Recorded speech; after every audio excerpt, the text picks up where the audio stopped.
just going to do a quick audio test quickly, guys. Hope you're enjoying the new music, by the way.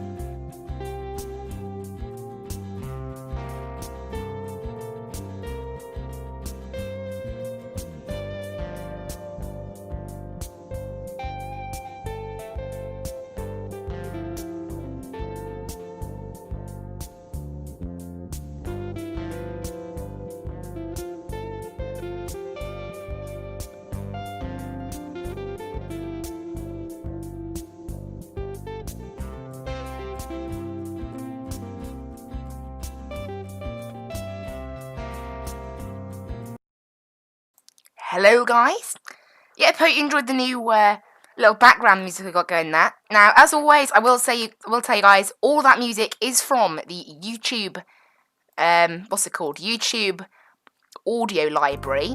So it is totally on copyright. If you guys want to check it out yourself, just Google YouTube audio library. I think it's called Go on the Go, I think, that piece of music. But we are here down in Montreal. Elliot, Trudeau, I want to say. I'm not very good at French pronunciation, so excuse that. But we are here. I'll just call it Montreal from now. Down on the ground in Montreal. Spawned in at one of the heavy gates here at the airport. We're not taking any SIDS or anything like that today, so quite a simple departure. I'll use the nighttime chart because it's so dark outside. But yeah, it's about 4 AM here in Montreal right now. It'll be about 4:30 once we land down in Heathrow, 4:30 in the afternoon, so we'll see it get bright over the Atlantic. Now, obviously, today I'm not going to be online for the entirety of the stream. There will be a small period where I'm not online, in which case we'll be using this screen here, and you can see what I'm doing on Navigraph as well, to keep your eyes entertained. Oh, rip. There we go, get rid of that. Everything's all set up today, then I've got the flight planned. Obviously, I have got myself sort of, used to, obviously, we have to take an oceanic track today. I have noted down our oceanic clearance, so I know what I'm doing. We've been cleared on track Zulu, flight level 400 Mach 0.86 for the whole track today, and we're cruising at flight level 390 outside of the oceanic track. It's quite simple, the oceanic clearances at the moment. It's only Alpha in a westerly direction and Zulu in an easterly direction, so quite simple as it goes from Zulu up, going easterly, and it goes Alpha down, going westerly. So only the main tracks in operation today. But anyway, before further ado, then let's go ahead and get ourselves inside the cockpit, get the external power on, get the parking brake switched on, which aren't working because we're not powered up yet. Oh yeah, I need to turn it on first. Silly me.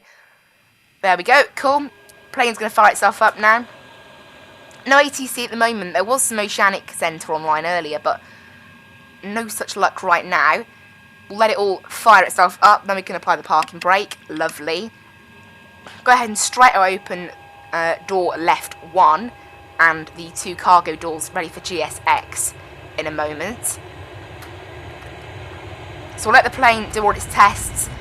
Get the flight directors on left side, right side, while on the auto throttles as well. May as well do that now. Check everything that appears all good. We probably won't be using the centre tanks, as this flight isn't too long today compared to the last time I used the centre tanks. It's actually only 5 hours and 47 minutes today, which is not bad for crossing the Atlantic. So hopefully we'll have some nice good winds with us today. Looks like the plane's finished doing all its tests now, so go ahead and get the radio panel up and tune to Unicom quickly before I connect to Vatsim. There we go, we're on Unicom now. So I'll go ahead and connect to Vatsim. Call sign today is Skyways 42, and we are a Boeing 787-8. There we go. Connect now, and I'll fetch my flight plan. I want to add something quickly. New to.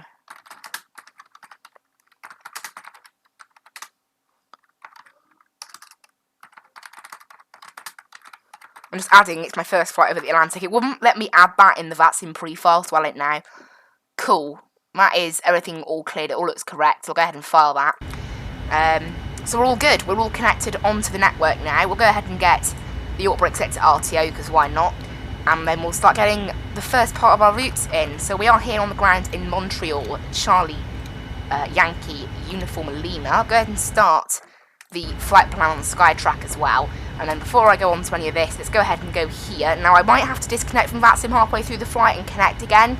When I flew from Lisbon to Dubai, that VPIPE did actually run out of memory, and it made me panic because I thought my flight sim was out of memory. Hopefully, hopefully we're good today. As the flight plan, the plane does have a small chance of running out of memory. However, this flight is shorter than the Dubai one, and we're not flying into airports that are full of traffic because there's an event on, so we should be okay.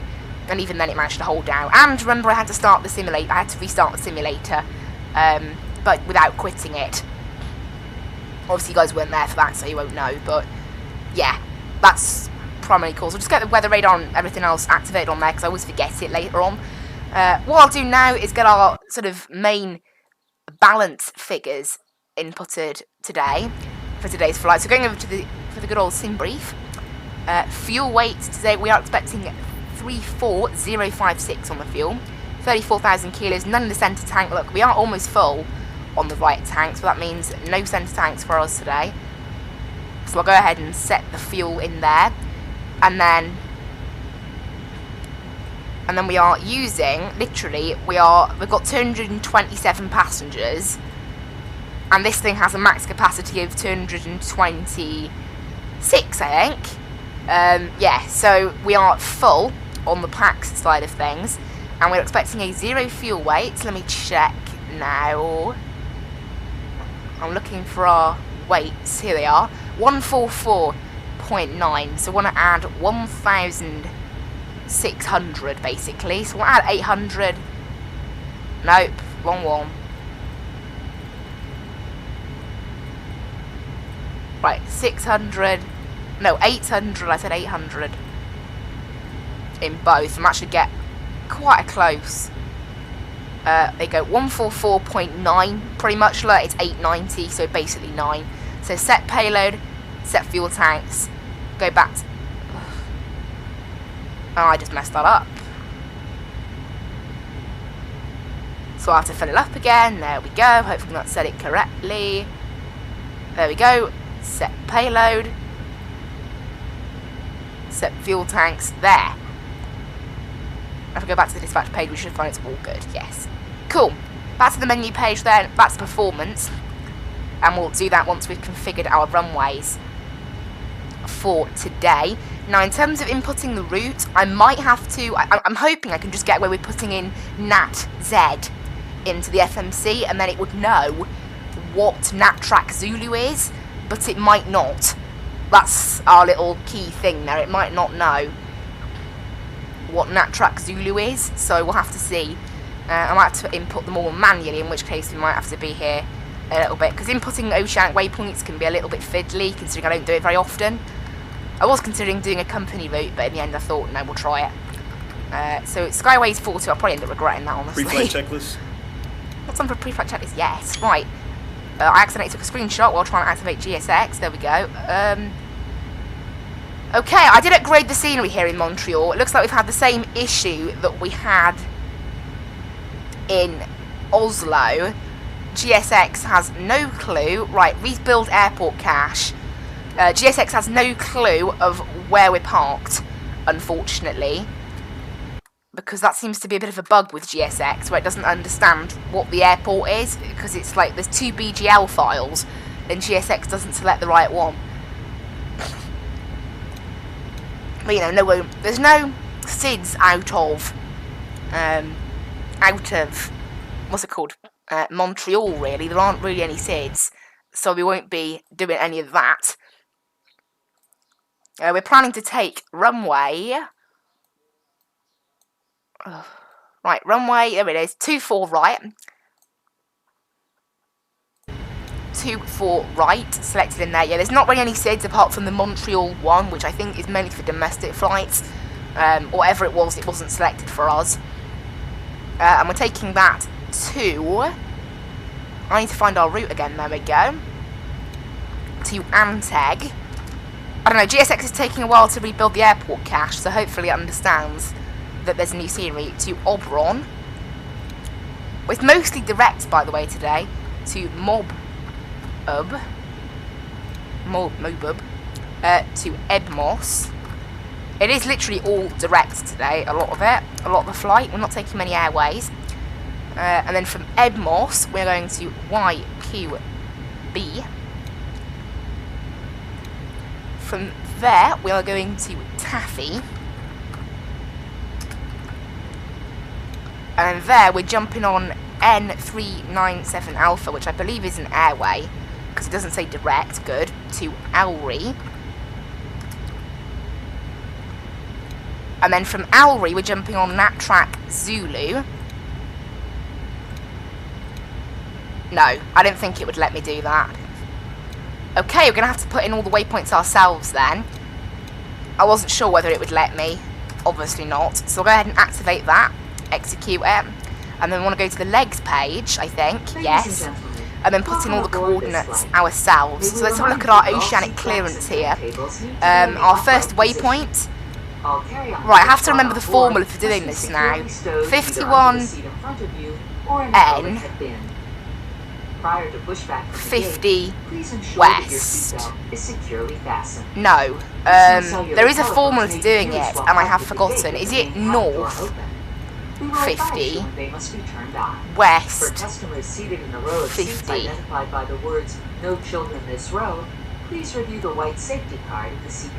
Every plane has its own sort of formula for putting in these waypoints. No, yeah, okay, I need to look at how to do this then. I've looked it up before. How to input oceanic waypoints. Now, the only one available is for the PMD 777, but it seems to work pretty well. Okay, cool. The format is, I need to put in the zeros, is the format. So N051, and then it will be west 050. Ugh. Okay, that's how it works in the PMDG 777. Oh, that's a pain.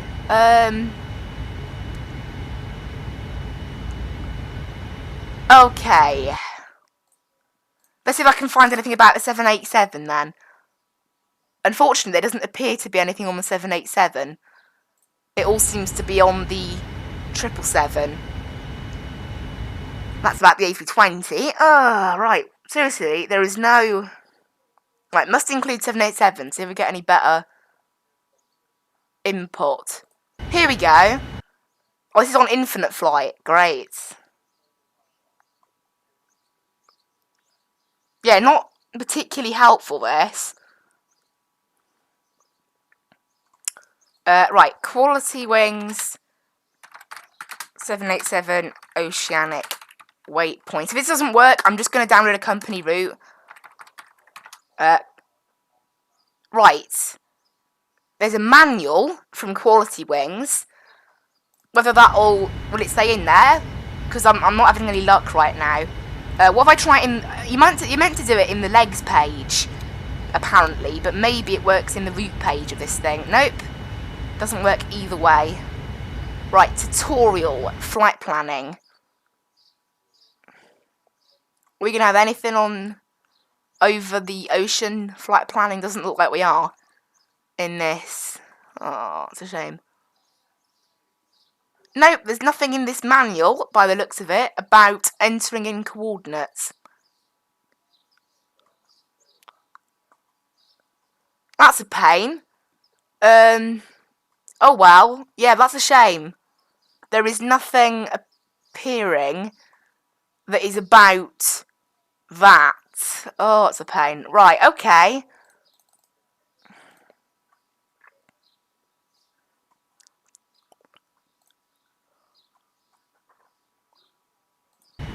Okay, forget that then. We'll go ahead and download a company route and see what that does. Which I can do from SimBrief. So download Quality Wings. We'll save that file. I know where to put them, so we're okay. Sorry about this, guys. While doing this, actually, can we get GSX up now? Nope, GSX is still broken. Because I'm parked at gate 55, okay? And obviously that doesn't exist in the scenery that this is reading. Is it gate Bravo? Because there is some weird goings on with the scenery. Was totally out of date, basically, to tell you guys. It was 100% out of date. Foxtrot, nope. I'm just checking all different types of gates. No, it doesn't look like there's anything. Right, let's go ahead and I'll move this one. I know where to put them, so it shouldn't take me too long. As long as the file isn't open in FSX, then we'll have a bit of a problem. So, Quality Wings 787, flight plans, copy. Boom! That should now be, hopefully, in our company route page. If I click request route, look, boom. Select that, and that'll get us a new flight plan. What does it display as? Because I need to note this down. Pre-flight checklist. It displays as Nat Zulu. That's what I entered. You stupid plane. Oh, there you go. 52. Alright, thank you, plane. You enter 5150 north. So you enter in. So you skip, like, the more important part of it and just put in.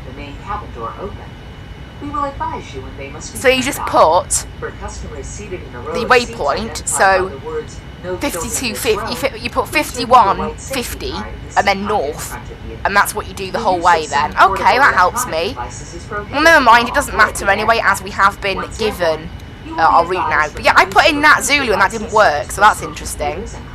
Alright, well, we'll ignore that. We haven't got GSX either, so getting pushed back might be slightly difficult without GSX.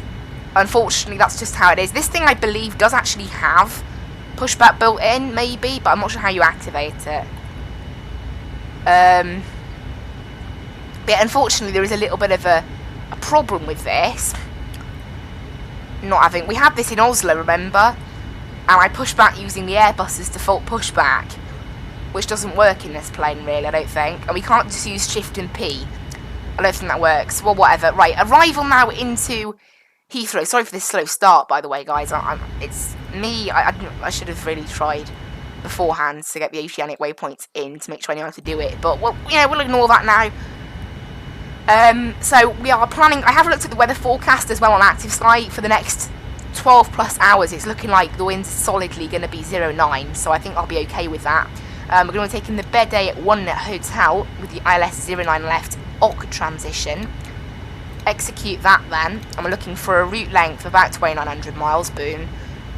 Perfect. We want Squawk 2000 is what the NOTAMs are saying over the ocean. We want Squawk 2000, so that's what I'll be setting permanently. We'll set TARA on there. And initial climb is flight level 390. I'm going to, again, try to put in a step climb, but we'll see how successful I am. Reserves are going to be 2. Cost index is going to be 250.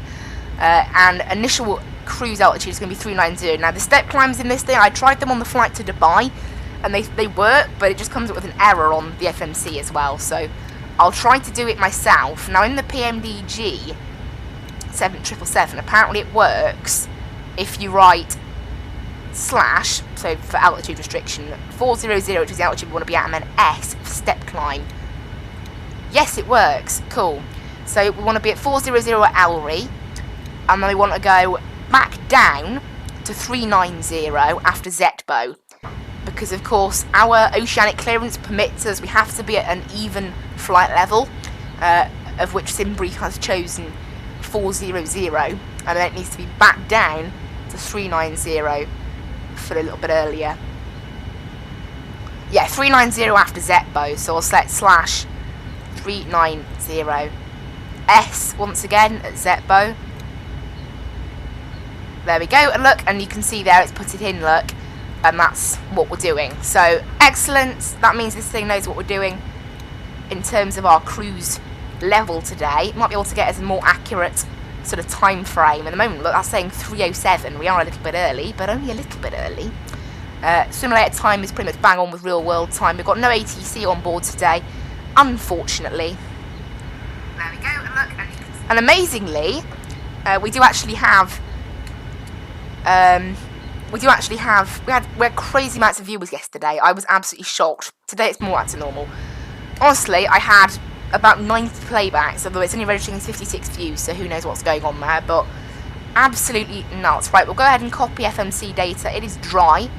We want to use optimum thrust. We want to use 2-4 right, I'm going to say.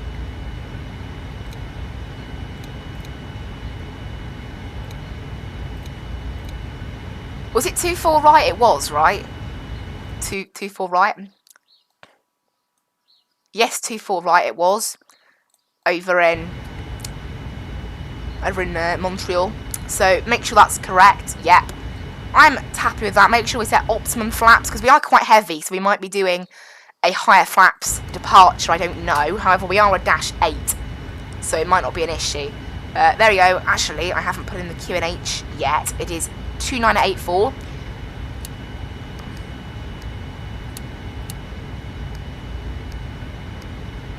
$29.8 $29.84.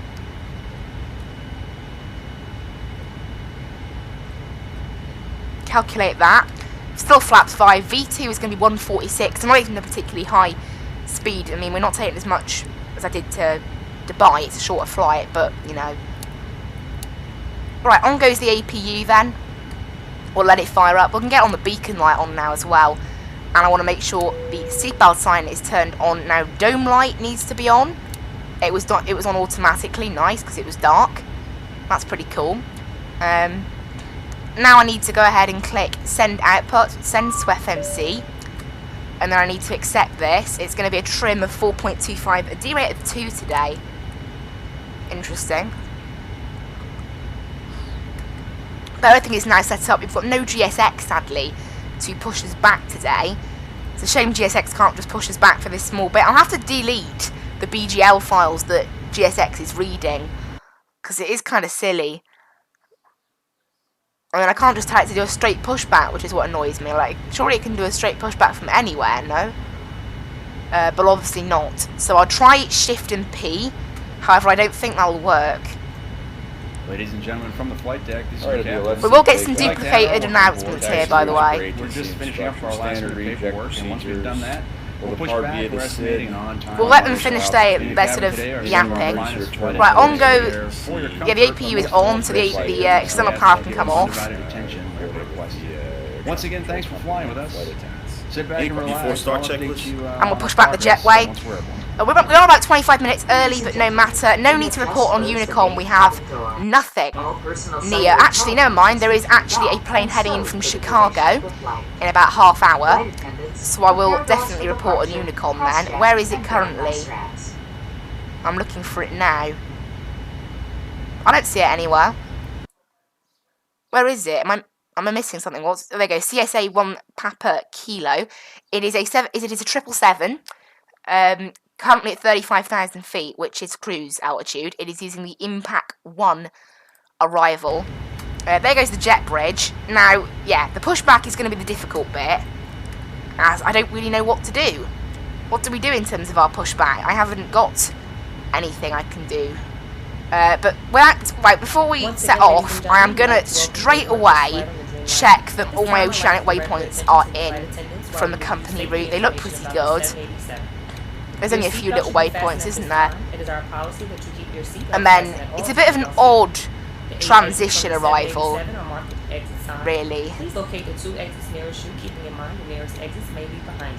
So yeah, it's a bit of an odd arrival. Actually, never mind, it's not odd. It's just this weird holding pattern. Should oxygen be needed, mask will appear from the compartment above your seat. Right, I want to delete that then, and put that like that. Cool. It's a bit of an odd arrival into Heathrow. However, that's how it is, isn't it? You know, we'll have to check it later, but I'm not doing a weird holding pattern before landing. We'll wait and see what ATC give us. There's no crazy hold at OC, is there? Nope, 7,000 is fine. This is a non-smoking flight. Smoking is not allowed in the cabin or laboratories. What is that weird waypoint though? TR. I'll get rid of that one as well. TR287. As we get ready for takeoff, There, that's correct now.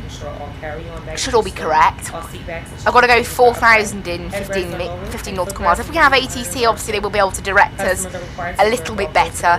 But as it stands, I don't think we do have ATC today. I'll have to wait and see. Go ahead and set this heading round to 240 for departure. I won't bother commenting my taxi route, but I will comment when I'm ready for takeoff. As, you know, we have got a plane in the air. Everything looks all good up there, doesn't it? Yes. Okay, now the difficult part. Does this thing just allow shift and P? Or does that... I don't think that pushes back, honestly. I don't think it pushes this thing back. Right, we want vertical speed to go up on there. Right, I'll look it up now. I don't honestly know how to get vertical... No. How to push back quality wings 787. Because I want to know how to push it back without GSX. There's a user's manual here that apparently contains something. I'll check the panels. I think it suggests something about the panels being able to push me back. So let's have a check. Doesn't look like it.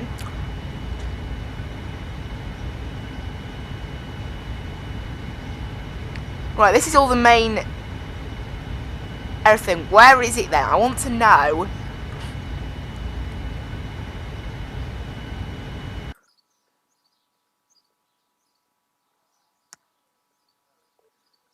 Doesn't really say.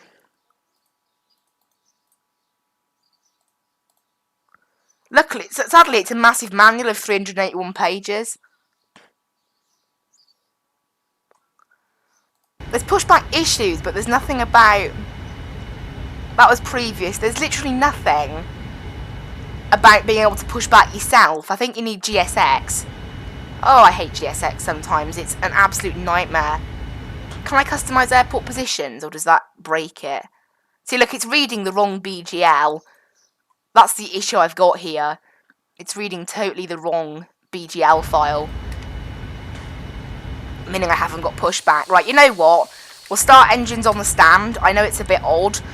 And I will start engines on the stand and then just turn around. We haven't got any ATC online, so it shouldn't matter. I can't push this thing back, I don't think, unfortunately.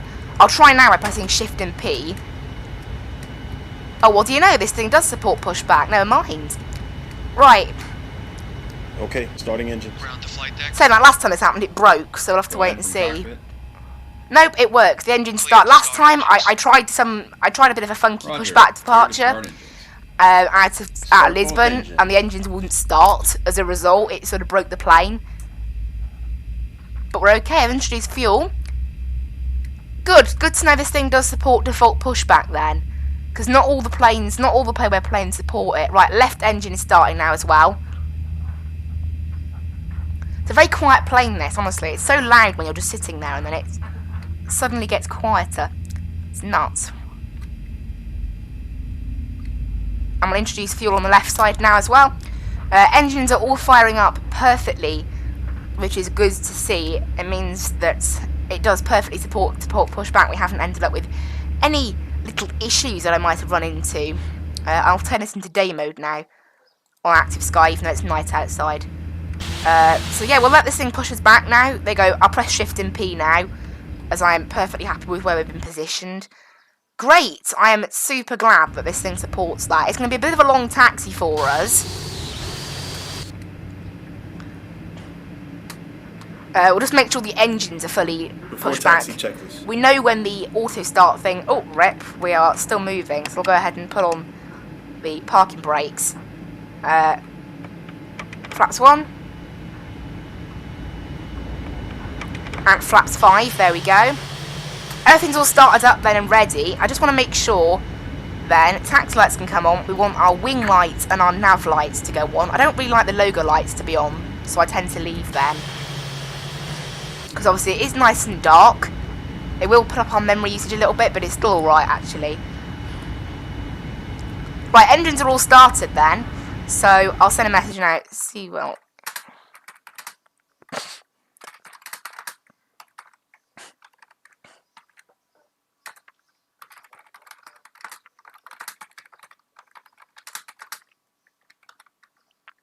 And we're straight out departure to Anteg. Cool. Go ahead and start our taxi along now for the long sort of haul down to Heathrow Airport. Good. First long haul stream we're doing in a while, eh? And no GSX. Thank you. Have been a number of bugs with GSX getting the correct airport, so I'll have to delete the old BGL because I don't think I can tell GSX to just follow a new one. Oh, I've gone the wrong way here a little bit, I think. Actually, no, we'll head down Echo down here. I think the scenery is pretty much in date, but there's meant to be a taxiway called Echo down here, or maybe not, actually. I don't know. It's a bit unclear. Actually, no, never mind. I'll just forget it. I'm being a bit weird. I think I taxied the wrong way and it's all getting a bit messed up now. Because the Navigraph charts aren't actually that detailed when it comes to, like, actually following the taxiway lines. But anyway, we'll cross runway 28 here. We're back on course now. We'll head all the way down Echo, go as far as Bravo, head all the way down Bravo then to runway 24 right. But yeah, we are underway. I'm not using GSX, it's probably saved on the memory, so I'm not complaining too much. LNAV and VNAV is set, everything's all ready to go then. Seatbelts are turned on, APU is running. Oh, that reminds me, yes, we can turn off the APU now actually. We don't need you anymore, Mr. APU. Don't know why I'm addressing an APU like that. So this is India, we want Bravo, which is this one here. And we'll taxi all the way down Bravo, right to the end. We'll get the full runway length. It's an 11,000 foot runway, so it's quite a long runway, so not much of a problem for us, but whatever. I'll decrease the power a little bit as well. I won't use the clock for this flight because it's such a long one, but the clock just ends up getting gibberish amount of minutes that I don't understand, so hang on a minute, I've only just realised this. The way... Oh, great. Thank you. The waypoint we're meant to be going to... we're going to need a full turn out of the airport to get to it. Okay. We'll go runway heading then out of the airport, and I'll vector myself, I think, instead then. I didn't realise that because obviously for some reason, despite Montreal being a fairly big airport, there are absolutely no SIDs apart from the Montreal one, which I think is mainly for the domestic flights. I can get the light off in here actually now. No, you know what, I'll keep it on. I will keep the light on. It's cool, it's just one dome light for the whole inside of the cockpit. It's pretty cool. We're taxiing a little bit too fast here. Slow it down. And yeah, I'll be online. As the stream itself will be offline once we're at cruise and have been there for a considerable amount of time. Now that plane has it started descending yet? Let's check. It hasn't started its descent yet, so we should be fine. No ATC, as I said. It'll be flight level 390 for the first part of today, and then it will be up to flight level. Flight attendants, please be it'll be up to flight level 400 for the nat track, and then back down to 390 once we're over island. So I think we're coming in over Southern Island today, which is nice. The flight can sometimes take a bit longer if you're given a different nat track, because nat track Zulu has a number of different variations, which I guess is probably why the plane didn't understand it. But I'll have to jot down now, once I go offline, how on earth you write those things down over the North Atlantic, because I'm not great at it. And it's different for all the planes, that's the problem. Right, we'll park it up on the runway here.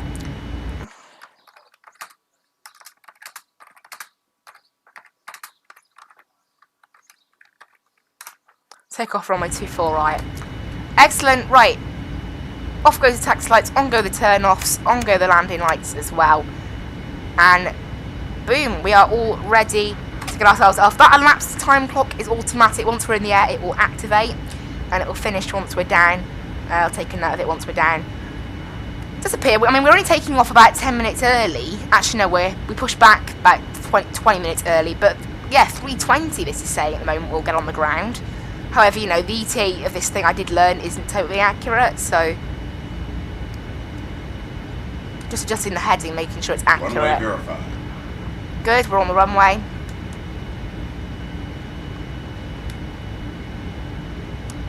Oh my gosh, I was lined up for the long haul over to, well, sunny England, hopefully.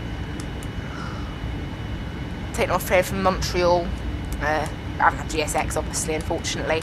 I'll have to try and find a way I can change what BGL GSX uses. That'll be the easiest way. Right, park up here at the gate. Not the gate. Release the parking brakes. And everything is all set for departure. Initial power is set 40%.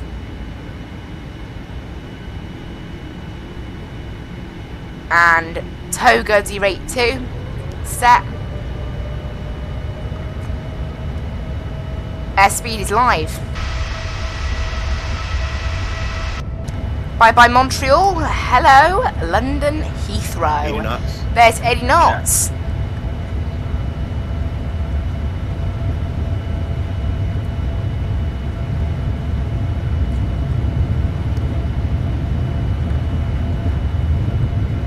V1. V1. Rotate. Rotate. V2. V2.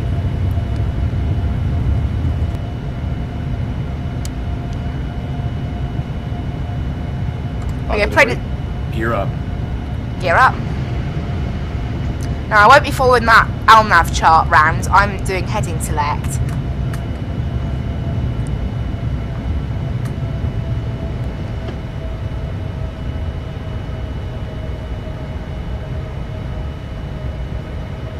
And we are safely in the air. Now transition altitude I believe is 18,000 here in Montreal.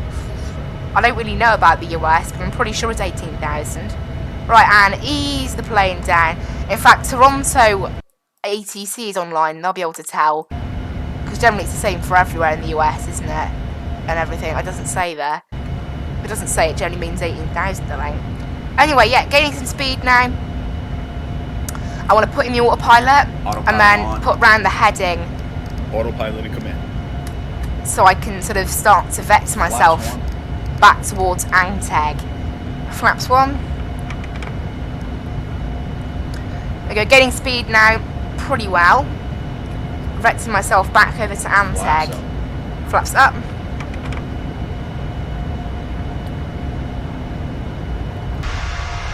Was quite nice out of there. Early morning, sort of early morning sun. With our flight underway, I'd like to once again welcome. And this thing now needs to start pitching down, look. It's going to do that now. You'll be earning valuable miles on your flight today. If you're not, And I'll keep vectoring ourselves over to Anteg now.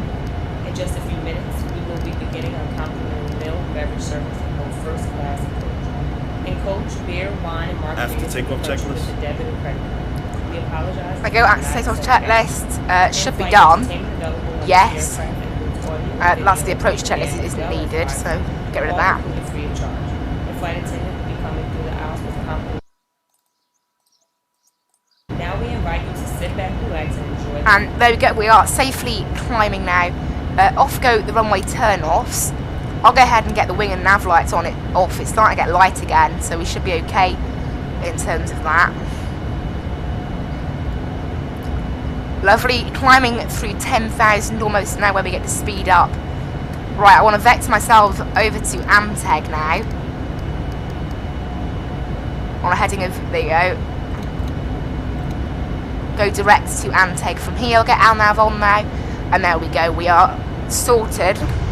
Back over flying the airport properly, aren't we? Nope, I've managed to sort of do this path pretty well actually.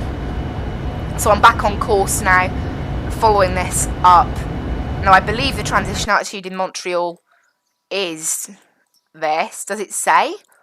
I mean, let's have a look at the SID chart. It'll say on there. Transition altitude is 18,000, so no problem. Because it says on the SID chart, even though we're not using the SID. It's just helpful to know the transition altitude. So there's 10,000. Very nice view. This sort of morning sun. Right, off go the landing lights then. There, lovely morning sun, few clouds, look at that. That's pretty beautiful, isn't it? That's nice and beautiful.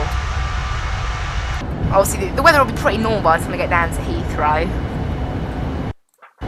Ah, nice weather, eh? Oh, Rip. Oh wait, that's me. That's not me.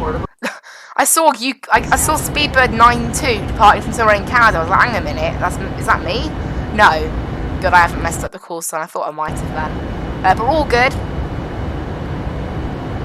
No ATC as of yet, sadly. We might get some ATC over the ocean. Gander Oceanic Centre and Shanwick Oceanic Centre do tend to be online quite often, so we might get lucky. Who knows? Speed is going up now because we're above 10,000 feet. Cool. We need to be at Mach 8.6 over the ocean as well.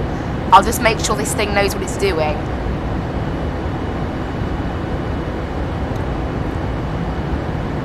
So it'll be /.860. No, erase. It'll be 0.860.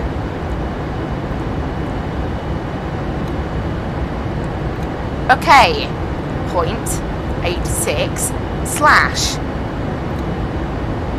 Not allowed, really? 0.860. Can I not enter Mach numbers as speed on there? Obviously not. Okay, we'll just forget that then. I'll do it myself using the VNav page. I'll change this to 0.86 once we're up in the sky. I can just change it myself, look, which is what I'll do.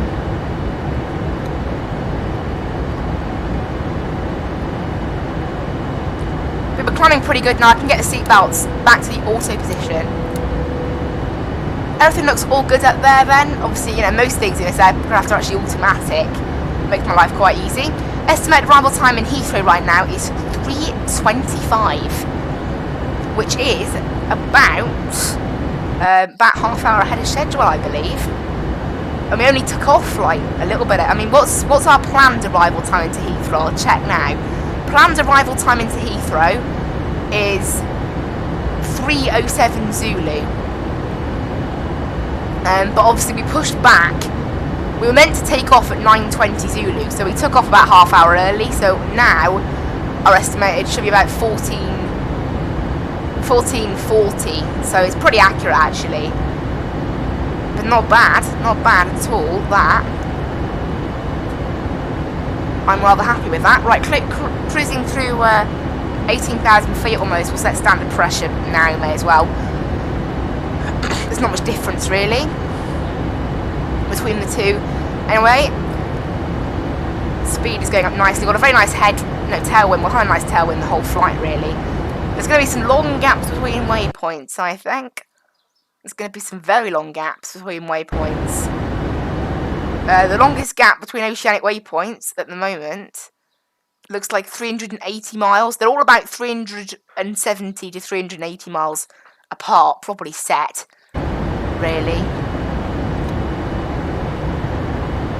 And then our oceanic track ends at Zetbo.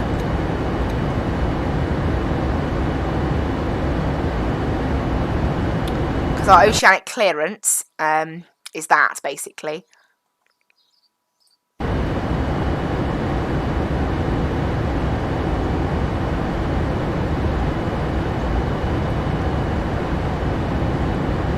Yeah, so our oceanic clearance ends at Zetbo, and it includes Limbury. We should have 1, 2, 3, 4 oceanic waypoints. We do? Great.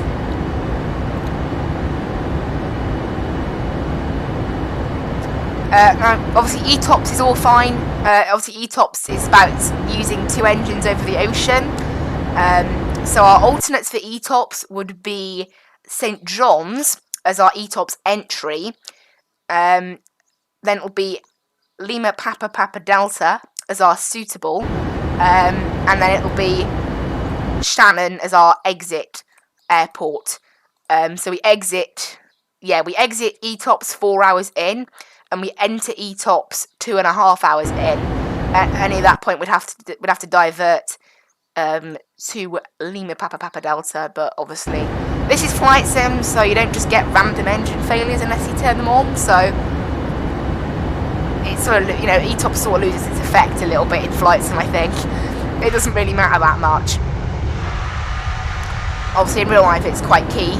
You don't want to have one engine over the ocean, because obviously if the other one goes, you'll be in trouble. So it's very important that you have that system in place. However, this is flight sim, and unless you dump a load of fuel and run out of fuel for no apparent reason, your engine just won't just run, you know, won't just grind to a halt. Really, you have to do something pretty stupid for that to happen in flight sim if failures are turned off. Like, such as turning off your fuel pumps mid-flight, things like that. Things that are going to cause major issues that you don't need to do, basically.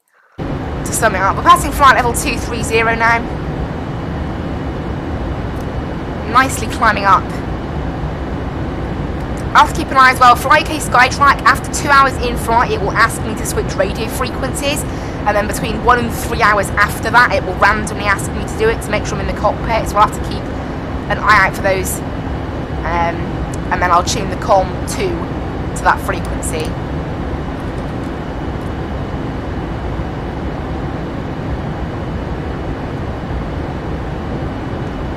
But yeah, at the moment, no ATC at all, sadly. You can see the sun rising over there. That looks cool.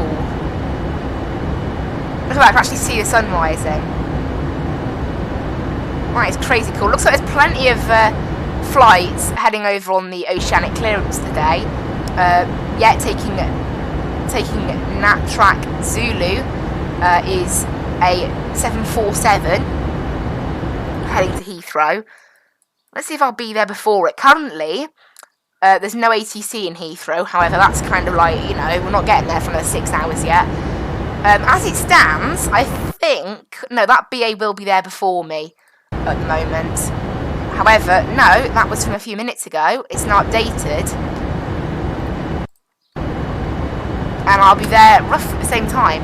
ETA, I don't know, it's currently about 3:15 according to my overlay. But that's obviously based on the current speed I'm doing. I'm doing very high speed. I haven't actually looked. Estimated tailwinds today are 200 miles worth of tailwinds, air distance versus ground distance. That's why I'm doing the flight over the ocean this way around, because it's about an hour quicker. Because of these lovely tailwinds we're getting. Me like tailwinds.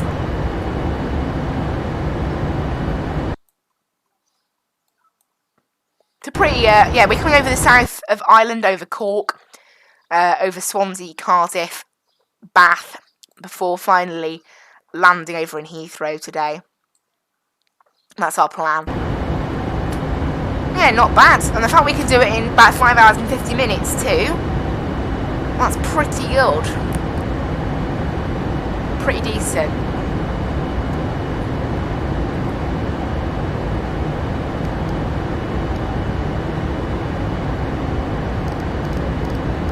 Just set our heading round to active heading now. Now, the weather radar on this plane doesn't even seem to work that well, so if we do get weather, I'll have to sort of watch it, basically. Because from experience, it really never seems to work. I don't know, this livery looks really dark. That's because of the light look. Fly UK Crystal. Nice livery. Very nice livery.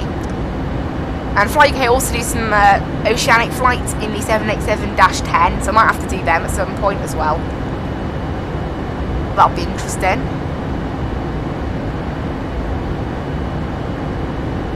But I hope everyone is enjoying the stream, as of the moment. 5 playbacks so far. Nothing's going to be as mad as yesterday, honestly. Right, it's starting to get light now, so I'll go ahead and flick off our dome light. The sun is constantly rising and we're constantly flying into different time zones as well. So I think we will notice the sunrise pretty quickly, as I spawned in roughly around sunrise. And then it'll be, you know, safely pretty light when we get to Heathrow. Yeah, up to 39,000 for us.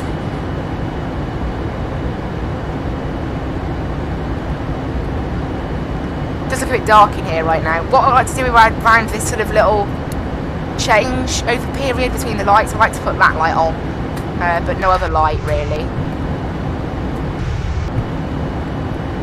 They're nice lights, they are, but you only really need them during the night.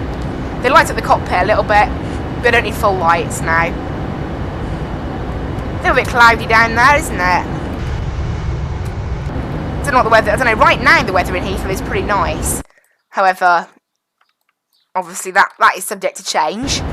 Right now, QNH 1029er, winds 110 at 8 knots. So already that's actually deviated from the forecast. So I don't really believe the forecast that much. But in about 5 hours, which is when we're expected to land, the winds are going to be 070. So perfect for a 09 arrival. But who knows what will get given. We may have ATC heading into Heathrow. We may not. I don't know. There's no events or anything like that on. So if we do, it'll be purely luck. But it'd be great if we could have it, wouldn't there?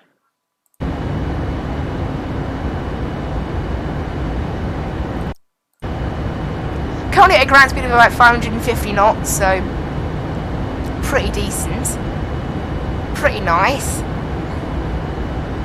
Going very quickly. We've got about 5,000 feet left to go now. And then we're at 39,000 feet then for a little bit. Why is there 630 miles to Albury? Wow, Taffy to Albury is the biggest gap on that waypoint. Okay. That's a long gap between waypoints. And then once we're at Albury, it'll be up to 400 because that's where our oceanic clearance starts. And then we'll be back down at the end of the flight because obviously we have to be. I think this is an odd numbered. We need to be at an odd altitude for this section and then back to an even altitude for the next section, basically.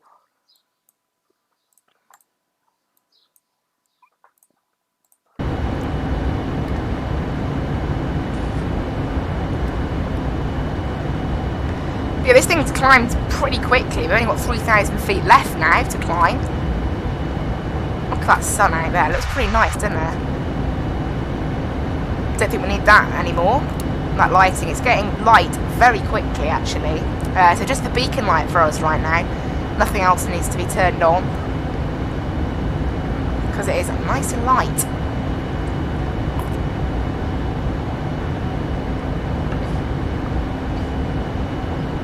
Now, our ground speed is starting to drop a little bit now. With the higher altitude. But hopefully once we get cruise that will fix into like, I don't know, the 747 is actually going very quickly, so I think it will be there before us. It's actually no, apparently we'll be there at the same time now, according to this. Whether our ground speed has actually dropped slightly since then, I think, so we'll have to wait and see what happens once we're up at cruise 390. In just 1,000 feet time. This thing has climbed like a rocket. What's going on? Don't normally climb this fast. But yeah, I love this plane. I really do love it. And then tomorrow we are flying over to Innsbruck from Manchester. That'll be pretty cool, I think. Can't wait to do that.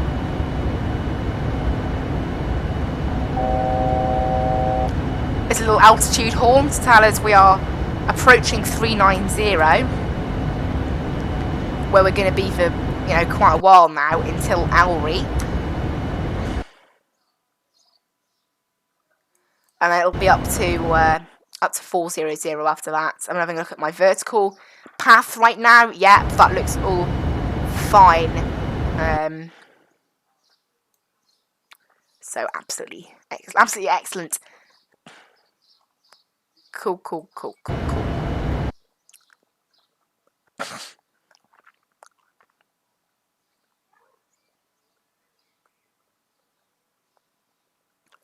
But yeah, it will be a bound.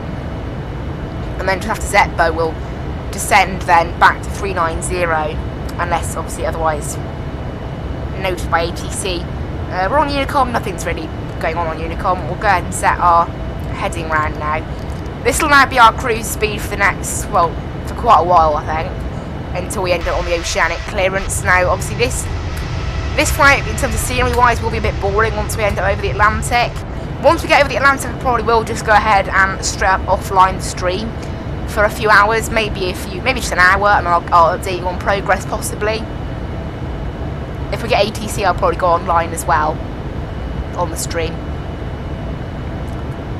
But yeah, it's nice and light, isn't it? We're only 18 minutes into the flight. I'm kind of amazed how quickly this thing has managed to climb. I mean, according to SimBrief, the estimate was that we'd finish climbing. Actually, this thing thought, oh, that's at Taffy. At our top of climb would be after Taffy, just after. Well, actually, yeah, it's about accurate then. Maybe this thing's just a bit of a quick climber then. Climbed quicker than normal anyway. But yeah, it's starting to get light now, proper light. There's not many planes in our area. I think the plane ahead of us will be the KLM. The KLM is actually taking a... Okay, cool. The 2 planes ahead of us are actually taking an oceanic level of 380. I'm going all the way up to 400. So oceanic separation shouldn't be too much of a problem for us. We've got to maintain 5 minutes separation, I think, because they've got ADB. But without ATC, it might be 10 minutes. We've got to stay apart. I'm not sure on each of our levels, but obviously that's what Unicom's for. So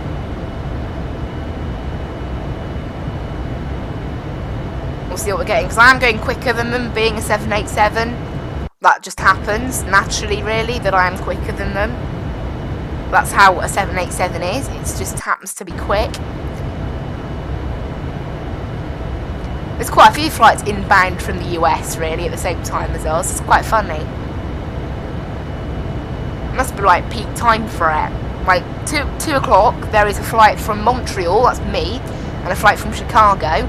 20 past 2, a flight from Boston, and then 3, there's a flight from Toronto and a flight from Chicago. So within an hour, there's at least 5 flights from the US heading over. So it must be quite popular time to be doing that. But yeah, I love how quick the 787 is. It's perfect for these sort of long flights because it just minces everything. Like on my event to Dubai, I overtook 2 planes, and it looks like I'm going to overtake 2 planes here. I'm definitely going to overtake the Speedbird heading to London Heathrow. I might just overtake it. It's going to be quite close. And then there's also a KLM heading to Schiphol, and then that's another Dreamliner. So I might have slightly different sort of luck with that one.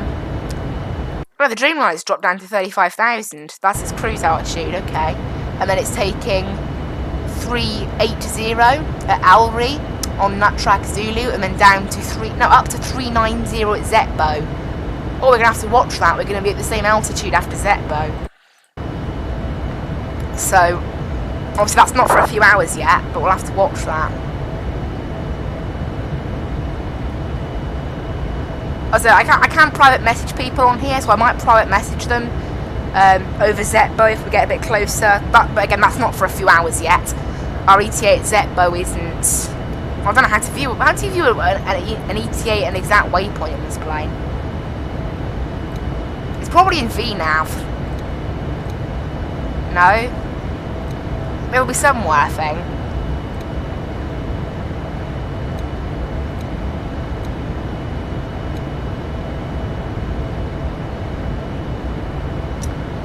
It'll be somewhere on here. Maybe progress page? No? It's always somewhere on here. I just don't know where it's going to be.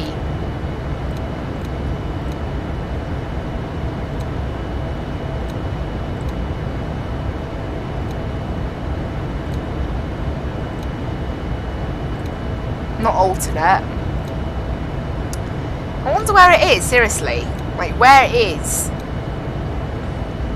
How do you view, like, your ETA at a waypoint?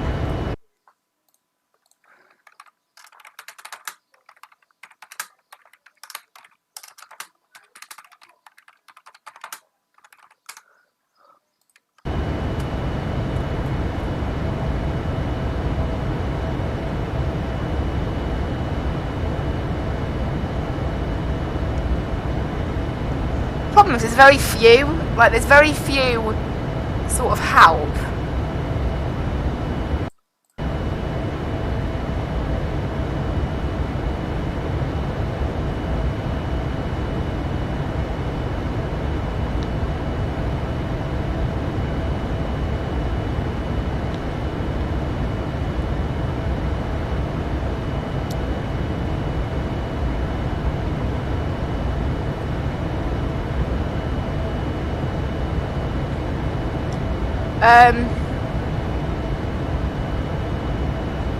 Okay, apparently I can actually fit it out on here.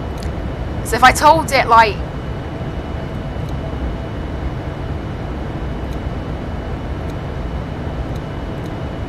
So if I go on to here, look, and click... No. So if I click here, look, and select...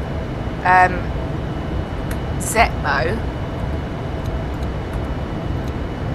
Okay, it doesn't allow me to do that, because it's on the wrong thing. I'll do it on this one instead, then.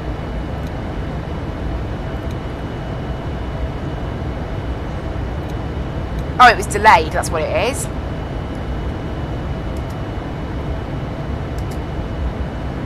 It was just crazy delayed. If I select that, look, on the position report, oh, I can't select it, oh.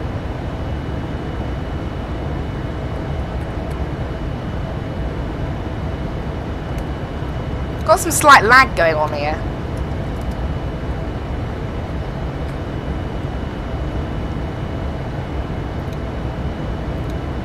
Yeah, there's a bit of lag going on. There we go.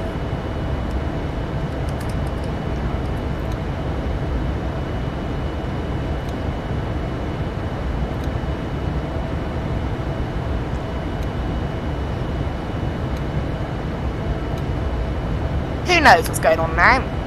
Just a bit of a weirdness going on, I think. I can't enter it in, sadly. I think you're meant to enter it in here, apparently, and it'll tell you the ETA, but that's on a 777. But again, I'm pretty sure they have the same they're meant to have the same FMC, aren't they?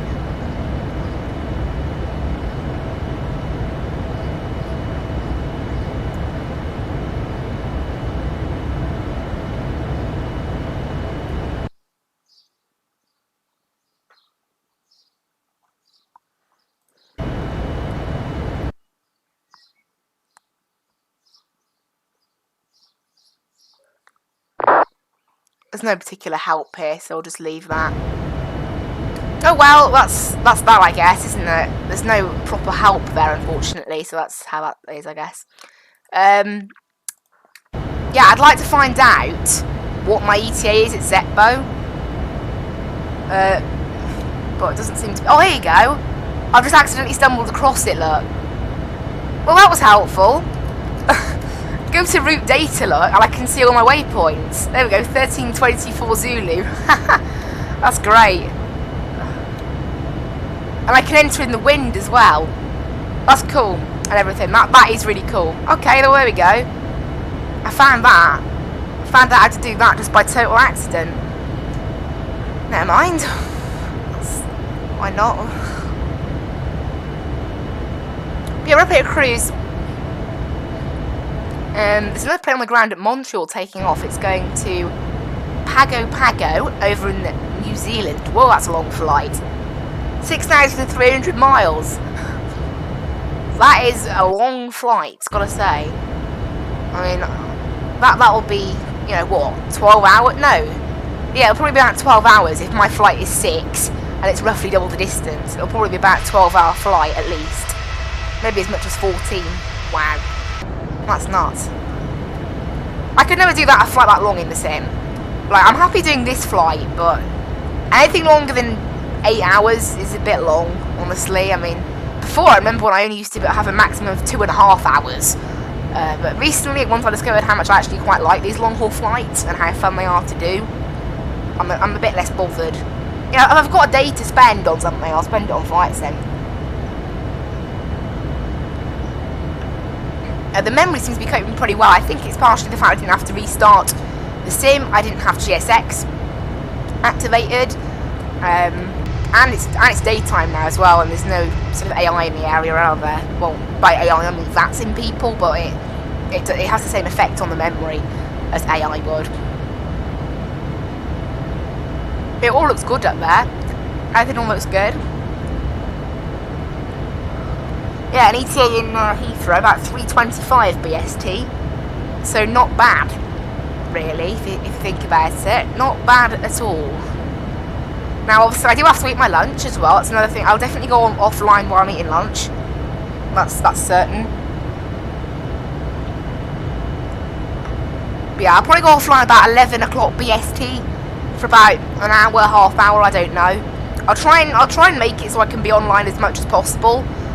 Luckily, the offline screen is actually pretty, you know, pretty nice. It looks fairly entertaining, fairly nice. I mean, my normal streams I do would last about 2.5 hours, so I'll try and get at least 2.5 hours of talking time in there. Shouldn't be too difficult. I think I want to look at. Let's go ahead and look at the charts for Heathrow. I think because this arrival I am a little bit confused about. So there should be a way I can show waypoints. Here we go. So I can click show waypoint labels. Look, I'll be able to do it myself because the plane got the waypoints totally messed up. So from OC we head to D287. I hate the pad on this thing. 287 Lima. How many D287 Limas are there? What are the coordinates? I'll pick the first one because that tends to be the best one. No, it's not that one.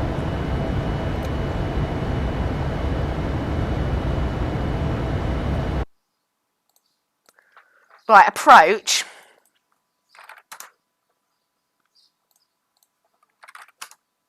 I'm searching the charts for OC. I'm getting absolutely nothing. Here you go, initial approach from OC.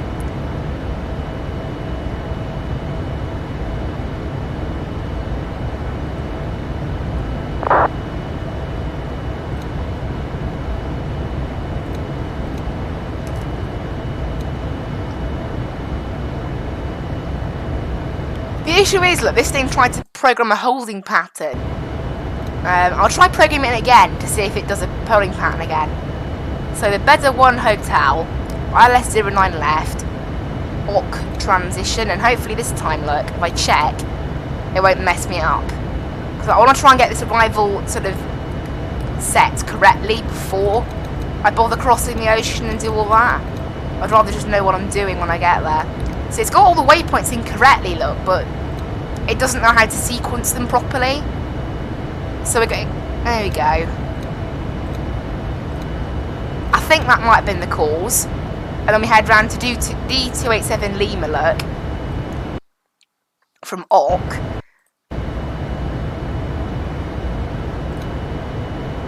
To GWC 35, look. 35 out from GWC.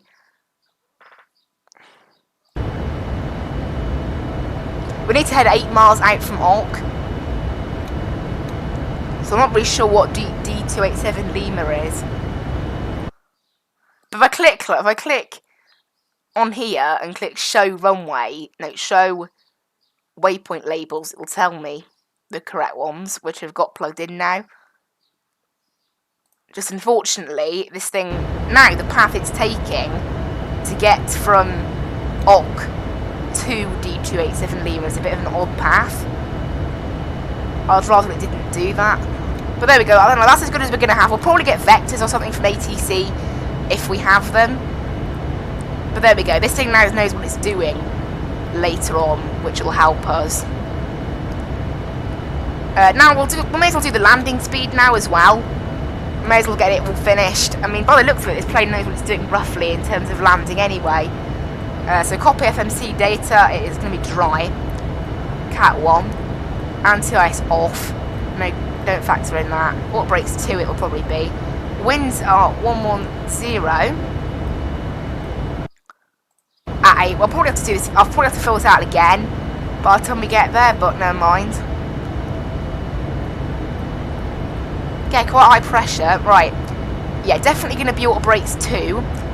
Send output, send to FMC, and then back. I should get the update there. Cool. Obviously, that I'll probably have to program them again anyway. I just want to make sure that OC arrival does look a bit odd in terms of what I'm meant to be doing. So look at OC, intercept OC right 074 to D12 OC when crossing OC R063. Establish.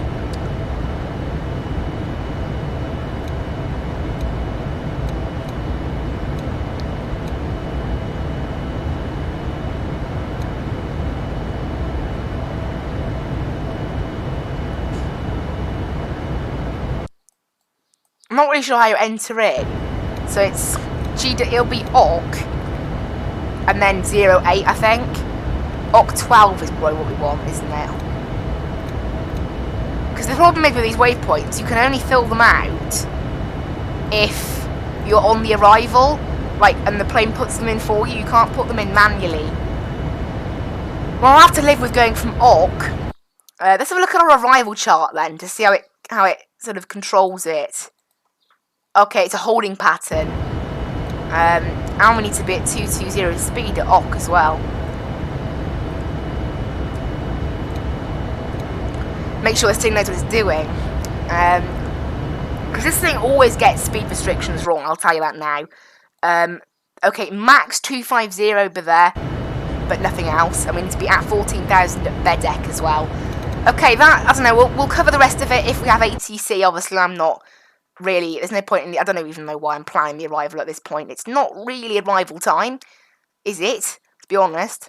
We're coming up on Taffy now, then it'll be about 600 miles to Alry, and then we'll be jumping on the Nat track, where we're going to have to try and assume minimum separation. However, the other two planes that are on our route, so the KLM 86 is taking flight level 380, and Speedbird 20 Romeo is also taking flight level 380, so in terms of separation there shouldn't be a problem.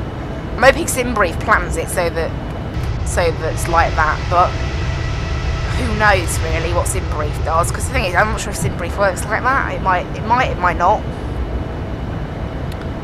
Obviously I have got in my remarks that I am new to this. So good, my voice sounds all cool, good.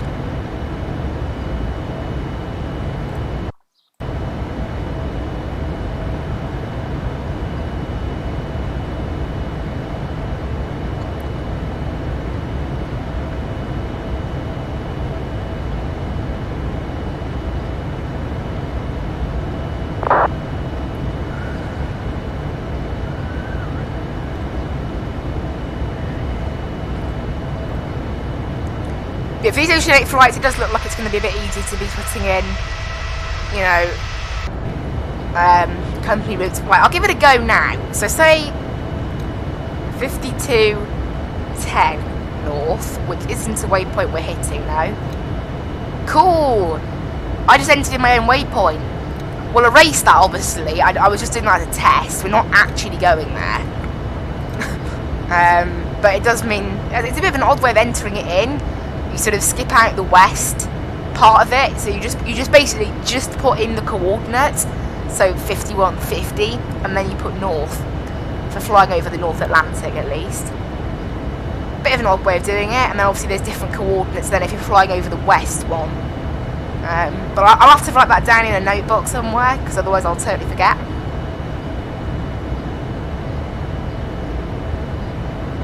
But, you know, I rarely fly over the Atlantic, because the flights do take quite a while.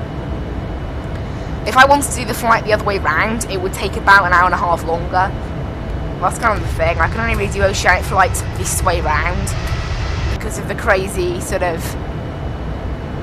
tailwinds you get and headwinds you get over the ocean. Obviously, the nat tracks are there to try and stop that from happening, in terms of, you know, they're there to make sure you get the shortest possible flight in both directions, but you can't help it when that happens with the other stuff. But yeah, we're taking track Zulu that is valid today.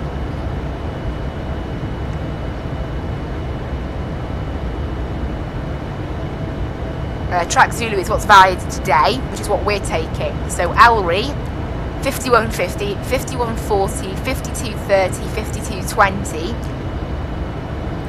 and then Limray Zetbo. That's what we're taking, track Zulu. By the way, guys, I did find a super interesting, super good website. You can do this on Simbrief as well. It does tell you what the active ones are, but it tells you it inside a NOTAM. Oh, rip. I literally crossed everything off. Not crossed everything off, but like minimised it. Great, so I have to now get everything back up. I've got so many tabs, it's a pain. Unbelievable. Anyway, yeah. There you go, restore that spot. Everything's all looking good then. Wow. That's annoying. Right, anyway, back to this. It tells you what the active waypoints are for the day. Look, so we're taking this track here, the green on this side. So Alry, 5150, we're jumping onto 5140, and then we're joining this track, which is the same as track Alpha going in the other direction, obviously there on the old flight levels, rather than the even ones. And we're taking that all the way along to Zetbo, look. And then at Zetbo, we get dropped off. And that's the active waypoints for today. It's really cool that. It's on Flight Plan Database. It's a flight planning website that's quite popular. /nav/nats. And it's really handy, I think. I think it's really handy, so take note of that.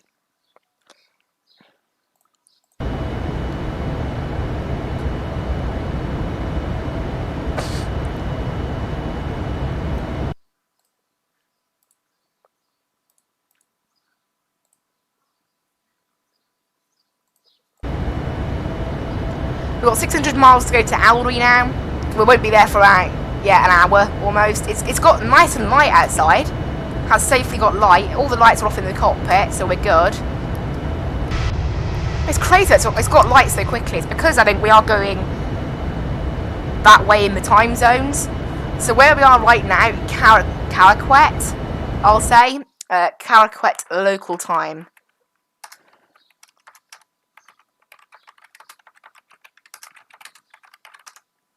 See, right now, it's 6:30. In Montreal, right now, it is 5:30. So we've already jumped one time zone, on top of the fact that it's getting lighter. That's why it's so light outside now. Which is nice. We've got no planes in the area, as I said. But we'll be jumping on the NAT track.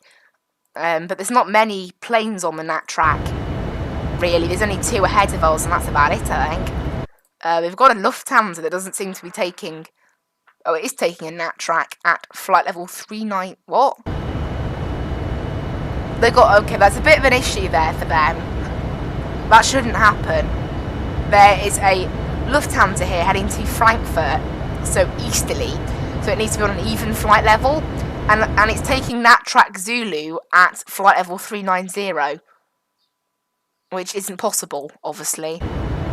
Do they use SimBrief to plan it or not? Like, because I don't get it. It's people seem to use SimBrief and it makes these really stupid mistakes.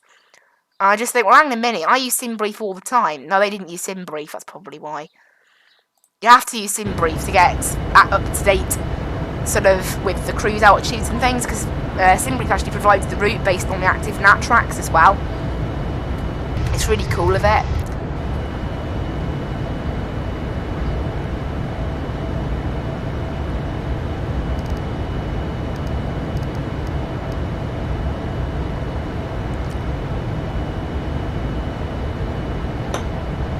It's interesting flying over the North Atlantic. I want to fly possibly more down, like the southern area with TUI, possibly flying down to what do you call it?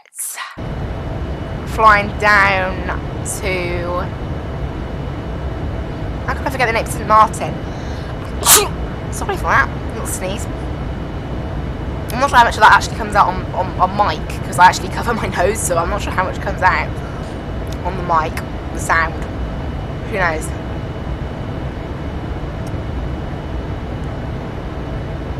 Yeah, I don't know, I'm amazed by how light it's gotten so quickly. It's crazy. I mean, the North Atlantic's not too busy. It's fairly busy, but it's not, like, covered in planes.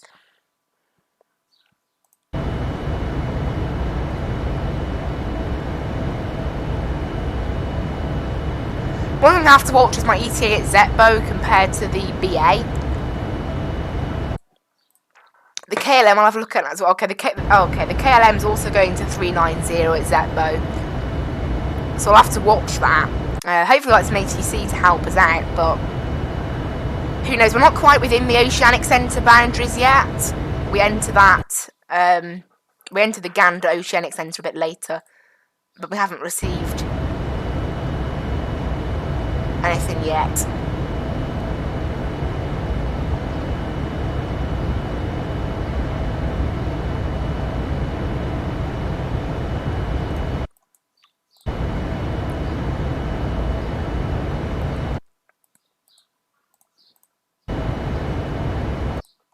It's very interesting, this sort of like nice long flights. It's very different. If I zoom out all the way, you might be able to see sort of our route for today. Look, well, only 1,280 miles of it, but it's a pretty straightforward route, really, if you look, isn't it? Even at 1280. I like 80 knots. No, 80 nautical miles personally is my favourite.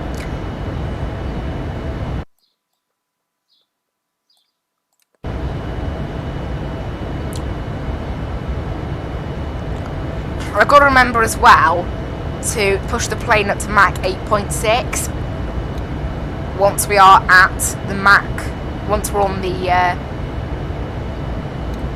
oceanic track. Why can't I put it in? That's what I want to know. 0.860 slash, and that should allow me to put in a speed, but it doesn't. It just says entry not allowed. Like, why can't I enter in the speed? I'll just have to change the cruise speed myself, is what I'll have to do. Under VNav, look, I can enter in what my speed should be. So I'll be able to tell it that I want to put it up to 0.86. We need to do that after Ellery, and then we're at 0.86 Mach, I think, the whole time, at least for a little bit. Mach 86 there, 86, and then it resumes speed after by Zetbo. We need to be back down to our standard speed. But, you know, I think standard speed will basically just be 86 by that point, won't it? It's a shame I can't just put Mach 0.860. But for some reason it's not letting me do that. So, have to leave it.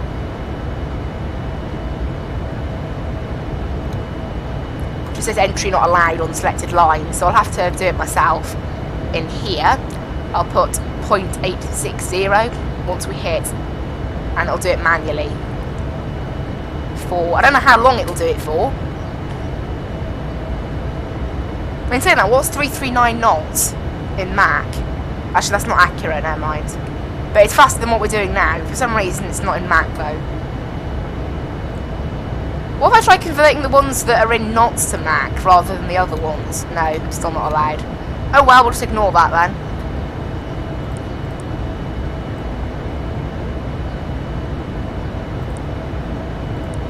We'll let it get on with itself.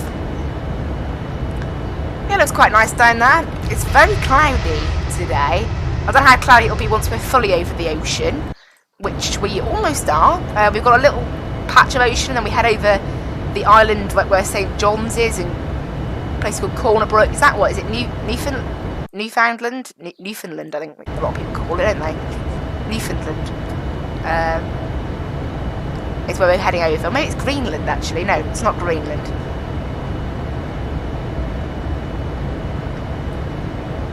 But that's where we're, and then, so after that, it is just solid sea until we hit Zetbo, pretty much. Actually, a bit after Zetbo. We cross Ireland then.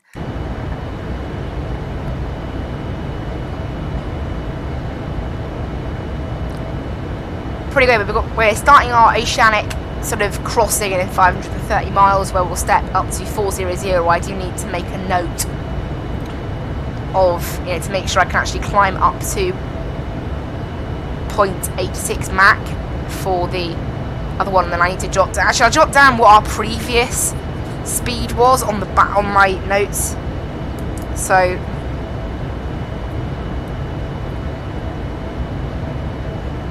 previous cruise speed equals Mach 0.856. There we go. I'll write it down, so after after we finish our crossing, I can go back to the previous, what this is thinking of being an econ speed, like it's like the ideal economy speed that helps us save a bit of fuel and get to our destination on time. It's what the plane selected.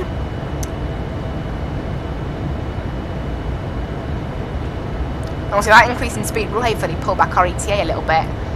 We'll be step climbing at about 520 miles, which is at Ellery. If I zoom this thing up, actually, I might be able to see what it's planning to do in terms of the step climb. It's planning to do it after Ellery, up, like that, little teeny step climb.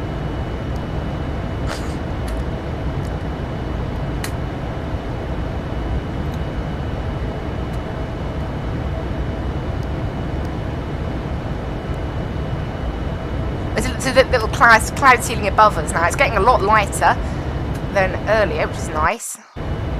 Actually, I can actually see outside now, which is a bit nicer, isn't it? It's a nice livery, this. That's what I do think. It's a lovely, lovely livery. I mean, look at that. Look how nice a livery that is. This crystal livery. Whether I prefer it to the Union Spirit, which is the old one, I'm not really sure. I never flew the Union Spirit on the 787, so I wouldn't really know.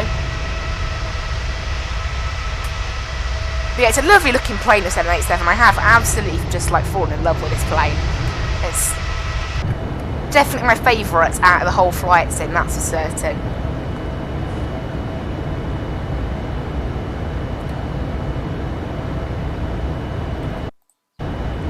Now my V-Pilot, I am expecting to run out of memory at some point. There's no memory counter on it, but I am expecting it. I don't know why, it ran out of memory last time, I don't know why. But it just does for some reason, which is quite odd.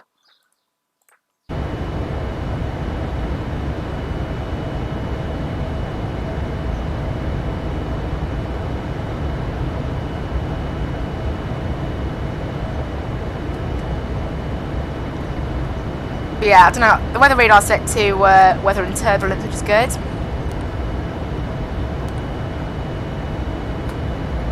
$2,000 I set because that's what the NOTAMs said we should set as a squawk over the ocean. If I check the NAT's sort of clearance again, it said that last night. I think it'll say that again. Yeah, aircraft exiting the NAT onto a domestic agency should continue to operate transponders on code 2000 until otherwise advised by ATC.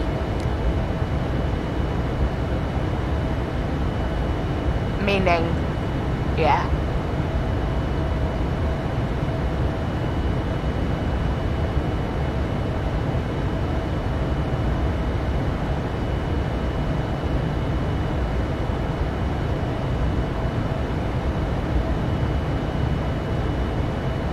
Yeah, we'll be flying over the Atlantic with absolutely no planes in the area. That'll be interesting. No, not planes. No airports in the area or anything. That'll be interesting. That's for certain. I would like to get some ATC to get a feel for what, like, because obviously there are different procedures for ATC slightly over the ocean.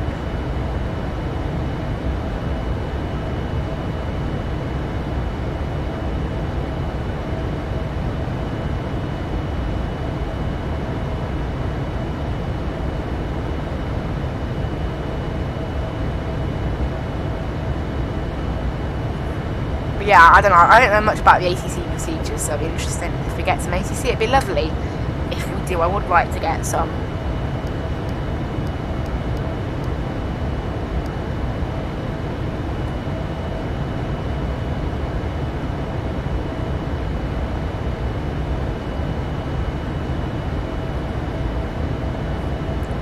We're up here at flight level 390, which is absolutely awesome.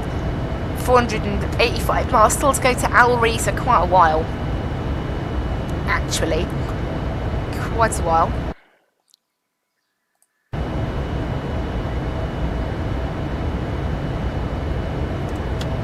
Oh, I think I just made that come down. Cool. I still don't understand this totally. I much prefer that one, that overlay down there. So look at the winds actually in Heathrow. Check the winds aren't going to be blowers away. Back to 090 now actually, so the winds are looking perfect at the moment. It's a nice day in Heathrow, 20 degrees. I remember it's only 10:45, so it'll get a little bit warmer as the afternoon goes on as well. So absolutely lovely.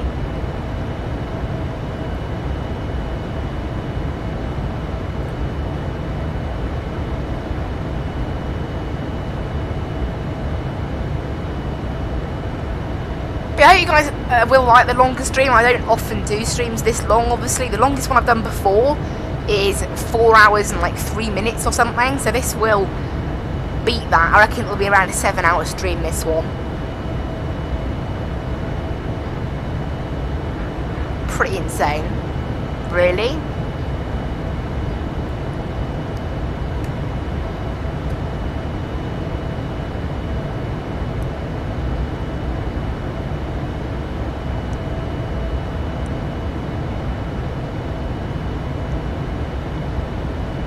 Fuel's looking okay. We're planning at the moment landing with 5.4. I'll just check. You know, it's always good to check to make sure you're on course with fuel. Excuse the screams outside, if you heard that. My window's open probably, that's probably why. We are planning at landing at Heathrow with 6.2. Okay, we're a little bit low on the fuel. I don't know why, but we are a teeny bit low.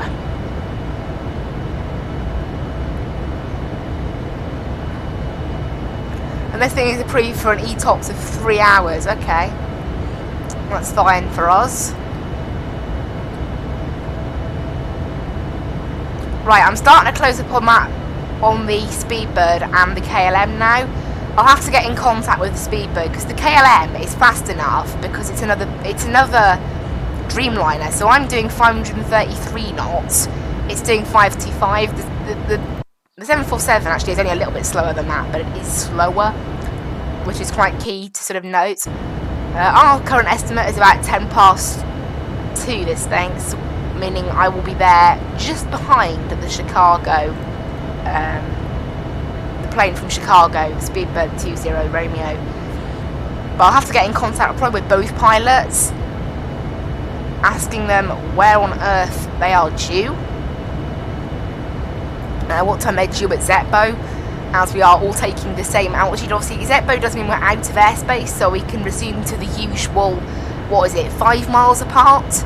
I think 5 nautical miles you have to be apart, or maybe it's 10 once you're out of oceanic airspace. But inside it, we'll have to take, well, I think it's 10 minutes, but obviously it doesn't matter over oceanic airspace because they're taking 380, I'm taking 400, totally different.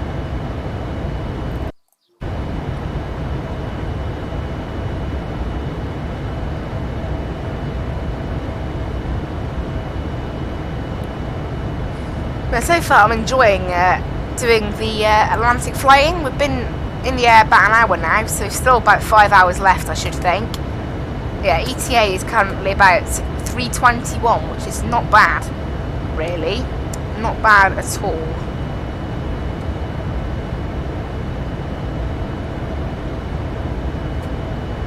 It's going back and forward a little bit, but yeah, pretty accurate, really. I've got all the speed restrictions and things penciled in for the arrival too.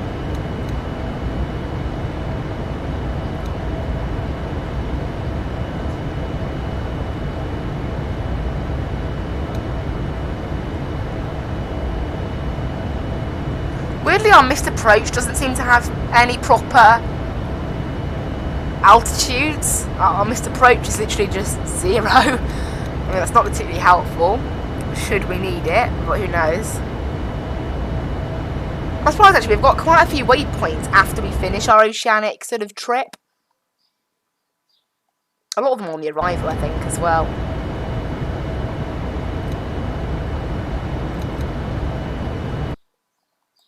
That's the thing, I mean, the majority of the waypoints are actually like afterwards.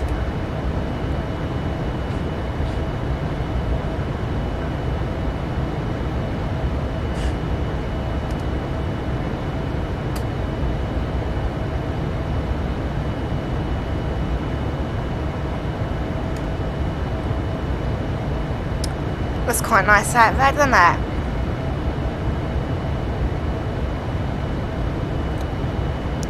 2,400 miles to go. I could have just looked at it on there actually. 2,400 miles, not bad. We've already chewed up, what, 400 now? Oh, 500 actually. We've chewed up 507 miles, Skytrack is saying, since departure from Montreal. So, making pretty cracking progress in an hour. We've done just over 500 miles. Shows how quick these planes are. And that includes, obviously, you know, all the ground stuff at Montreal, like, as in, obviously you have to stay below 250 knots. We had to vector ourselves out, things like that. That includes all of the time we weren't at max speed, so it's pretty cool that this plane can do that. Once it hits an hour, I'll be able to work out how many miles per hour we're doing roughly. Obviously I can just tell that from the amount of knots anyway, but why not? Pun not intended, by the way.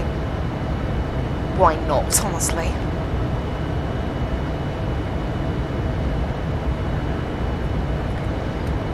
But yeah, so far it's pretty good. I'm enjoying this. I'll probably make the stream go offline about 11 o'clock BST. Now it's about 10 minutes. I don't know yet though, and you'll have a nice map to look at and some nice music to listen to. As is mentioned, by the way, all the music, as I said, is from YouTube Audio Library, and it can be downloaded for free and can be used in videos. It's called Go On The Go. I'll search it now actually. YouTube Audio Library. So you just Google YouTube Audio Library. It's called there you go, look, YouTube Audio Library, look. And you're here. You've got a bunch of music. I think it's called Go On The Go. And for some reason, believe me, I searched airplane and it came up. Here it is. Don't know why it shows up when you search when you search airplane. I just searched airplane because I wasn't sure what to use, and it turned out this is perfect. A little track, and I just have that replaying, and it's absolutely amazing. And as it says there, you're free to use it in any of your videos, non-copyright, you know. So that's what I did. Just click download, and you can use it in any of your videos, or just listen to it. You know, it's actually really cool. It's quite a cool piece of background music. I mean, there's not many songs on that YouTube Audio Library. In terms of the only songs that contain words, I think they're mainly nursery rhymes. In terms of, they mostly are just backing tracks, little background music. You know, obviously because that's the stuff that's non-copyright. I think there is a site that, like, but if you pay money, you can get non-copyright music. But I couldn't be bothered to do that. Well, I couldn't be bothered to spend the money. Is actually the truth there. So it's easier just to get some non-copyright tunes from YouTube. Also, when it comes to like non-copyright websites, even though the website, you know, even though the music's technically non-copyright, YouTube might still flag it because you know what YouTube's like. If it's from YouTube themselves, it'll be in their algorithm to not flag because it's all done via YouTube. I mean, it'd be quite funny actually if YouTube said that this music was copyrighted, considering they're the ones that had offered it. But yeah, I really wouldn't put it past YouTube sometimes when it comes to the copyright strikes in videos. Well, not strikes, notices. I haven't had any strikes, only notices, which are a bit different. They don't have to be removed, notices. Just means you can't monetize the videos, but obviously I don't have ads on the videos anyway, so it's not really relevant.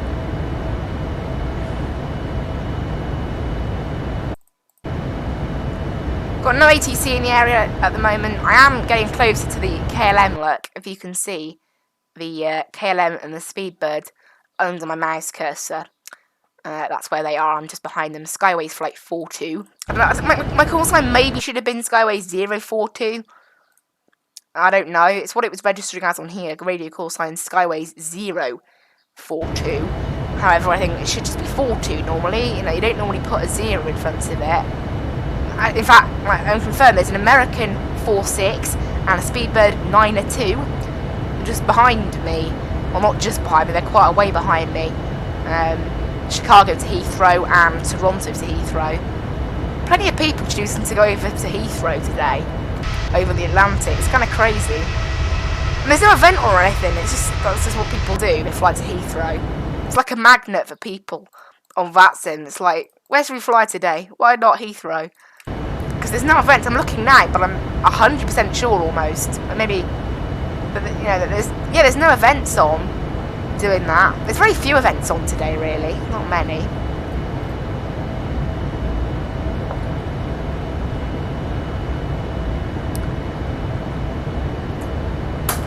But yeah, not bad really. There's a few about. Also, I think, you know, I've got a little snack has arrived now as well, so I think go offline for about let's say half hour until 11:20. I'll come back online. So I hope you guys are really enjoying the stream. As always, just stick around if you want to watch the offline streaming. I'll mute the background music for now so I can talk. But yeah, I hope you guys really enjoy and sit back and relax while I change this. I need to change this. Here we go. And that is it from me. I'll see you in half hour.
Hello guys, I'm back. 11:20. Had a little bit of a little break there.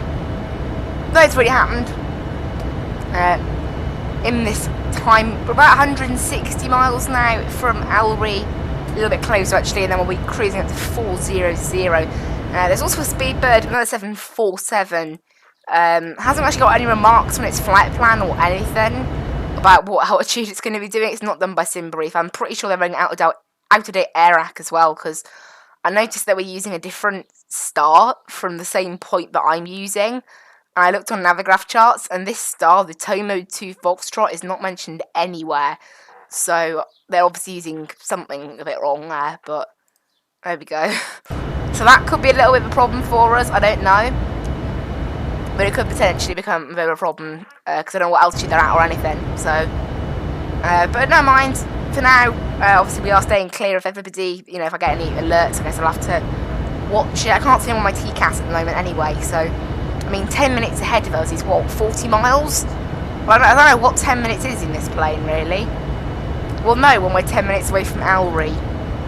At the moment, we're a bit longer than that, so maybe it's more like 100 miles. I don't know. It's a bit excessive, that, actually, saying 100 miles apart, isn't it? But I think if the lead plane is quicker, you can be 5 miles apart. But if the plane at the back is quicker, then you have to be 10 minutes apart rather than 5 minutes. So who knows, but yeah. It's 140 miles, and then obviously, yeah, it is getting quite busy over the ocean. We've also got the Lufthansa 403 as well on our same track. But again, I don't know what altitudes half of these people are even taking. I think the Lufthansa, by the looks of it, is using an old flight number, which it shouldn't. Like an old flight level, but never mind, it's not in the way, so it doesn't really matter. And then you've got the Speedbird that hasn't got any altitude report. Its current cruising altitude is 35,000 and it's still there, so it might continue at 35,000, in which case again it is a little bit off as well. But the Speedbird and the KLM are the ones that are pretty much directly ahead of me now, are both taking 380, so we should be okay from them, because I'm taking 400. Both of them are due at Zetbo at the end of this track to come up to 390, and I'm going down to 390, so I'll have to wonder that. I'm actually going to look, what's the maximum altitude after Zetbo? Oh, it's a direct segment, and then the airway has a maximum level of, oh, there's no maximum level. Here you go. On L607, the maximum altitude is flight level 460. So I can go up to 410 should I want to, I guess. I probably can. I have to wait and see what ATC give us, really. If there are any ATC. Right now, I mean, last time I checked, yeah, Shannon Centre are currently online. Not Shanwick Oceanic, just Shannon. So we might have a bit of ATC. And London North, so that doesn't currently cover us. But as I said, we're still hours away from entering UK airspace, and I think we enter Shannon control at about Zetbo, somewhere around there, which we're not due out until about, was it 1 o'clock Zulu? I can't remember, let's have a check. Go to route data, I think it was about 1 o'clock Zulu. Yeah, 20 past 1 Zulu, so about, what, 3 hours from now, we're due at the other end of the Atlantic. Not bad. Not bad, gotta say.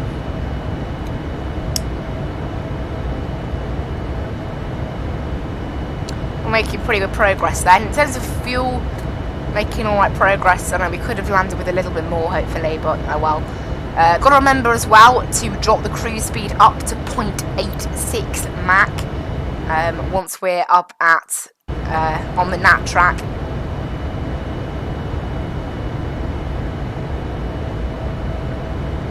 Be interesting, really.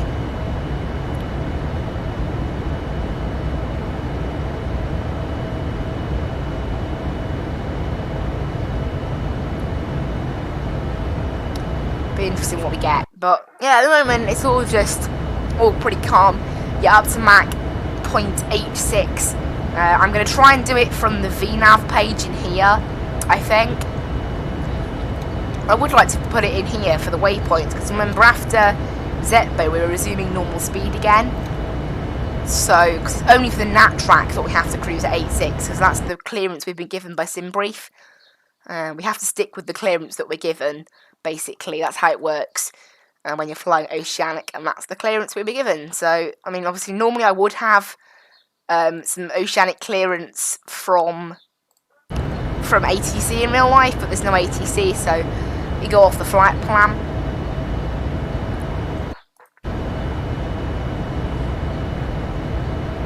The clouds have finally started to even out. It was very, very thick cloud back there, but finally we can start to see the Atlantic Ocean that we are now above, but we don't enter its airspace for a little bit longer yet, because we're not far enough away from land, I think.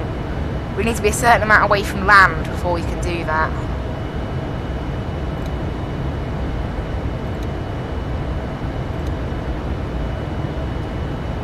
But it's been a pretty long sort of trip to Albury in terms of that. Okay, we're about coming up on 10 minutes. It's about 90 miles, 10 minutes. But I mean, that's quite a big gap, isn't it? 90 miles. Obviously, that is only for other planes at flight level 400. And by the looks of it, nothing else is at 400, because very few planes actually cruise that high. The only reason we're cruising that high is because we're a Boeing 787-8, and all we ever do is climb extremely high. It's what a Boeing likes doing. Not Boeing, a Boeing 787. It likes going as high as it can. I mean, weirdly, the KLM ahead of us is actually a 787-10.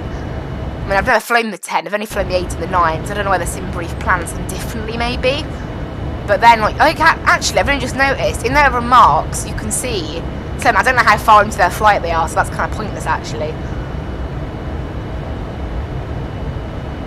I was thinking, you can see what time they're going to get to each place, but obviously I don't know what time they took off. In terms of, I can only see the time online, which probably isn't exactly the time they took off. So I can't actually see that. In about 15 minutes, just a little bit longer, I will get a little sort of buzz from Skytrack Fly UK asking me to change a radio frequency. That will happen, I think it's between 2 and 2.5 hours into the flight, and then at 1 to 3 hour intervals after that it happens. Obviously, to make sure that you are still there. You don't want to be I mean, there's a system called cruise relief if you have to leave the cockpit, so that's why they did that. I'll probably be online now until about 12ish when I have lunch, and I'll be back online. I'm trying to stay online as much as possible. We had a 25-minute break there, which is nice. I need a little break for my voice, as I said. I can't keep talking constantly. Okay, we are 86 miles, so it's roughly 85 to 90 miles we've got to stick from an aircraft. So let's go ahead and stick 160 nautical mile range in here then, so I can see how far ahead planes on other oceanic tracks are.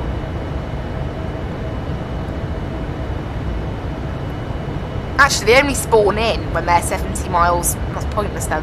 I've just realised that planes only actually spawn in on Vatsim. I set the limit, I set it at 70 miles. So planes that are 70 miles away from me or more don't show up in my sim, because it helps with memory. The more planes you have spawned in, the laggier it is.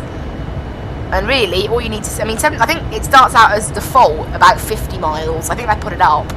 Maybe it's 25, the default. I can't remember. Because really, you only need to be able to see planes at the airport. It doesn't really matter, where they are in mid-air. I've got Vatspy to look at that.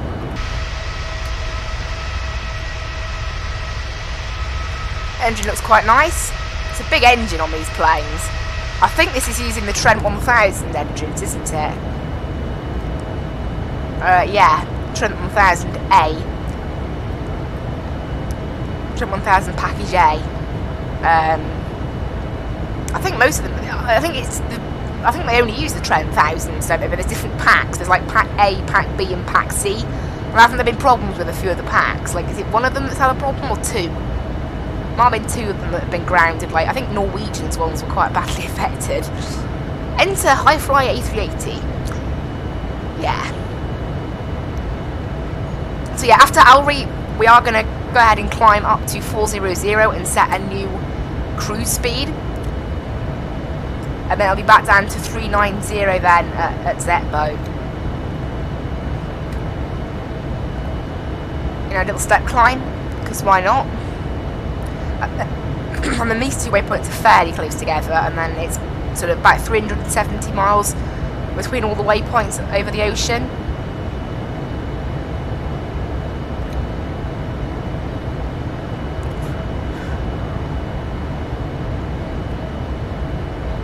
We are getting quite close to entering oceanic airspace now. No ATC at the moment. I don't know, you know, maybe we'll get some Shanwick control later on, I've got to hope.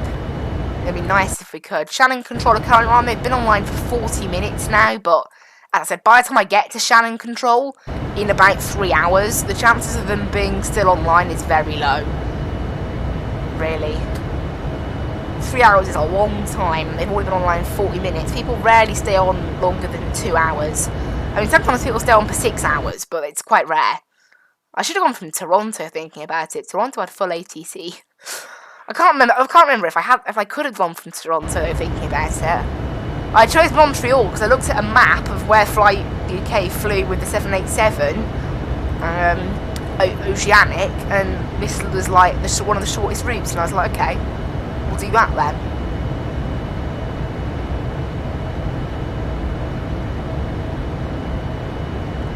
We are heading to the lovely airport of London Heathrow as well.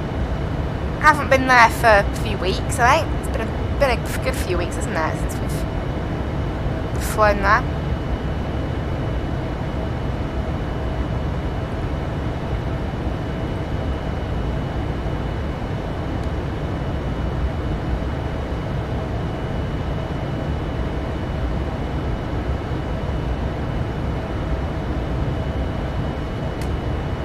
Yeah, it's a nice looking plane, this, so yeah. Right, 50 miles out. Let's get our MCP altitude to 40,000, ready for the step climb. This thing, I don't know, is this thing going to do the step climb? Oh, it's doing it now. Oh, okay. Do it now then, plane. I'm okay with that. I didn't think it'd do it immediately, or whatever then, that's alright. It's only 5 minutes, isn't it? Yeah. It's only 5 minutes, 4 minutes even, so it shouldn't matter too much. And I may as well increase our speed then a little bit. We'll do that now, so we'll get ourselves set up. So 0.86 Mach, wrong one. There, 0.86 Mach, cool. So this thing should now be set at 0.86, which is 339 by the looks of it, the whole way. Which is the what we need to be at. By the looks of it, when we step down, it's gonna go back. I'm gonna make sure it knows it's a step climb. Well, step descent. This is the next one. Good, because I didn't put the S in. And I was wondering if that changed things. Good, just checking. And then it'll be back down to 0.856 after the nap track is finished. But yeah, we're just increasing speed slightly, not even that much really. Minor increase in speed. And minor increase in altitude. Increase of altitude of about, what, 1,000 feet, so nothing too massive, really.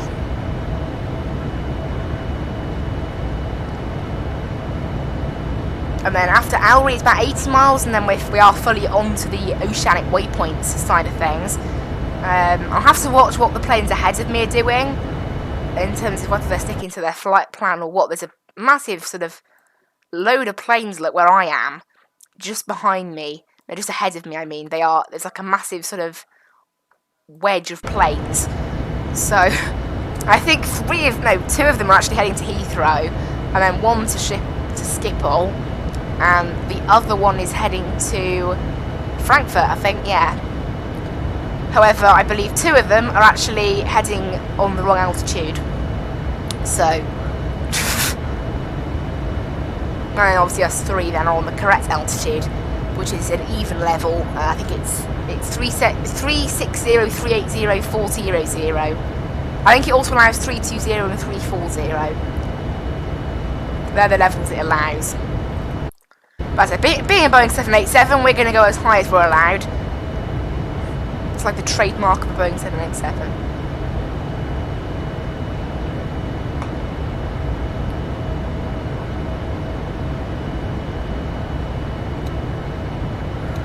only 2,000 miles to go now, making pretty good progress. Coming up to 1,000 miles flown now, almost. Only about 80 miles off it, so we've flown some serious amount of miles. It's pretty nice. Flying a nice large amount of miles, always good, isn't it? But yeah, it's great. I'm trying to look at where I am now on the Skytrack map as well, for Fly UK. Just wondering, because you can do that.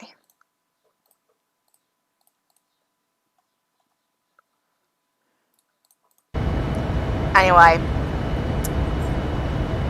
Yeah, also I think I'll have to find Santorini soon.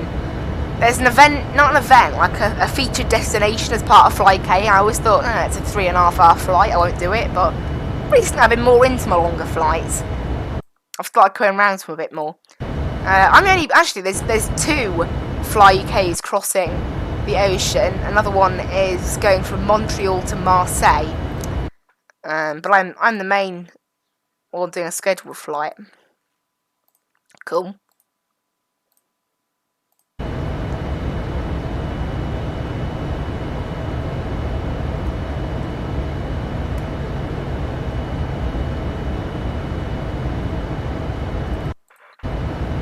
Yeah, I'm just about to enter oceanic airspace literally now.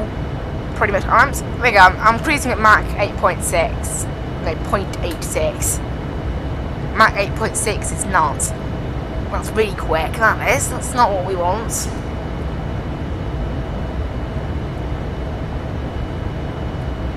I'm just about to activate the Alry waypoint now.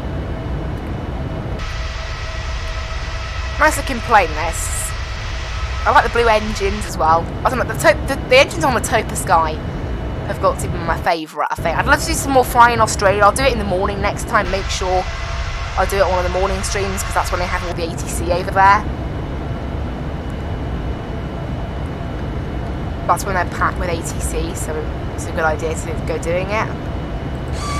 What the? I can move the seats? I didn't know that. I can move my seat around as well, but however, I have learned when the camera ends up inside the seat, it causes problems, so... Whoa! I didn't know you could do this. How have I only just discovered it now?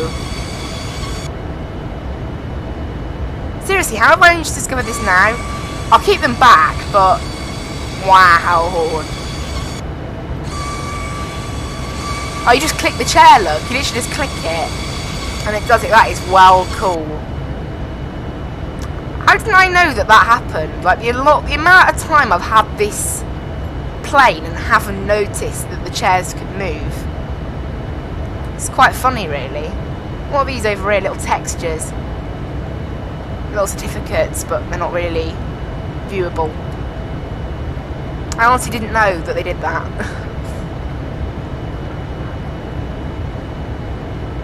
There you go. We are now heading on the NAT track at Mach 8.0. Look, 0.86. I'll tune that down.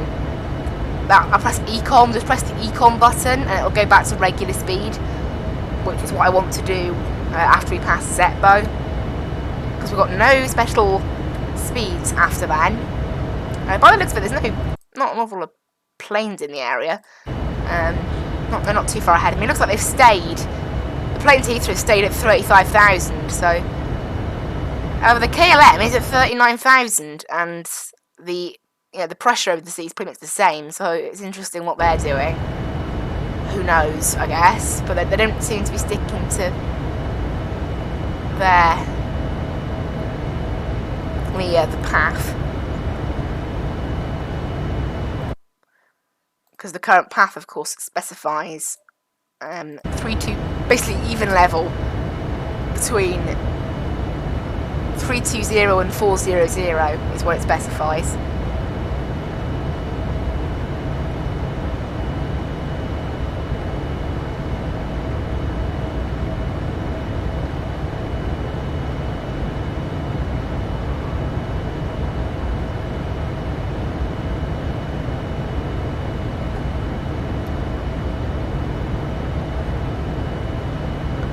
They're doing pretty good here, just on the Zulu nat track.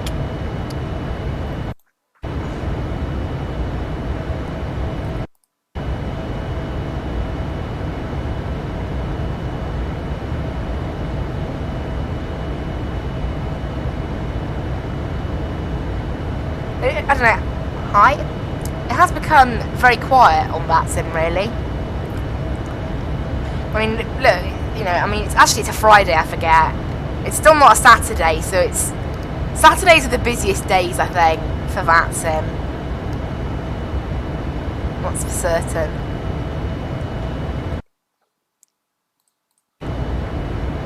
Friday's definitely busiest.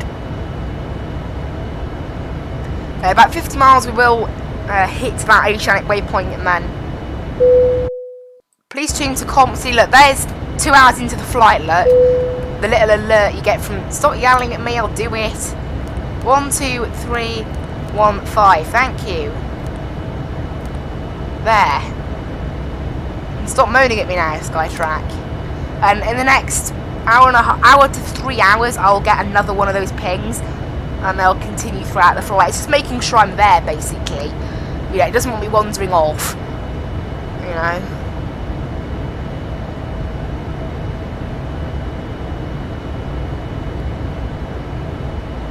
That's how you know you're doing a long flight, when it pings you for one of those, like, one of those. It's quite funny.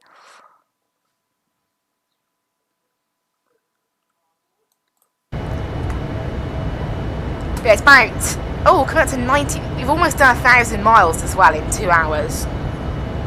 This thing's a quick plane. We're averaging just under 500 nautical miles per hour, so that's 500 knots. That's nuts. 500 knots an hour, roughly. 400 knots. It's not bad.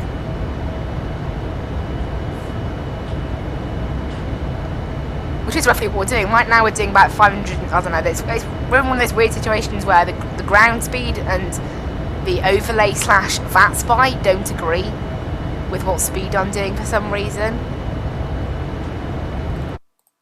Who knows why? They just don't agree. No one's mentioned on Unicom about what nat track they're using. So, who knows, I guess. But yeah, we are now on the nat track. We are now on nat track Zulu. That's taking us safely over to Ireland.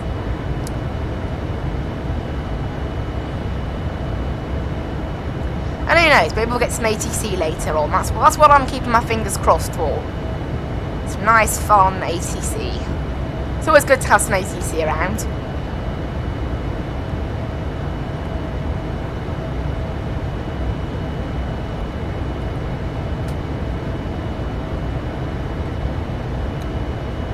On my alternates now, look, there's way less choice. Well, there's not so much choice actually, but they are considerably further away. So at the moment, we are currently within ETOPS Fort St John, and then we will at around about 2.5 hours into the flight, we then enter where we need to start heading to LPPD.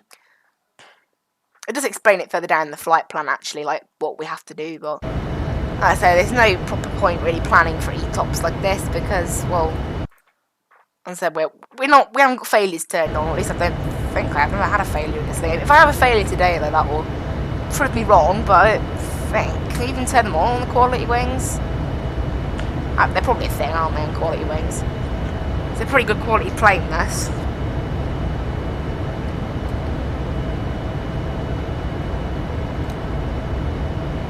Oh, our landing speed's changed a bit.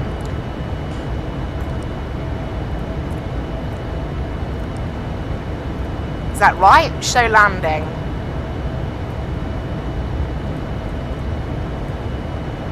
090 at, I think it was 11. Oh, 080 at 9 now, it's changed again.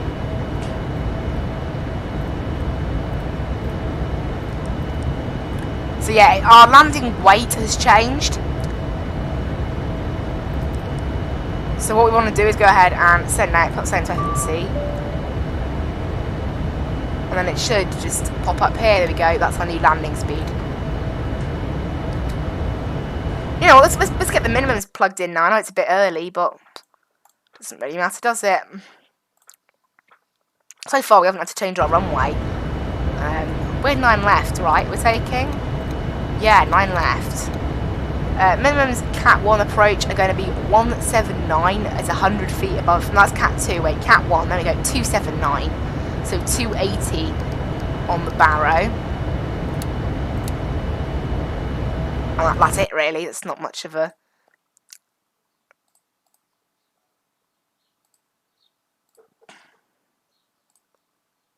It's kind of a silly thing. On the charts there was a little scenario for, like, a missed approach if your radio fails. Like, what? So what's the chance that you, 1, miss an approach, and 2, your radio fails? That's like 2 bad things at once. Maybe they're linked. I mean, technically, if your radio failed and you didn't know if you had clearance, you would have potentially go around, I guess. So, makes sense a little bit. Right, I am closing up on those other planes. That KLM is still at 39,000. It hasn't bothered climbing for some strange reason. We're just about to hit this next oceanic waypoint, and then this thing will turn a little bit to the right.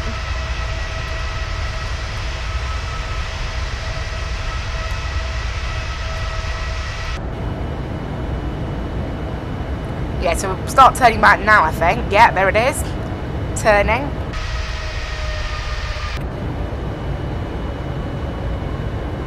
Which should actually give us a little bit higher speed, I'm hoping.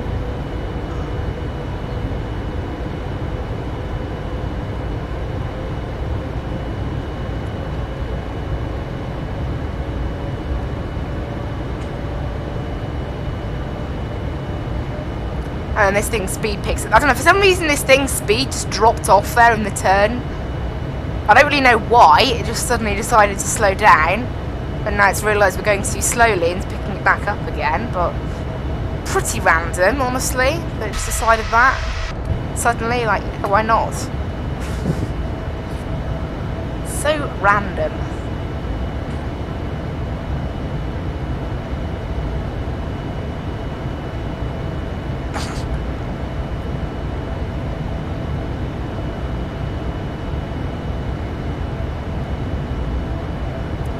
Yeah, speed is resuming to normal, and our speed is sort of pushing up a little bit now. Thanks to, 1, the tailwind, and 2, the fact that our speed is actually resuming to normal now.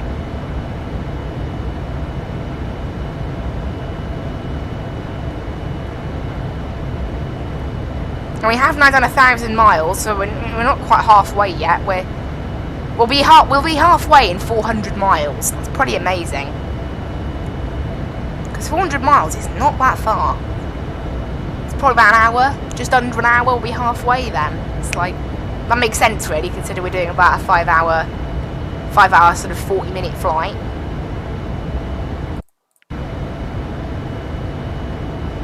Very interesting where all these other planes are though. What are we doing? So the KLM must have changed its plans. It's gone up to 40,000, look. Despite the fact that what its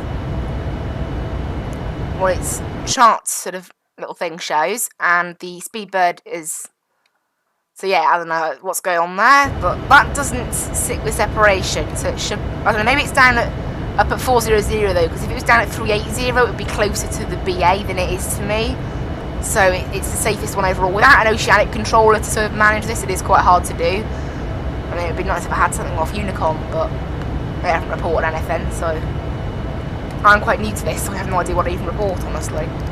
Oh, there we go. Adjust the heading rounds to that. We've gained speed now, we're back up to Mach 0.86. And yeah, about 545 knots we're doing right now. Well, the overlay thinks something a bit different of it. It's very, very quick speed, 545 nautical miles per hour, which is what knots are. Absolutely nuts. It is a well quick plane, this.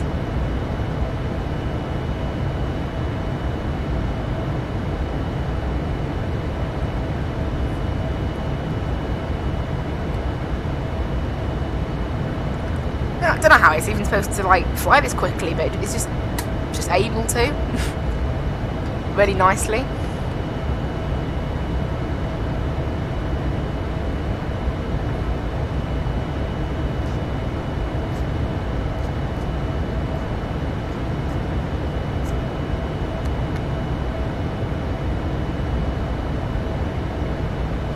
It's very cloudy down there still. Oh, is that a jet trail I see down there? Yes, it is. That's the 747. I don't know what that jet trail's about. They must have. Oh, they just descended, maybe, to make way. Is my TCAS on? Traffic's turned on, and if I go to the TCAS, it's set to normal, and it is set to TAR alert. It's on mode Charlie. That's because I think they're 4,000 feet above me now. That's probably what it is, because I'm going a lot quicker than them. Oh, it's a different one. It's a different BA. I think it's Speedbird 458, that one. At 35,000, yeah. And typical sort of model matching kind of bug. Apparently, what on earth? Is it just falling out of the sky or what? It's dropping quite a bit, isn't it? And it's going very slowly. I mean, I'm going past it like it's standing still. Okay. Has something gone wrong there? Did they pause their sim? Is that what happened? Did they pause their sim for a bit? Is that what they're doing? Are they like pausing their sim or what? Look.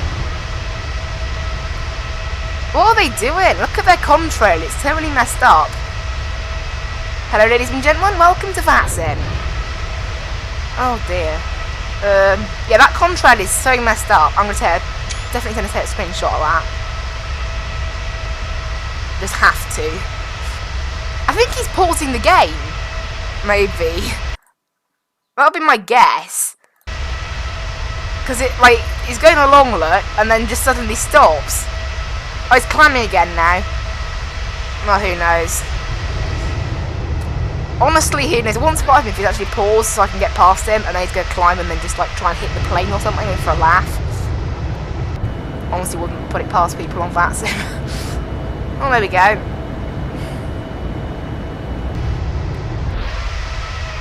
Honestly, I have no idea what they're doing.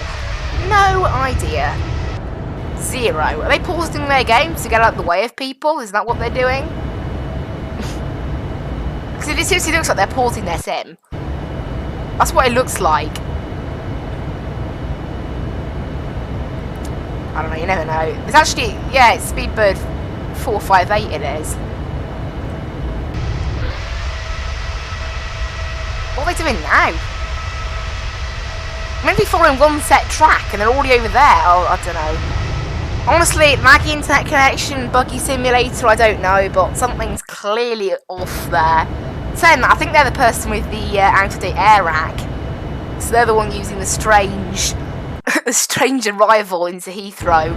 And they've got no remarks on their flight plan or anything, so strikes me as a little bit, I don't know, a little bit new to Vatsim maybe. Or maybe they're just trying to troll. I don't think they are though.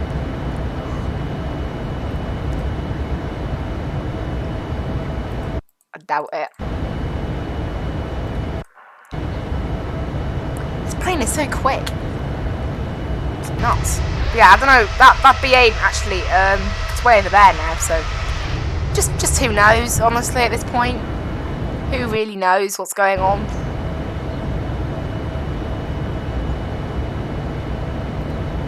Don't think anybody knows what's really going on, though. Just leave it.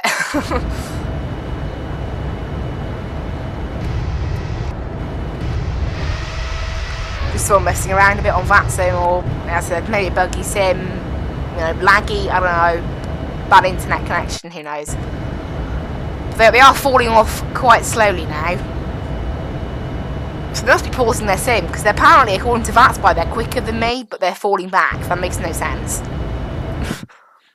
So obviously something's a little bit off there.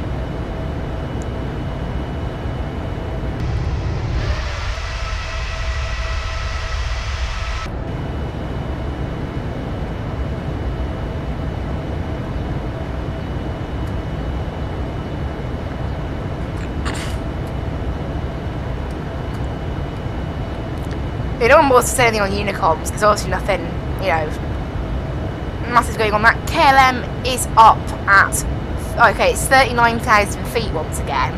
Why is everyone using old flight number, like old flight levels? Literally everyone is using an old flight level apart from me. But I'm pretty sure you're meant to be using an even flight number, no? Flight level, I mean. That's what Simbrief planned, and that's what all those other people planned, unless... It could be to do with the pressure. When the pressure's a bit off, Vatsim always thinks that the altitude of planes is different, so to what it actually is. So it could be that. But I don't know, it's not happening for me. But again, maybe it's just... I don't know, who knows. It doesn't really matter. As long as I don't end up crashing into a plane, I'm not that bothered. Yeah, and that Speedbird 458 that we passed has barely moved since, even though apparently it's doing 564 knots, so it must be pausing their game mode or something. A little bit odd.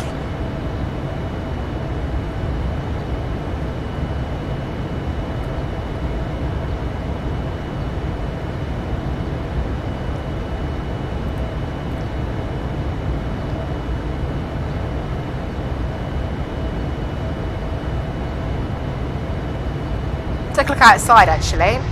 Do a flyby?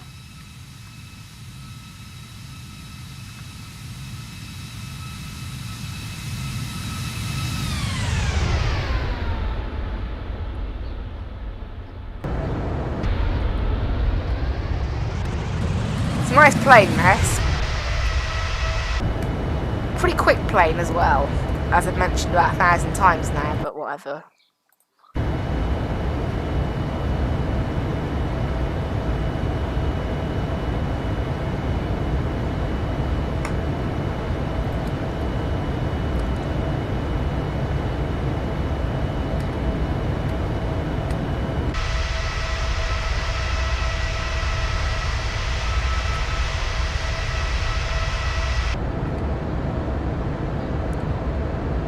Been here about 2 hours and 10 minutes coming up on now. I've got just under 1,800 miles left to run.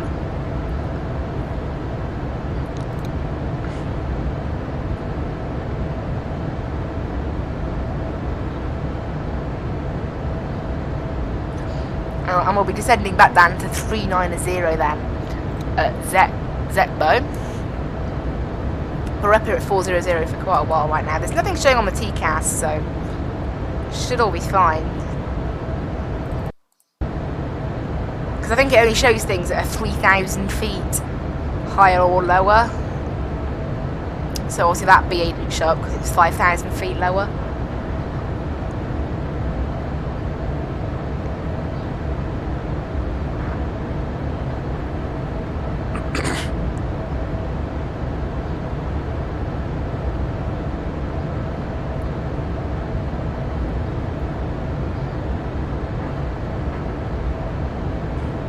We're maintaining a pretty good ground speed here. I don't know. The overlay thinks 553 knots. The plane thinks 547. That just happens. In terms of London, we've got quite a few planes due in. However, that BA, the 20 Romeo, is going to be ahead of us now, apparently by 15 minutes. Must have sped up. Whoa, it's doing 575 knots. What? It's like a rocket. It's only at 37,000 feet as well. Wow. Obviously the 747's a pretty quick plane as well. We're rocketing along.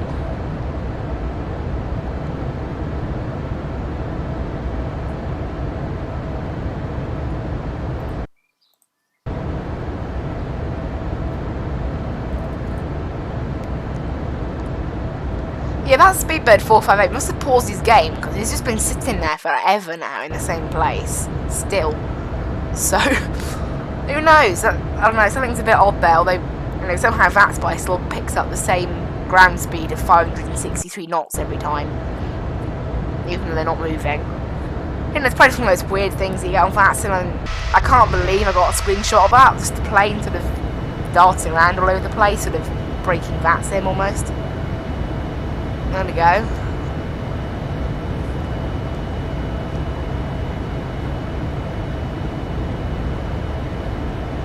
All I can say to that is welcome to Vatsim.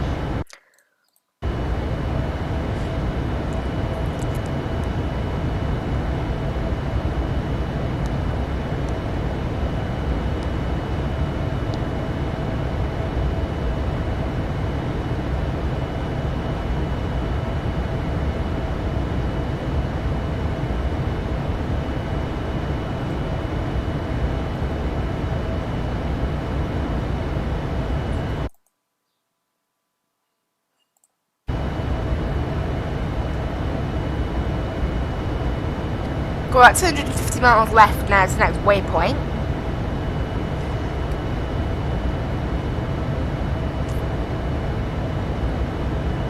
Not bad. I think I'll go off around like 12:15 and I'll be off then for about an hour probably.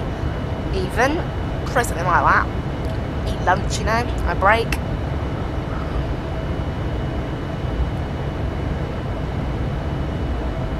We're doing pretty well here. It's a nice flight this. I quite like flying over the Atlantic. The clouds, quite cloudy.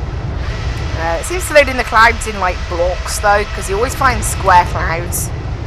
Even though the draw distance on the clouds is cranked up to max, but whatever.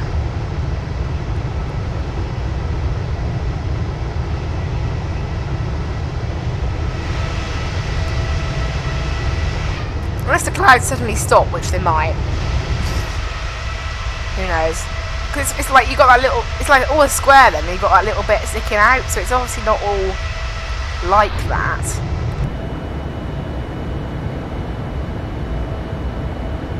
That layer of cloud above us is gone. It's a pretty nice day out here. I mean, it's you know, it's about 11 o'clock Zulu, it's about 12 o'clock UK time.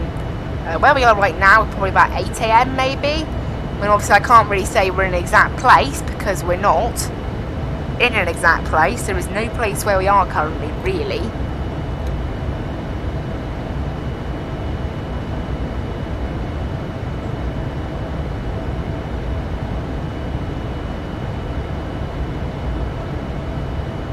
What's really funny look at, like, if you click alternate, it'll only let you pick this one.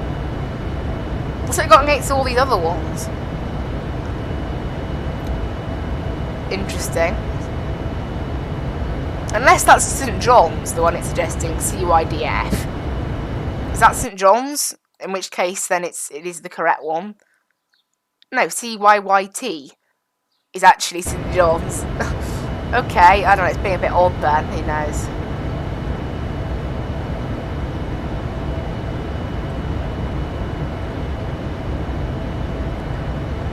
Bit of a weird one. It's like, pick this one. Like, why this one in particular? Why are you so... Who knows? Bit of weirdness from the plane there. No, you can't push any of these buttons. You can only press one button, because why not? Our estimated fuel arrival in Heathrow has gone up a little bit now, which is nice. I can request wind data.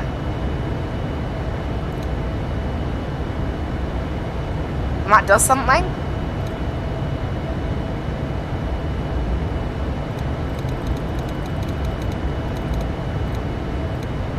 Who knows?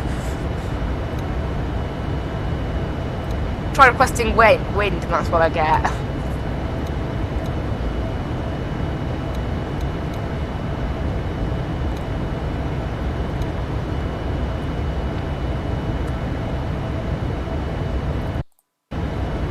Yeah, that speedbird 458 has barely moved, so it's obviously been kept by something. I'm actually falling behind the other planes a little bit. However, the Lufthansa to Frankfurt is going a lot slower than me, so I'll probably overtake that one. Probably the cost index of 250. It depends on what they were cleared to as well. I mean, I can have a look actually. The KLM was cleared a max speed of 8.5. Oh, never mind. My max speed's meant to be higher then. 8.6 rather than 8.5 is what I was cleared. It's across the ocean at.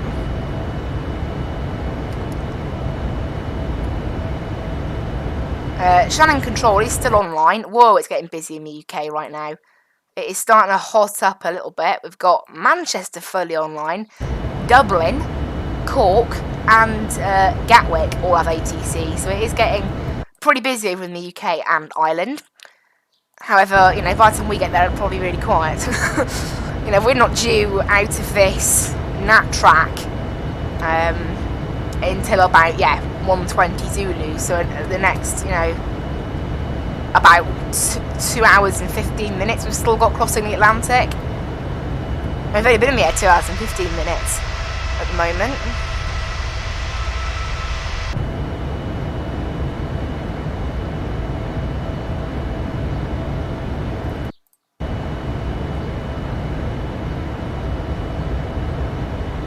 I hope anyone watching does really enjoy the stream, by the way. We've had like quite a few playbacks today, and no one seems to stick with the streams, unfortunately.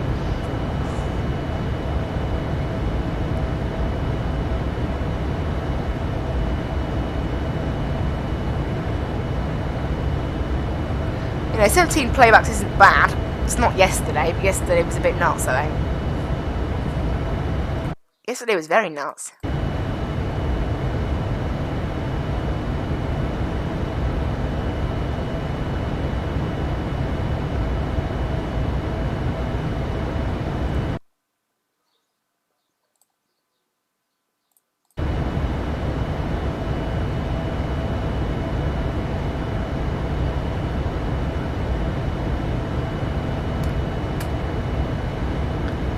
Yeah, it is interesting looking down at scenery and just seeing sea. I mean, it's basically all we've seen the whole time.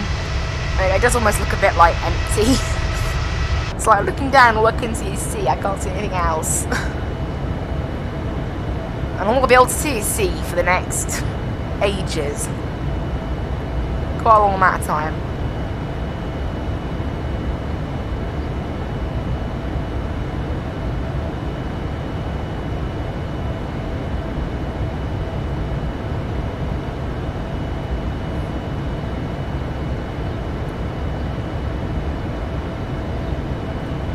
I wish the sunshades actually had an effect on the lighting, it'd be great. Absolutely awesome if they did that. But they don't, for some reason. It does confuse me. I think it's an FSX lighting thing, maybe. Who knows? But yeah, we'll have daylight for the whole time now. It's amazing it was actually like pretty much dark when we took off. So it's like, it's cool being able to see, you know, sunrise to daytime. It'll be daytime the whole time. Like back there in the cabin, they're probably serving what, breakfast and dinner.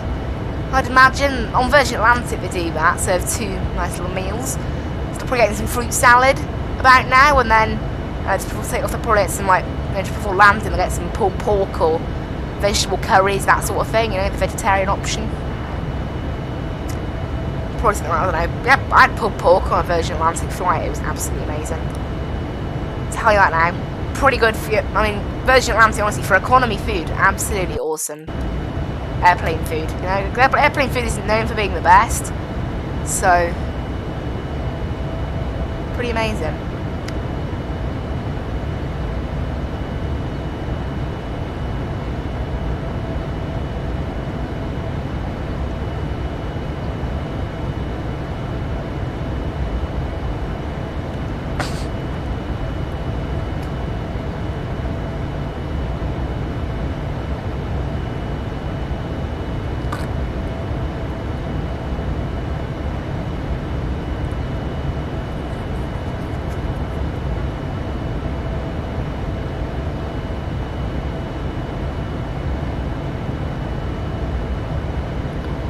Yeah, still about 20 past 3 we're due into Heathrow. So we're going to have another long stream like this between Stansted and Tel Aviv. That flight will be a bit shorter again though. I'm not quite up there with the length of this one. And then the Lisbon to Dubai was even longer than this flight, so I don't really know what that says. Yeah, we've been going 2 hours and 20 minutes so far, so it's about, what, 4 hours left maybe? It should be, no. 3 hours left. 3 hours and 10 minutes left, so it's about, 5.5 hours today's flight's going to be. So we are ahead of schedule by about 15 minutes, the flight, I think, in terms of flight time, how long it's going to take us. If we can do it in 5.5 hours, that would be pretty nice. Have to see how the arrival goes, I guess. That's when the... oh, wow, the clouds are getting very thick, aren't they? Look at that. But yeah, the arrival is when everything starts to get a little more... the ETA starts getting delayed a little more and things. It depends on whether we have ATC. I'd love to have ATC. In fact, you know, like... UK control, like London control just came offline. They were London control north anyway, so it doesn't really make any difference, but would have been nice to have some ATC. I don't know, Shannon control is still online, but they've been online for an hour and a half now, so I can see them being offline by the time we reach them.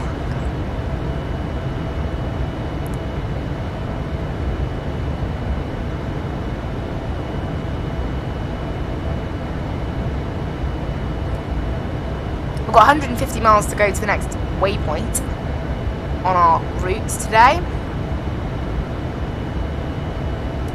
Also, I hope you guys love the offline screen that I have. Like, I was watching it while I was on the offline, make sure it, you know, all the music. There was a little gap because the music's set to loop, so when the music finishes and then starts again, there's like maybe a 15-second gap with no music, 10 seconds. It'd be nice not to have that, but overall, not too bad. Not too bad at all, really.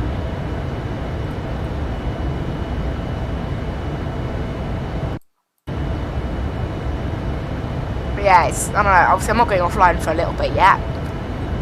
Got a little bit of time. But yeah, it's nice. I thought it was nice to have an offline, like an offline stream bit rather than going offline then just doing a 2-part stream, because it's kind of nice that, you know, one, I can just flick back and forward, and also, you know, you still get to see where I am, you still get to see the overlay and things. It's better than nothing. It's kind of quite nice, I think. A little bit relaxing.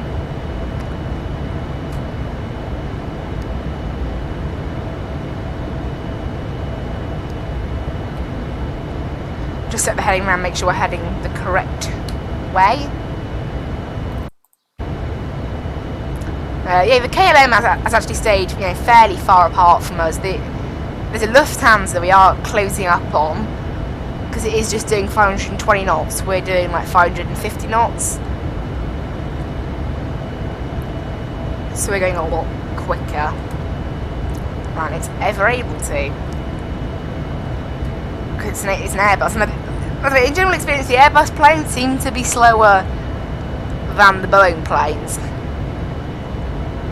Because there's a Thomas Cook going the other way, and it's at a ground speed of 430 knots. And there's another one going the other way, 470 knots. It's just nuts. Like, it's a gap of almost 100 knots, depending on which direction you fly in, because of these winds. Because obviously right now we've got a tailwind of about 55 knots, but if you're heading the other way, you'd have a headwind of 55 knots. So it's an overall difference of what, 110 knots to speed, something like that. It's 110 miles an hour. No, nautical miles an hour, because knots different. It's quite a lot. You know, it can add up to a good hour, really, of extra time.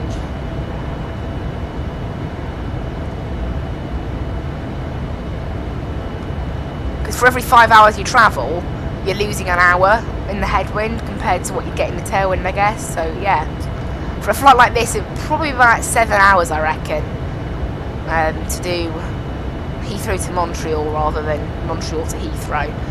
Probably out about an hour and 20 minutes, maybe hour and a half. Depends on how strong they'd be, I guess. It's kind of crazy how it works.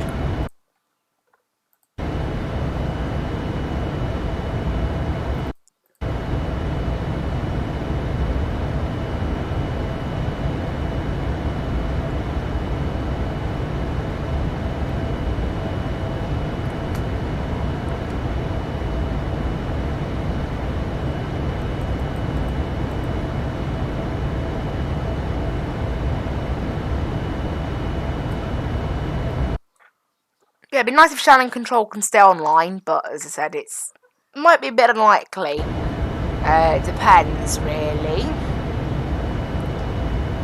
what happens. But yeah, they've been online an hour and a half. I'm not in range of them, so I can't really request what time they're going offline or anything at the moment, but it'd be nice if they were still online when I got there, but the chance of that, I think, is a little bit low. But they'll still be there when I get there. I mean, we're making pretty good progress. We've done 1,300 miles now since Montreal, so we're almost halfway. Block time so far is 2 hours and 35 minutes, so not bad.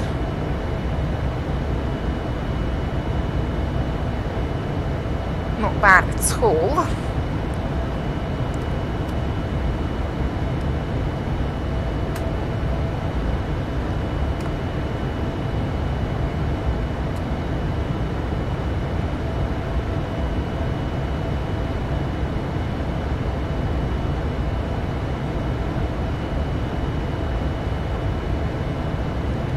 Yeah, nothing on Unicom, like, even though you got those people of the Atlantic and things. No one really seems to talk at all, I guess, about sort of flight levels and things. So that KLM seems to be at 39,000 feet, however, it's going up and down all the time, a little bit because of the pressure, so who knows. When currently down in Heathrow, it's 090 at 9 knots. QNH is 1028. 22 degrees now. It's getting consistently warmer down there. The forecast is saying it'll be roughly 070 on the winds for quite a while after this. So we are good for a 09 arrival, I think. The wind's staying pretty solid on that level.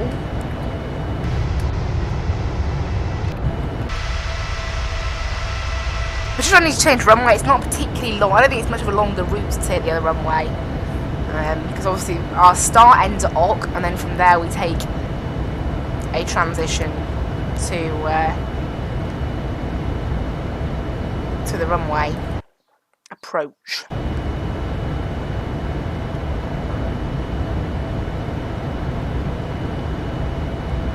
Yeah, we're just 92 miles from our first waypoint. We've got a number of those though. A number of those oceanic waypoints to get through. They're all about 380, 370 miles apart. Yeah, this plane's quick. We've already burnt through 29,500 pounds of fuel. According to Skytrack, we start with 75,000 pounds. I know the plane's using kilos, but Skytrack uses pounds. Yeah, interesting. Very interesting.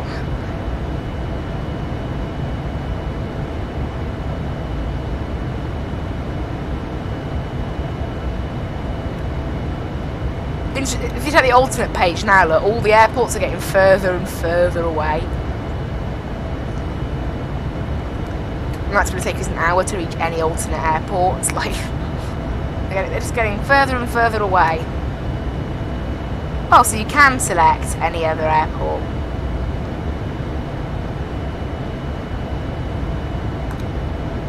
Don't want to, obviously, but that's interesting to know. It's like bug, look, what's just going off the edge, look. Oh, who knows? So I think it's like it breaks the FMC, possibly. I'm not really sure. Looks like it does a little bit. But yeah, I don't know, it's a very quick plane, as I've said, it's, you know, Mach 0.86. We're given my sim brief. Maintaining it pretty well. We are getting close to that Lufthansa, but it's at 39,000 feet, so should be okay. I don't know why everything's at an odd flight level, because as far as I'm aware, we're meant to be at an even flight level. So, I mean, you know, according to the NATS report, it's meant to be at an even level.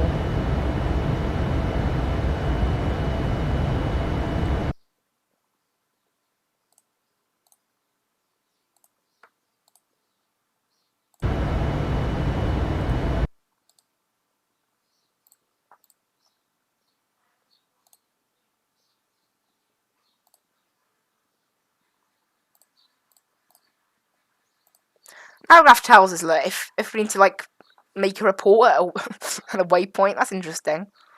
However, you know, apparently that did apply to Taffy and Alreed, but obviously we're not on ATC, so that's not true, I guess. Sadly, you know, no ATC or anything, so oh well. That's how it is, isn't it? Vatsim is quite quiet at the moment. Oh well.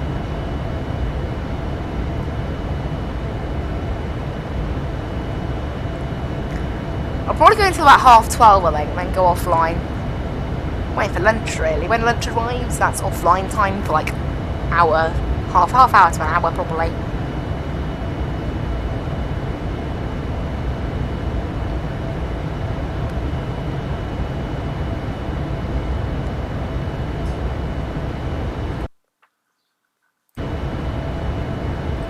But we're coming up on, yeah, being pushed back from the gate quite a while ago. I'm having a look now on FlyUK's website just to check about flights, about what's it called, Skytrack, about when it reminds me to be at the controls.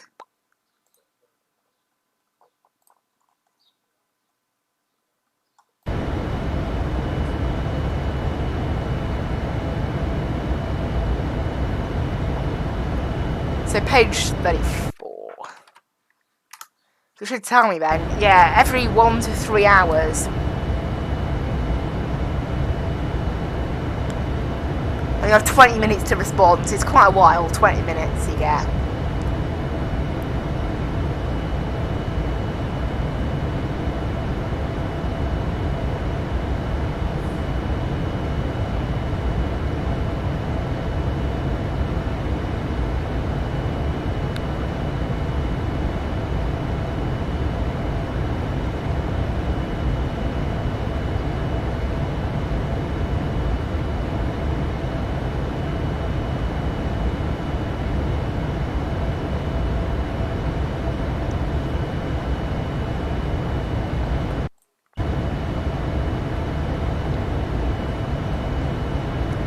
We're coming up on 5140 north here.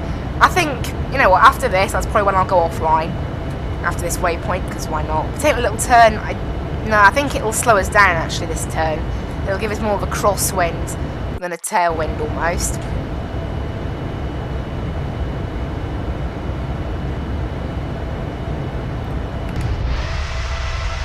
Whenever it's slow as planes going the other way, though, so I'm not complaining.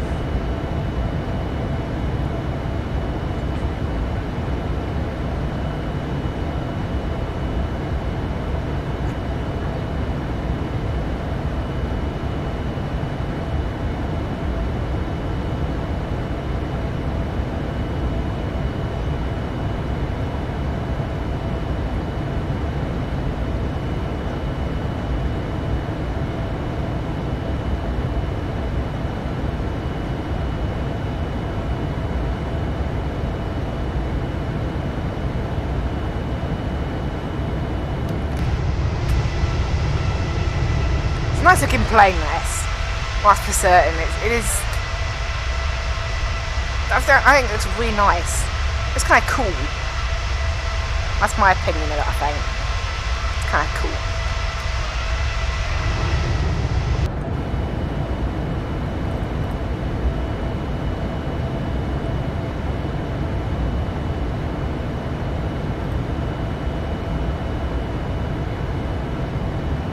Yeah, this thing does chew up miles. I mean, look at that. Look at the nautical miles coming down. Like, it's like chomp, chomp, chomp. Eating those miles. Likes them. So I'm going to actually switch this on to, there you go, switch it on to QNH, because that's what they use in London. Probably the first lot I've ever had where you use altimeter on takeoff, and then QNH on landing. It's a first. Definitely a first.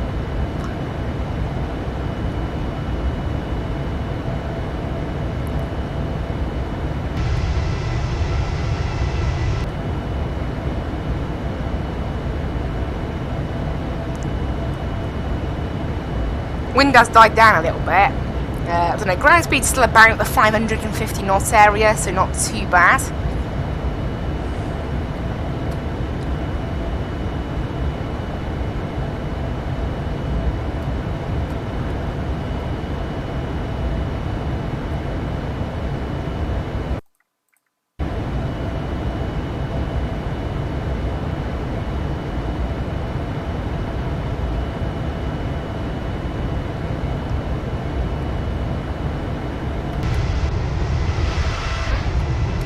Can't see many planes about, even though there are a few on the Vatsim apparently quite close to us. Don't really know what the range is on Vatsim, but that's kind of a thing.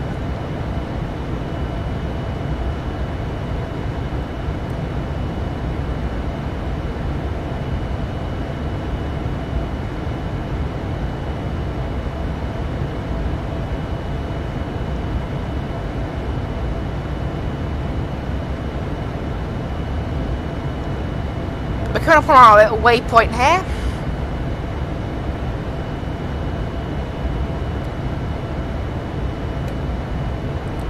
And I'll say to the left, we've got about, after that, about 380 miles until the next waypoint.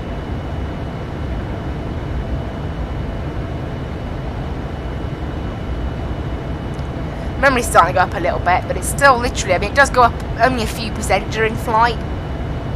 What made it a big deal in Dubai, I think, was it did start out at 75.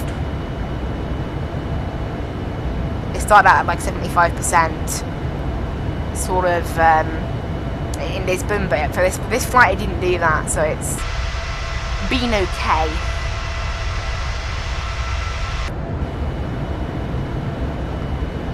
The plane's taking itself around to the left now.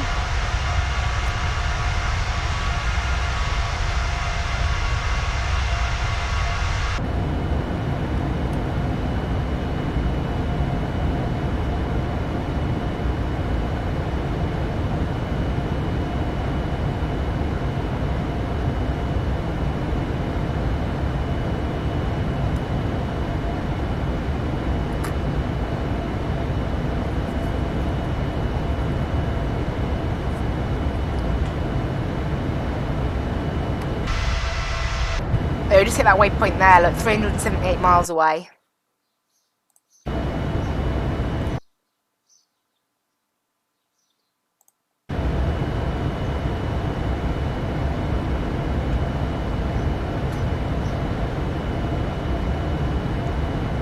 Is that right? And the gear can stay down at like Mach 0.82.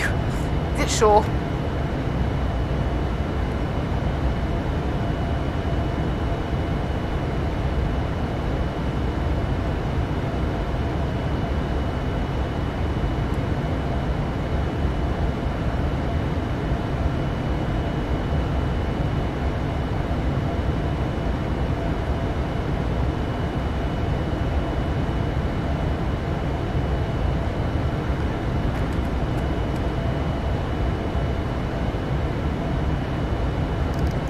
Just heading right out. We have slowed down to about 540 knots now, so we've lost a little bit of speed, but not too much really.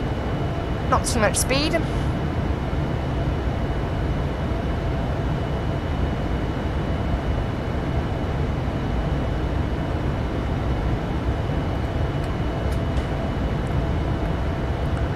We'll turn back onto sort of a straight path basically all the way to Ireland after the next waypoint.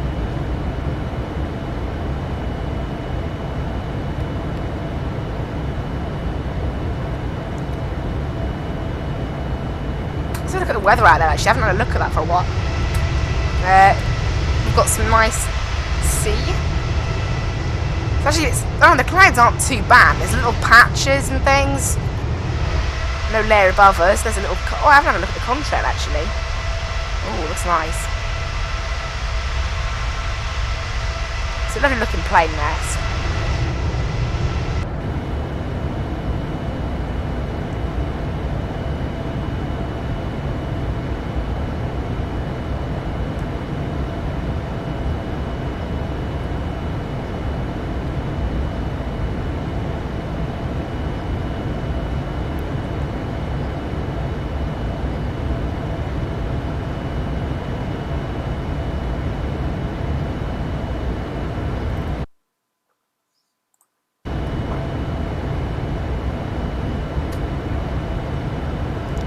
Right, there's half 12. I'll probably keep going another 10 minutes, really. Why not? We've been on now for the last hour and 10 minutes. It hasn't really been a problem. Nothing on my TCAS, so yeah, it's actually quite empty over the ocean today. Surprisingly empty. Let's have a look at ATC, little update. Still nothing in Heathrow. It's very busy over the UK. And Shannon Control are still online, however, I have a little feeling they'll probably be going off after 2 hours, so 20 minutes time. If not, maybe they'll stay on longer, but normally like the average time is about 2 hours, and if they're not offline by then, sometimes they can spend up to 6 hours on Vatsim. Some controllers do that. There's a controller over in Casablanca that's been online for 4.5 hours right now, so it's possible. People do it, but it's quite rare. We need to do some more flying over in, like, I don't know, that's Singapore, not Ho Chi Minh area. It was fun that when we did that. Sadly, Metro Air have actually taken that flight away. You can't do it anymore as a Fly UK pilot, so I'll have to find another way to fly that route. It's a shame, because it was a good route to do in the 787 as well. I would have definitely done it again.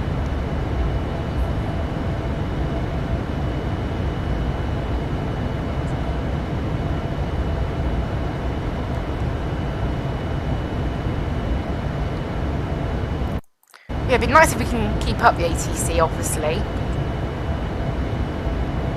Because I haven't had any yet, so it'd be great to have some later on in the flight, wouldn't it?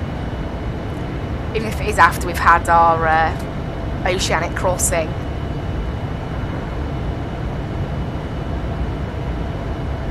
It's a nice view. I love how big the windows are in this thing. They're like massive on the side.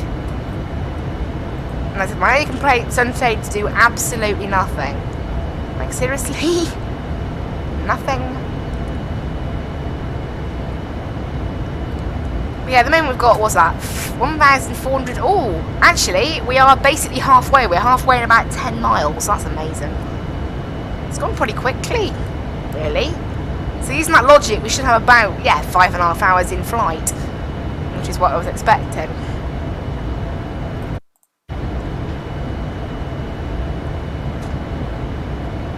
We've been in the air, well, coming up on 3 hours now, been in the air. Not bad. Not bad at all.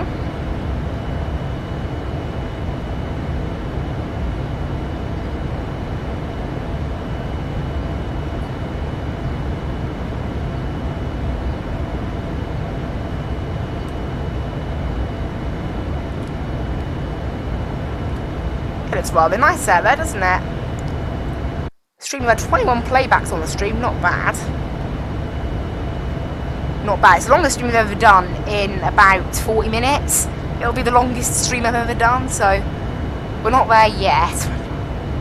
We're not there just yet.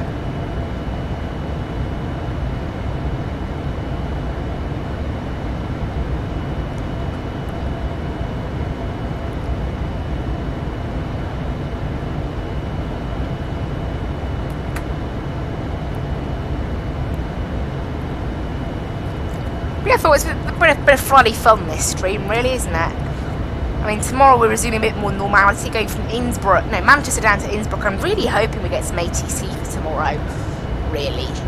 I really want to get some ATC, it'd be great. Because I don't often seem to get it, but I mean, flying into Manchester last time, we got full. I don't know, Manchester seems to be a very popular airport.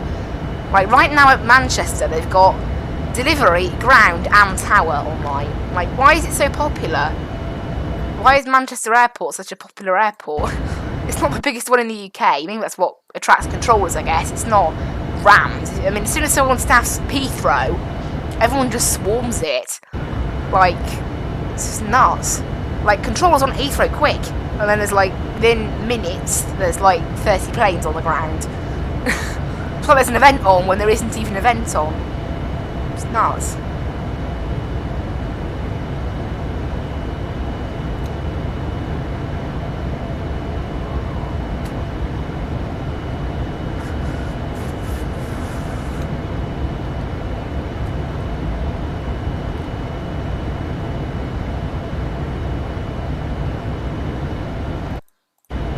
we've got 310 miles to go until our next waypoint. Yeah, Shannon Control is still online.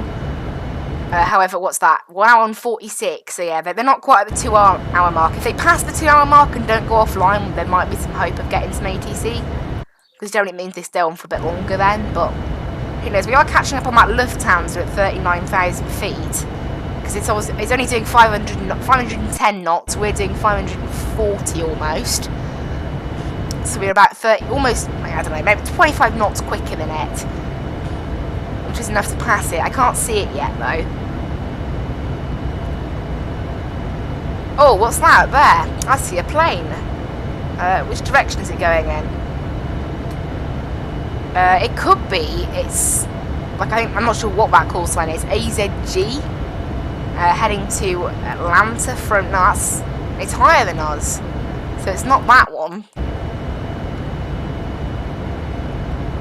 Because what it is as well, people tend to take slightly different approaches to these nat tracks. Because, like, what Navigraph thinks I should be following is pretty much exactly what I'm following actually right now. But sometimes planes, they sort of change what the direction is ever so slightly. But yeah, I don't know who that plane is. Maybe if I refresh that spy because it's from 2 minutes ago, there's someone connected. But there's no one above me. That's kind of the thing. Oh, never mind. The Speedbird 20 Romeo that was meant to be.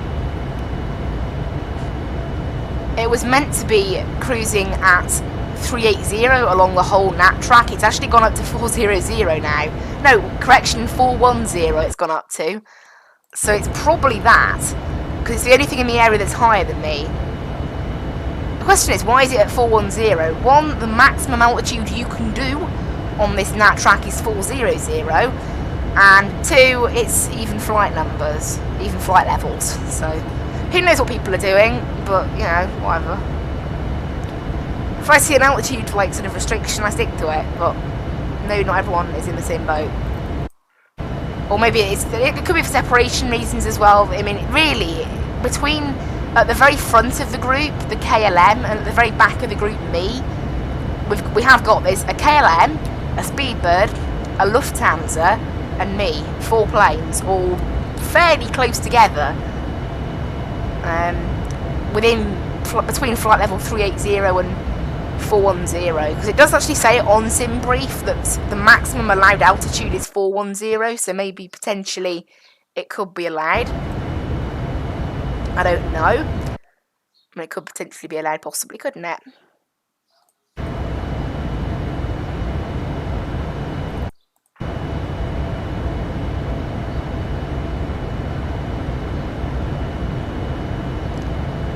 Right, once we're 2 hours and 50 minutes into this flight, I think I will go ahead and go offline. As one, my voice is starting to get a little tired. Also, I think it might be lunchtime quite soon. I'm getting a sense. So, yeah, 2 hours and 50 minutes in. I'll probably be offline until about 1:30, let's say, for now.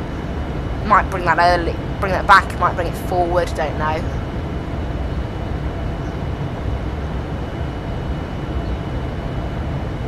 But yeah, I hope everyone is really enjoying the stream. I mean, actually, we've been online. Oh, rip. I accidentally just brought up the Play Store then. Oh, dear. Oh, dear. Anyway. Yeah, we've been online now for the last, hour and 20 minutes now, pretty much, I think, the stream. We only had a small break. So, I don't know, who knows.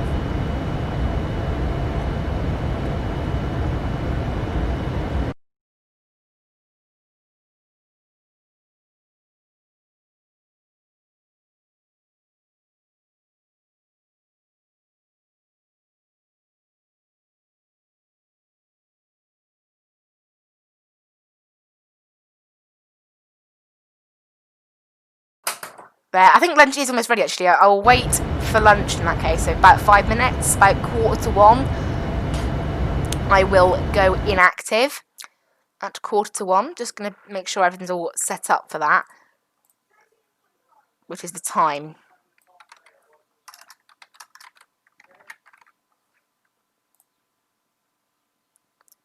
Cool. But yeah, so we'll go offline in about 5 minutes.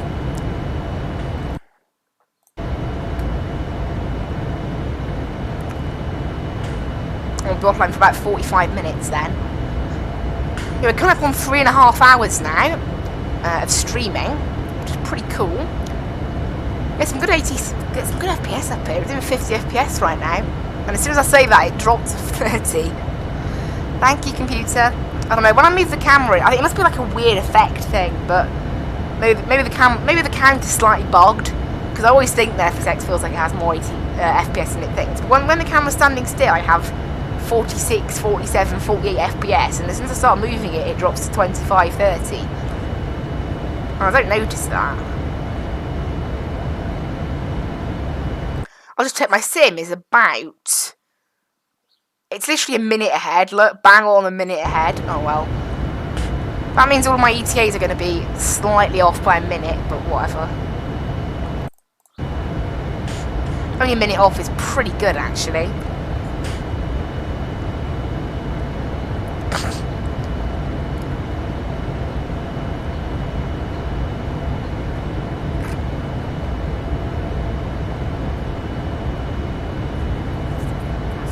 Sometimes you can time it to like the nearest 20 seconds. Problem is you have to time it, so I put the time slightly ahead of real world time so that when I press fly in the game, obviously it takes about 30 seconds to a minute to load.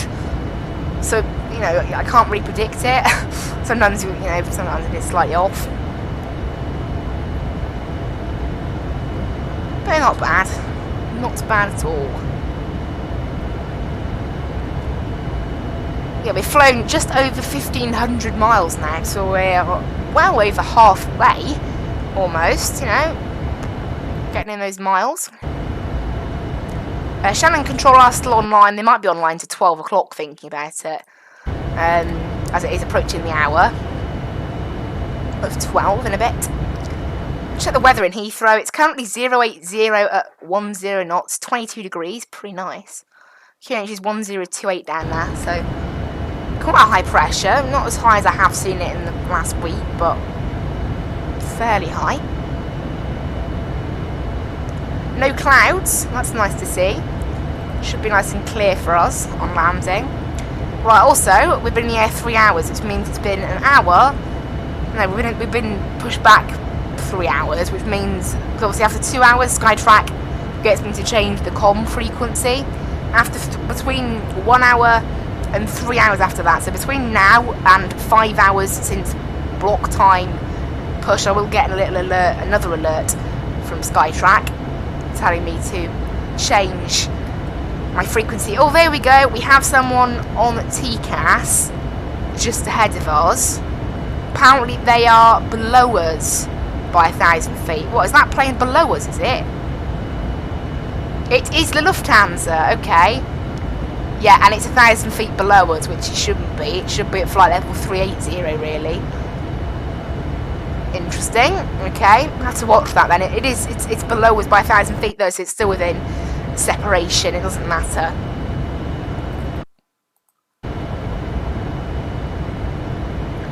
But yeah, it's nice to see a plane.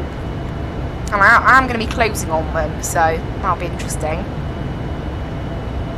I wonder why they spawned in so late. Like, I've only just noticed them now, but the performance look, do not display aircraft beyond 70 nautical miles is what it's set to.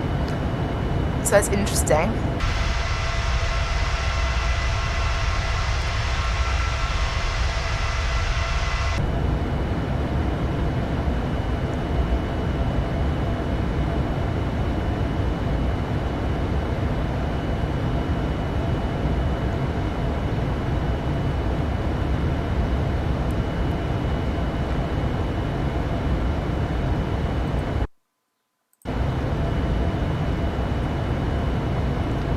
Making pretty good progress here. You know what, let's just extend it to 3 hours into the flight and then I'll go offline. It's quite a nice sort of 3 hours. Nice and set. It's interesting that Lufthansa, isn't it, catching it up. Like, we're gonna get it. I don't know, I quite like overtaking planes in flight sim. It's a bit of an odd thing, but I quite like it. I'm overtaking you. Don't even know why it's that relevant, that's kind of thing, but whatever. It's very cloudy over the Atlantic today. I haven't seen much of the Atlantic. All I've seen is clouds. Interesting.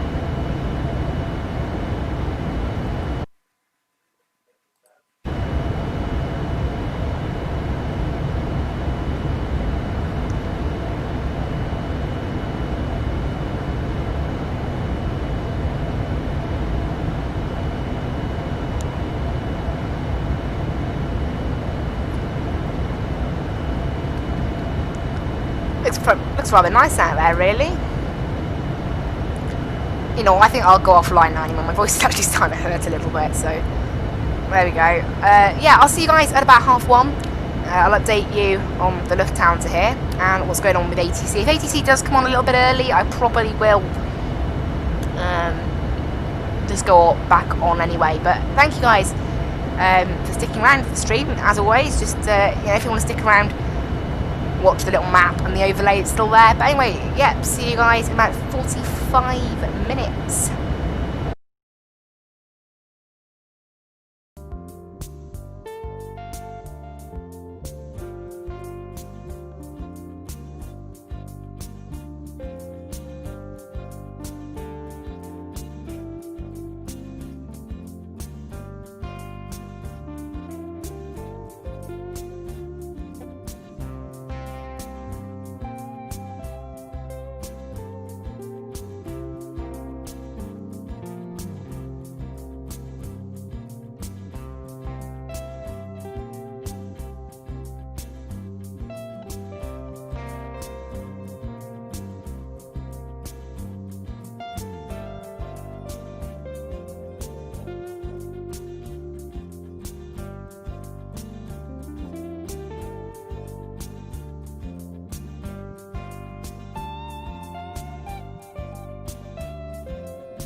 Hello guys, I am back.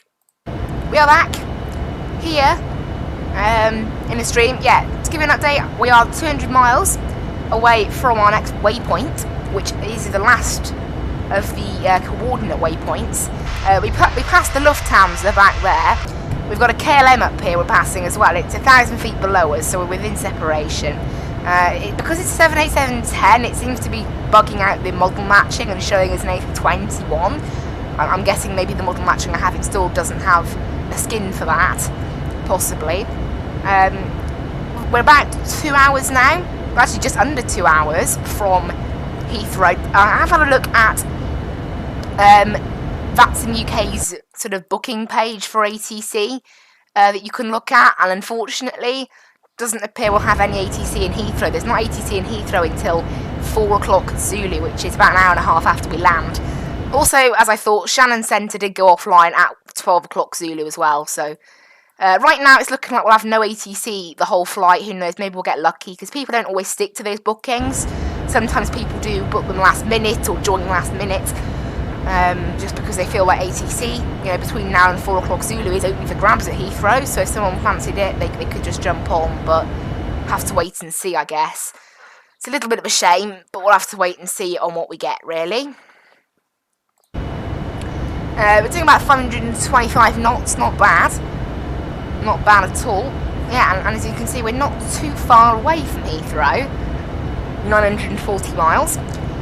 While I was offline as well, I did have a little Skytrack bing, so I did that at about 3 hours and 40 minutes in, so we should be good. We might get another little Skytrack bong by the time I land. We might get another one, might not. You know, I could get one at 6 hours and 42, which obviously would be after I'd parked up, but I could also get one way before then, so. But basically by 6 hours and 40 minutes into the flight block time, it's guaranteed I'll get it. Obviously this flight is only lasting 6.5 hours, but potentially I could have another one, another little bong from Skytrack. Doesn't really matter, we're not on any ATC centre or anything, so never mind. We've got 178 miles yet until the next waypoint, and then we are heading to Limri and to Zetbo. They're quite close together. And we're dropping down to 390 there as well. But yeah, we'll see what happens. Weather in Heathrow stayed pretty consistent really. Right now it's 110 at 11 and 23 degrees, QNH 1027. Not bad. It's looking definitely like a 09 landing for us today. That's BA. Speedbird 20 Romeo that was quite close to us has just made a break for it. It's absolutely gone. So the only two planes that are surrounding me now are the Lufthansa back there and the KLM just ahead of us here, but obviously neither of them are going to Heathrow, so we've got no one to accompany us to Heathrow right now. And I think I'll probably be online with this stream now till the end. I might have a small break just before descent, possibly like 10 minutes, but apart from that, yeah, I'm pretty sure we are going to the end on this ATC. The clouds have cleared up a treat, and now I can just see sky again. Sky and sea. We can see that actually, it's now suggesting a bunch of Irish airports as our alternate, so we are within sort of, I think we are within Island E-tops right now. We might not be quite yet. We enter Island E-tops at 52:20, so not quite yet. About 20 minutes yet before we enter Irish E-tops. But yeah, it's all absolutely fine. Yeah, no ATC unfortunately. I've been a bit unlucky today, you know. You'd expect at least a little bit. It's been very quiet on Vatsim. I don't know. I think everyone is going back to normal on Vatsim. Oh, there we go. Just as I said, no one had booked anything at Heathrow. Approach has just come online. So obviously, you know, they don't always stick to the booking system, because that was not on the booking system. You know, I just checked 5 minutes ago. So that's kind of nice. We might get some ATC in Heathrow. Maybe. I don't know. I doubt they'll still be online in 2 hours. Approach controllers don't tend to stay on quite as long as the centre controllers, but who knows, maybe as well, when I'll take over, do some tower, maybe we'll get centre, who knows. I would love to get some ATC votes. It's needed, really. I mean, you know, if I'm going to do 6.5 hours on Vatsim, I'd like to have at least a little bit of ATC. It's why I'm doing it on Vatsim and not offline. I'm also doing it on Vatsim so I can just see this. One thing I did find interesting, that Lufthansa. Possibly I clicked something, man. That Lufthansa back there is like way off course of this, so I don't know what they're doing. They're still on that track Zulu, because you can see I'm fairly aligned with this 787, but they're quite far away. I mean, I think it is, as I said, it's based on what the aircraft, the individual aircraft sort of think of when it comes to just, you know, you tell it go direct here, it'll just follow its own little pink line that it dreams up. Because it hasn't got an airway to follow. But yeah, I don't know, the multiple matching has been a bit odd there. I have got the multiple matching installed. I don't know, maybe there'll be an update to it soon. There hasn't been an update since the start of the year, so it wouldn't surprise me. It could kind of do with an update, but I don't know, according to it doesn't have any updates to do. Last time I checked, it's been a few weeks since I've checked. I don't know, I'll do it once I finish the stream, maybe check to make sure it's all working. I mean, I know the model matching works because I've seen it work, but it's just about whether, that's the thing. I mean, it is a 787-10, so obviously that is quite a new aircraft, and it's a KLM. That's the thing as well, if KLM don't fly it in real life, it won't show up in the sim, because it's only based on real life things. It's not like anything goes with anything. I mean, I'm pretty sure they do fly the 787-10 though, don't they? I'm pretty sure they do. I'm checking their fleet now. Yep, they have 5 of them. Currently, they have 5. I think they're pretty new, though. I'm not sure. I'll check this one here. They came out... They're 7 months old, one of them. 7 months. So, I mean, considering the last update was about 5 months ago, maybe you would expect them to not be included in the latest update, possibly. Which would, you know, it would sort of make sense a little bit. And I know they're supported, but they're not like that well supported that they're on top of it every single month, every single week, that sort of thing. So, won't surprise me.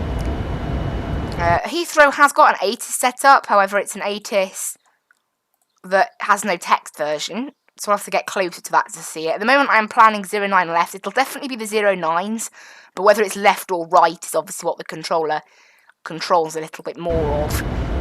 I don't know whether it'll be left or right yet. The weather has been, you know, consistently in favour of 09s. We planned 09 on departure from Montreal, and it's still good. I did look at the forecast to make sure. The forecast at the moment is saying the winds will shift actually back towards 090 in a few hours, but yeah. So currently it's 23 degrees, QNH 1027, visibility is clear as, really clear, and we've got no clouds at all. Very warm, very sunny, so that's rather nice, isn't it? We had pretty good weather in Montreal as well, so, you know, after yesterday being caught in a storm in Denver, we've been very lucky with our weather today.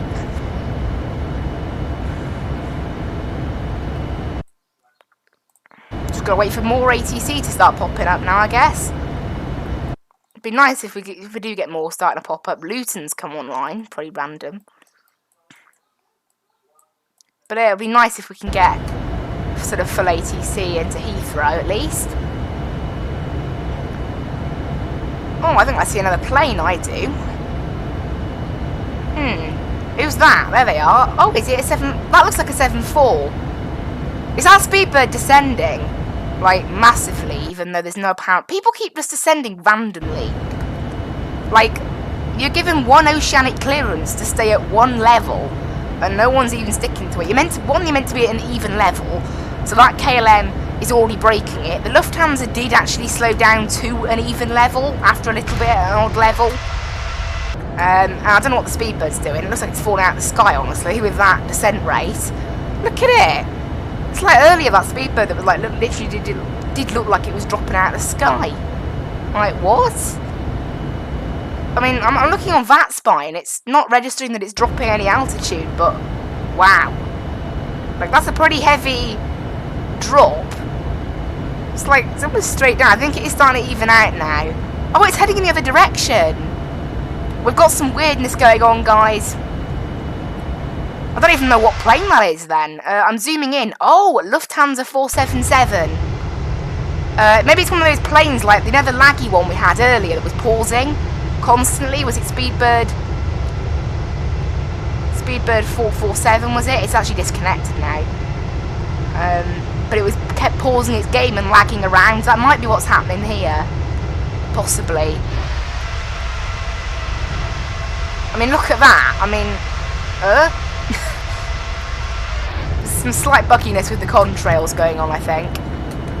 Never mind. So it isn't, that Speedbird has got quite a lead on us, actually. It's, even though I'm going quicker than it by about 15 knots right now. The KLM, I'm pretty sure I'm doing about equal speed to. It's doing... I'll let it look. I can't zoom in to find it. There we go, KLM. It's doing 517 knots. Look, and we're doing 524. So we're pretty much even on the speed. The issue is, they're at 390, and I'm going to descend to 390 at Zetbo. So I'm going to have to slow down probably, because I'm the one behind it. Or I'll go for 370 at Zetbo instead. Because obviously you are allowed to use more than, you know, as long as, I'm guessing it's an old flight level. So I'll have to drop to 370 rather than 390 at Zetbo, but it could be possible. 370. Just have to wait and see. I'll probably, if you know, we're still close together by the time I get to Limbury, which is just before Zetbo, I will probably message them and ask, you know, what you're doing in terms of your descent, because no one seems to be sticking to what they've said. I mean, the KLM said it would be cruising at flight level 380, and here it is not cruising at flight level 380, so it seems a little bit odd, you know, what people are doing in comparison to what their flight plan says they're doing. So, who knows? The best way to find out is by contacting them via vPilot and just seeing what they're doing, really. So look on Heathrow. Heathrow's just got approach still, hasn't got any busier, but I'd be fine if we could just have a bit of approach control. Approach are one of the best controls to have online because they cover the airport and above, but they're not as busy as centre. So, because when a centre try to control Heathrow, it just ends up in carnage because they have to control everyone else as well. I mean, Heathrow on its own is worth controlling. It's that busy, and obviously that's why. Yeah, 4.5 hours into the stream, so this is officially now the longest Mad Chili stream I've ever done. Pretty crazy.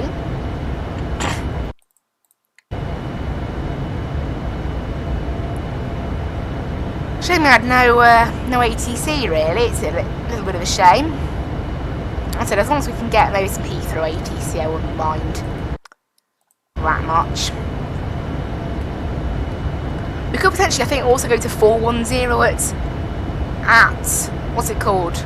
Zetbo. I'd probably rather climb up to 410. Thinking about it, I think this plane's allowing me. Why does our landing speed keep changing? There we go. It's based on the landing weight, so I think our landing weight's going up as well. Because originally this thought we were going to land with about 5,000 kilos of fuel. It's gone all the way up to 7,000 kilos of fuel now. So obviously its fuel estimates aren't the greatest. But if I look at the plane, it should tell me, there you go, look, our max cruise altitude is flight level 430 right now. And it recommends, you know, our optimum is actually 420 right now. So we can easily climb up to 410 and be okay. I'd rather go up to 410 really, because it tends to be a little bit quicker at higher levels. Also, it would sort of help the FMC with the whole step climb thing, rather than the step descent thing. I've got to remember when we're at Zetbo as well, I've got to remember to go ahead and go back to regular cruise speed, because obviously we've been cruising at Mach 8.86 because that's what we were cleared. We're meant to be doing 0.856 on this route, so... But obviously, yeah, for the oceanic stuff, I put it up to 0.86.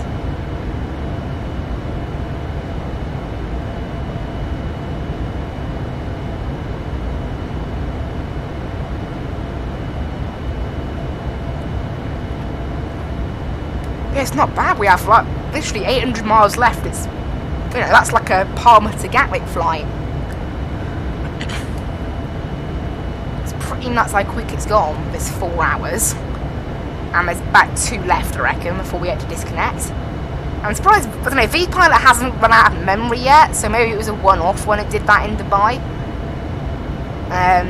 Who knows? I think it did do it after about 4 hours in use, because again, I remember it crashed 3.5 hours into the connection, but there was a little bit before that, where I obviously connected and then crashed and connected again, but without restarting V-Pilot, saying that period that I connected for was only about half hour. And we've been on for 4.5 hours now, so it seems to be okay at the moment. Wait to get an out of memory error now from V-Pilot. Whenever I get it, I always think it's the flight sim and I panic like super like loads. So, but luckily we do have a little. It's a virtual memory, because the error on flight sim says you've run out of memory. What it really means is you've run out of virtual memory, because we're on a 32-bit program that has a max of 4 gigs. But, you know, we've been fine this flight. I think it was, again, because I had to reload it in at Lisbon that caused that on the event. So, we seem to be okay. I've got UK 2000 free version scenery running at Heathrow. So, I've got some nice up-to-date scenery that GSX is actually compatible with, unlike the strangeness it was displaying in Montreal, like the strangeness it was demonstrating in Oslo, where you update the airport layout and then it's like, what do we do? GSX doesn't know any of the parking positions, it doesn't know anything. That's how it is, I guess. I don't know. The problem is I don't want to delete the BGL file, because that might cause some bugs with the scenery. Because the scenery I install is it patches over the top, and it adds, basically it updates the taxiways to what they're like in real life. It doesn't really do anything else. It's not proper scenery, because 1, it's free, and 2, proper scenery, you know, does tend to lag out the game a little bit. When I'm streaming particularly. I mean, when I'm not streaming, I get about 5 to 10, even 15 FPS higher. Obviously, because streaming does take a little bit of a toll. Right now it's using 7% of my CPU. That's 7% of my Intel i5 that wouldn't normally be being used. So therefore, you know, I've lost 7% of performance basically when I'm streaming. We are catching up to that KLM. We're definitely quicker than it, but like it is by a teeny amount. It's doing 516 knots. I'm doing 522. Well, that's how close it is right now between us two. Probably because we're both Dreamliners, really. I mean, if we're both Dreamliners and we're running roughly the same cost index, probably, because I'm running 250 and the manual recommends 200 to 250. So it's probably, you know, it's probably running somewhere in that bracket as well, providing they're using the quality wings. They might not be. They might be using the Magnite for X-Plane or the Aerosim for FSX, although I think the Aerosim is not particularly well known when it comes to FSX. I only found out about it because someone told me on stream that there was another one. I always thought because it was just the quality wings, which is the better one, to be fair. My opinion of the quality wings, it's expensive, but it's kind of worth it. I mean, if you when you tell people, oh, I spent £75 on this, they're like, what? It's just a plane.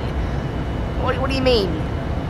Then, you know, if you fly it, you sort of realise you're getting a little bit more for your money. A little bit more than, I don't know, maybe if they could put the price down to 60, it would be just a little bit sweeter, but it's a pretty good plane.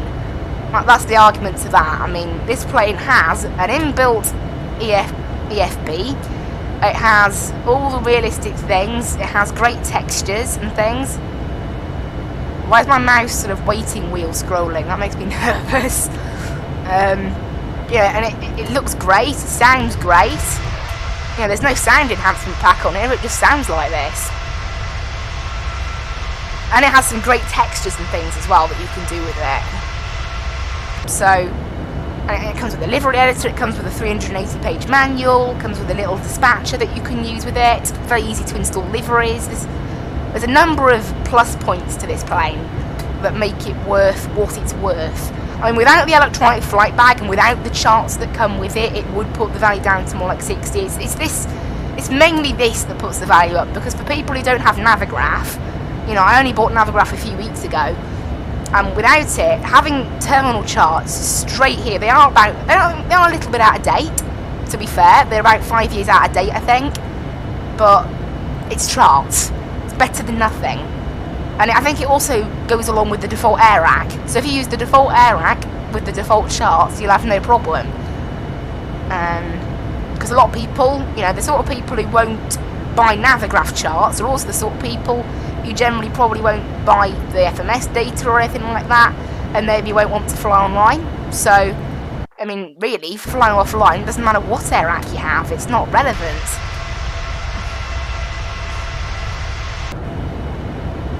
So that's kind of nice.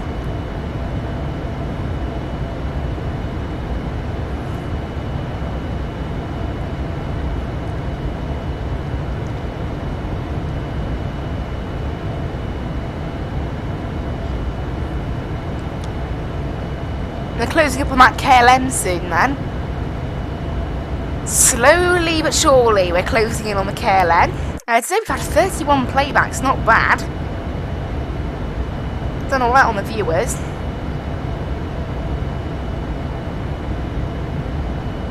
Hasn't broken the record, although it would have had yesterday's stream not existed.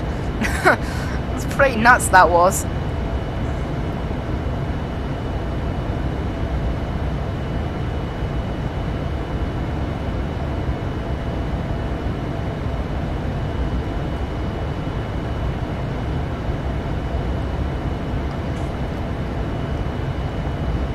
I'm just hoping that Heathrow approach stay online, but obviously you can't really rely on that. They've only been online 20 minutes, they're going to obviously be online longer than that, but I don't know what time. Actually, if I look on Vatsim UK's, their booking might show up now. Things I don't know the rules because I'm not an ATC controller at Vatsim UK. That's kind of the thing. I don't know because I'm not a controller there, but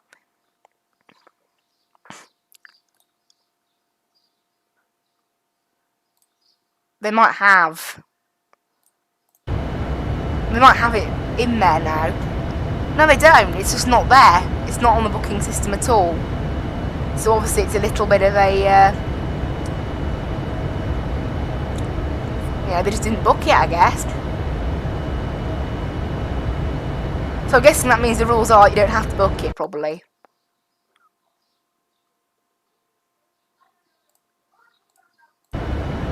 Oh, there you go. I've turned, look, and the KLM's turned at the same point, because obviously we're following the same route. It looks quite funny when that happens.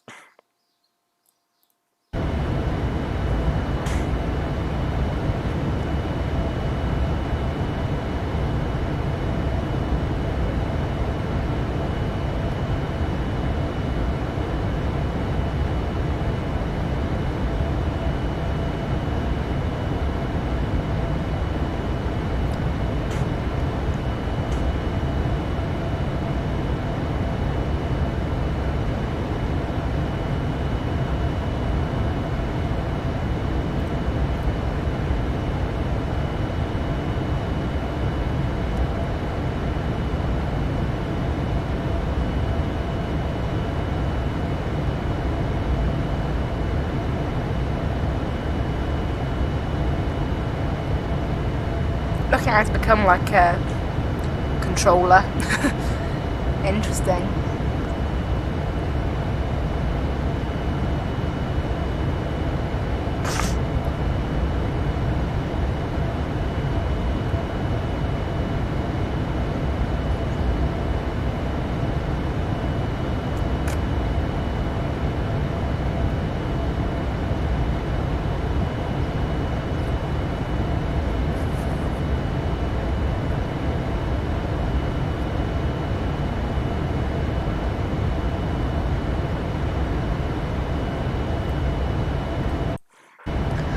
I don't really want to be a Vatsim controller just yet, although I would like to be sometime, I think. Right, the next waypoint is Limray, so when we're about 20-30 miles from Limray, I'm going to have to contact the KLM. Actually, you know what, I'll do it now. So .chat KLM 86.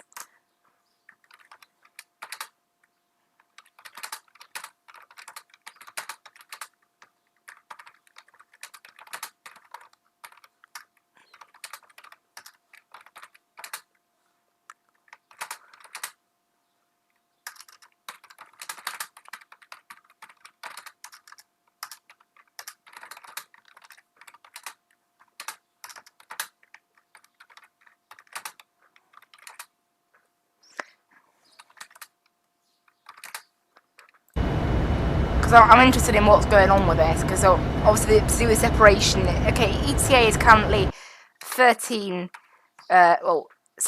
Zulu, because I'll have to take a minute off, because my flight sim is unbelievably exactly a minute ahead. So, yeah, ETA is 13:17 Zulu. We'll see if they get back.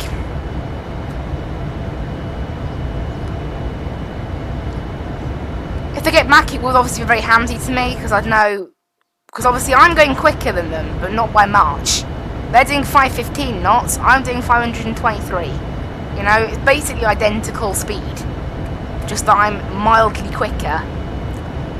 So I will pass them, but it'll take quite a while to do so, because I'm only about, 10 miles an hour faster than them. We'll see if they get back, who knows. Some people seem to get back, some people just don't do anything. Don't really know why that is. Who knows, you know? Give me a flaps 30 for us, right, there you go. Zembo at 13:17 Zulu, so the same as me, and be at flight level 410.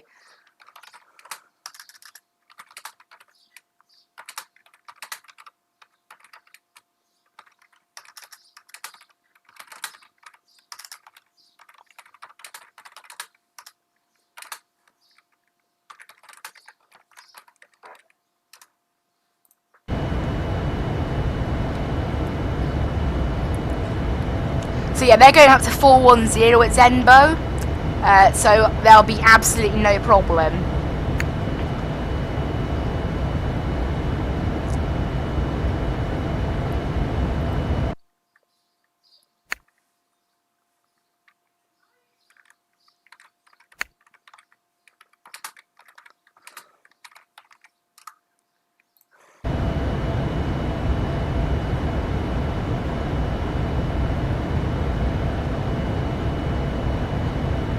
So yeah, they're going up to 410, I'll go down to 390 anyway, is what I was planning. So they're doing a step climb up.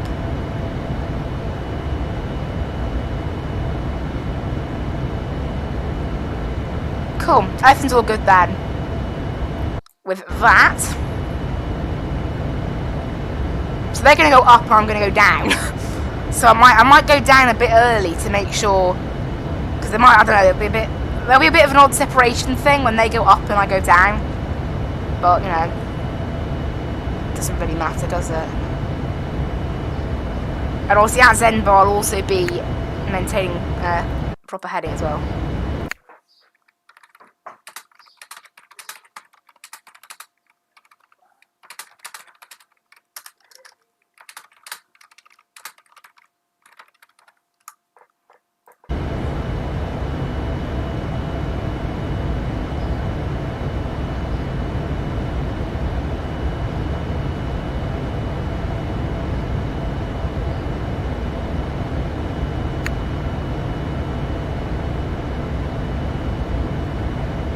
Okay, they might actually climb to 410 now, I don't know.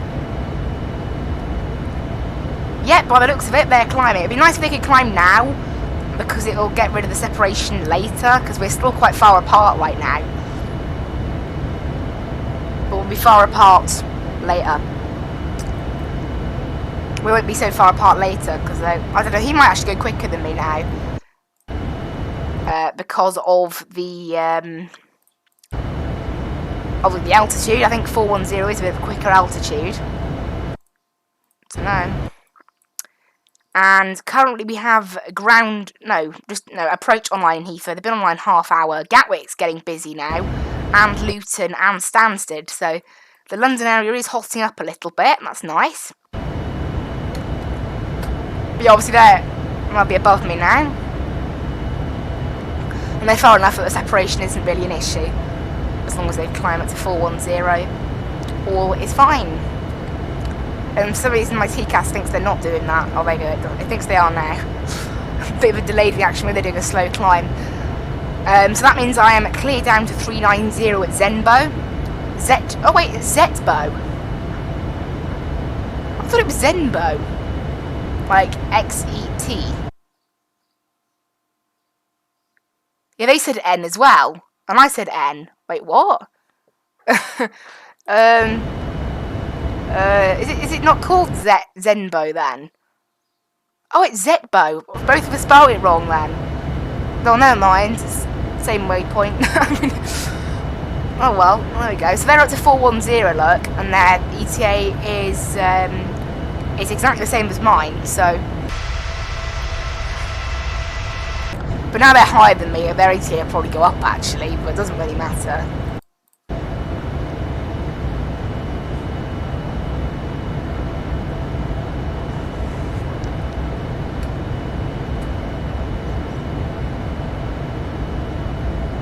Also, I'm heading out to Heathrow, so it does benefit me to go to 390 rather than the other one. Does this recognise that I need to descend at all? Like, look, Zetbo is on there, but it doesn't seem to recognise that I need to descend there. I don't think it really understands, like, going down. I don't think it understands stepping down. I think it only understands stepping up, possibly, but it still knows that I need to be at 390, so I'm not overly bothered.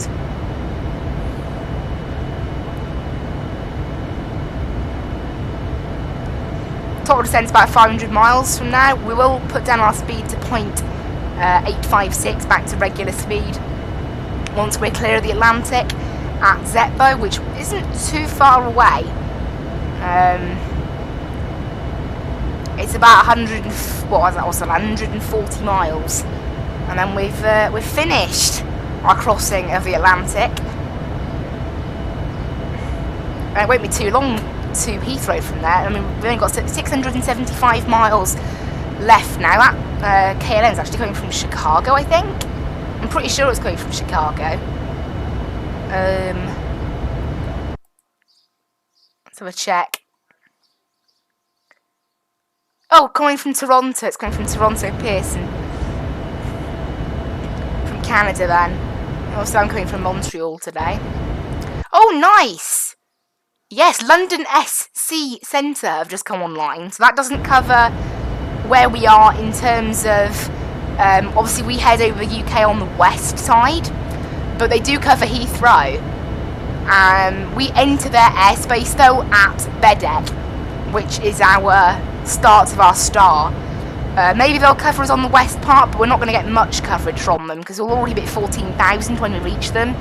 So we might not actually get anything from them. We might just go straight on to Heathrow Approach. But that means if Heathrow Approach go offline, we've at least got a little bit of ATC, which is absolutely awesome because we haven't been able to have any today, have we?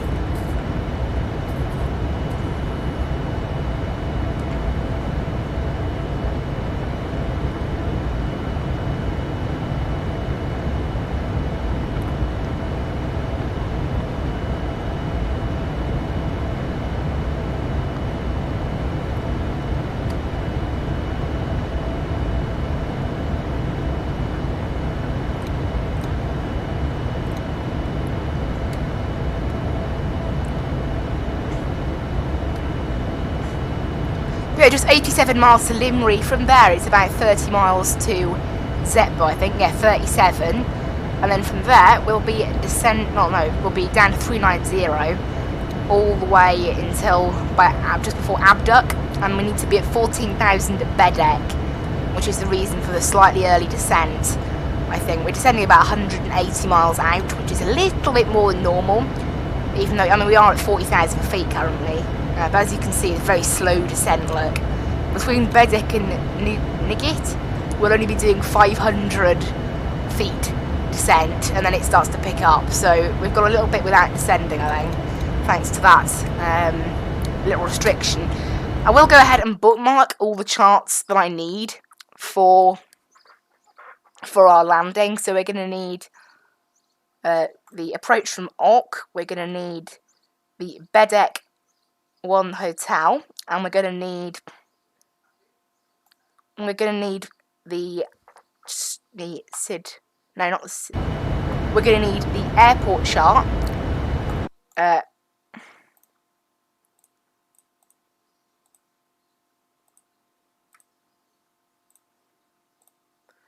and parking chart, and we'll go with the ILS as well. 09 left at the moment. We have got an ATIS, but it hasn't got a text version, so I won't be able to look at it. But there we go. Cool. We now have all our charts for landing. And here we go. During periods of congestion, traffic may be routed via OC1 Zulu as directed by ATC. Transition level is done by ATC. Standard routes may be varied. Not to be used. That's OC1 Zulu. Okay.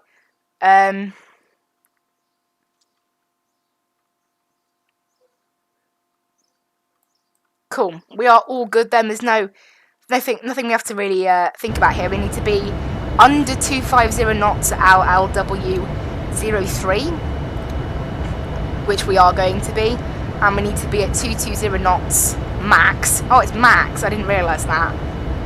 And 70. So I'll set 210 then at OC. It's always good to be slightly below estimate, and that massively affects our due time apparently. Because it is needed, that is. I want to be slightly slower than 220. And in the holding, we need to be, 7,000. 15,000 to 7,000. Excellent, then. I'm guessing it's going to be about 6,000. The transition altitude is assigned by ATC, though, so it will change. In terms of our landing, we're going to land on 09 left. Oh, we can't use the taxi chart. We have to use... There's a taxi chart and there's an airport chart, and they're very similar. It's just that the taxi chart doesn't actually support moving maps, so it's not suitable. So I'll use the airport chart. Because this one does support moving maps. So we'll probably be landing on 09 left. We'll probably vacate maybe Alpha 8, somewhere like that. And I believe we use Terminal 2 at Heathrow. So it'll be somewhere, probably the big gates, like stand 245, somewhere around there, I should think. Yeah, stand somewhere between 241 and 249 is probably what we're going to expect. That's what I normally get given with Fly UK, flying into Heathrow. So I've got some water as well, that's nice, cool my throat. I don't often talk for this long. And I know I've had a few breaks on this stream, but not that many.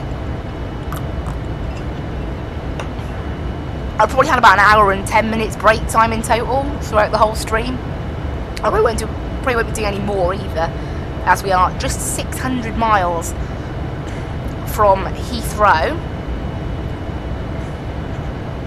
It's gone very quick. We've flown 2,300 miles to get here, so we've flown quite a long way from Montreal to be here. So yeah, honestly, if I've ever got a free day, a free bit of time, I think we've got to do some more transatlantic flights on the channel. They're good fun. Oh, Eurocontrol West just came online. Nice. I think Eurocontrol West covers us, They do. Right, we're going to contact me from them, hopefully, shortly. We're not quite in Eurocontrol sector. We'll join their sector at Limerick. Sweet. We've got some ATC then. That's great. Right, let's go ahead and pre-tune their frequency. That means we'll have full ATC all the way into London now. There we go. We have some 135.25. Get that pre-tuned in there.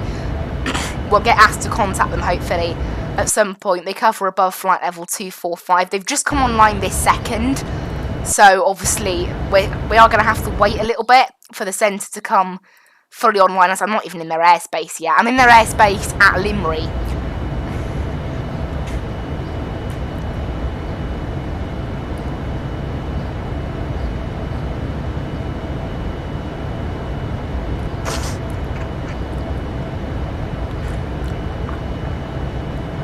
So about 4 minutes. In the next sort of 2-3 minutes, we should get a contact me from them.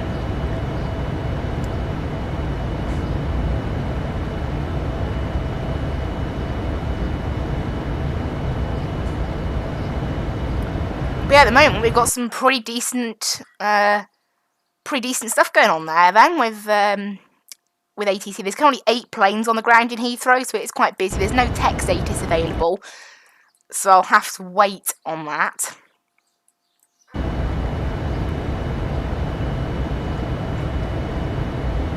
But yeah, I'm expecting in about, well, in the next couple of miles to be getting a contact me.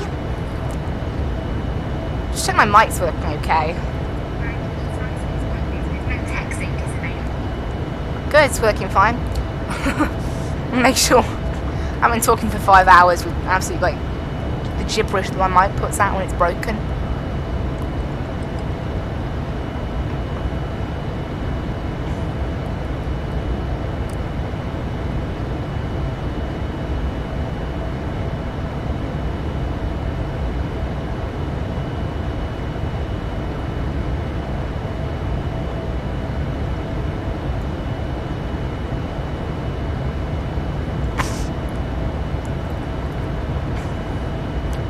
We are getting close to Eurocontrol West, and they'll give us a contact me at some point. I don't know when.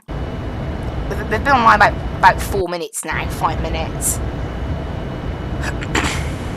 So it's enough time for them to get the centre set up and contact.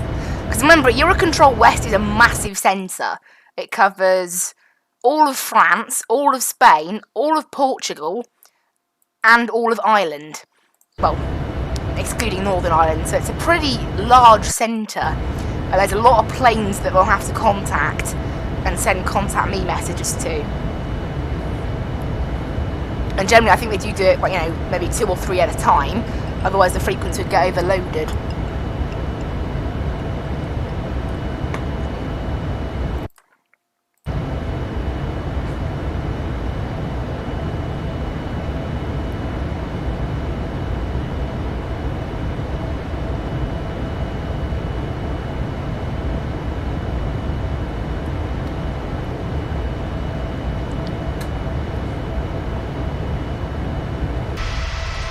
Yeah, plane's looking pretty good. Should get a contact me in about a minute, I should say. I think. Providing they are controlling everywhere. Who knows?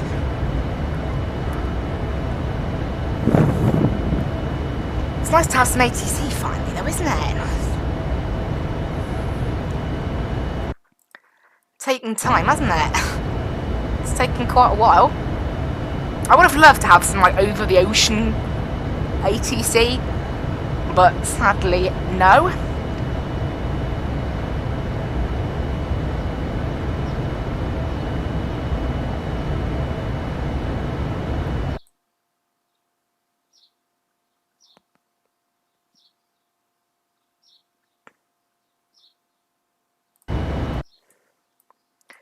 Right, there's Limerick.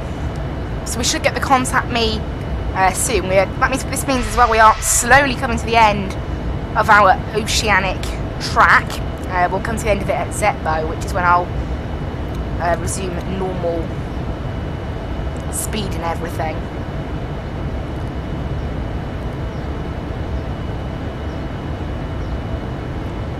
So we should get a contact me pretty soon. I'm pretty sure. Or maybe we enter their. I don't know. No, we're just about to enter their airspace now, so it's at Limerick.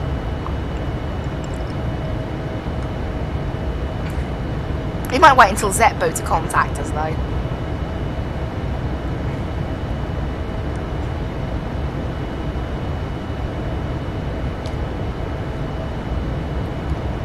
Right, I'll step down to 390 now, go on. And the plane should just start doing it itself, I think. Yeah. Clever plane.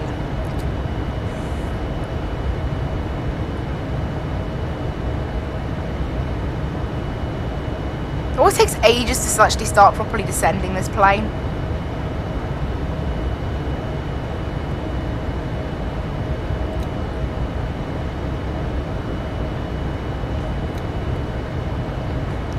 It's going very slowly, right? And we'll also select economy cruise, execute that, and this means this thing will follow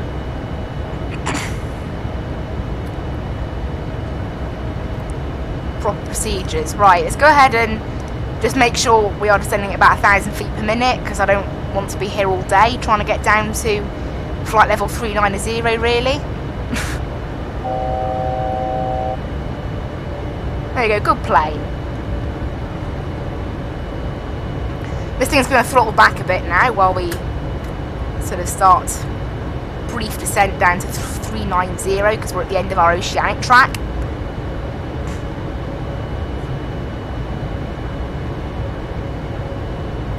And then we'll select VNav again now and let this thing take back over. And it should be doing a speed of 0.855, but I think it might be waiting a little bit to... It's waiting until after Zetbo before it can do that, I think. Which is when the oceanic track ends. It seems to be waiting until then to do it. There we go, it's just dropped it now, look. Now we're down at 390. Cool.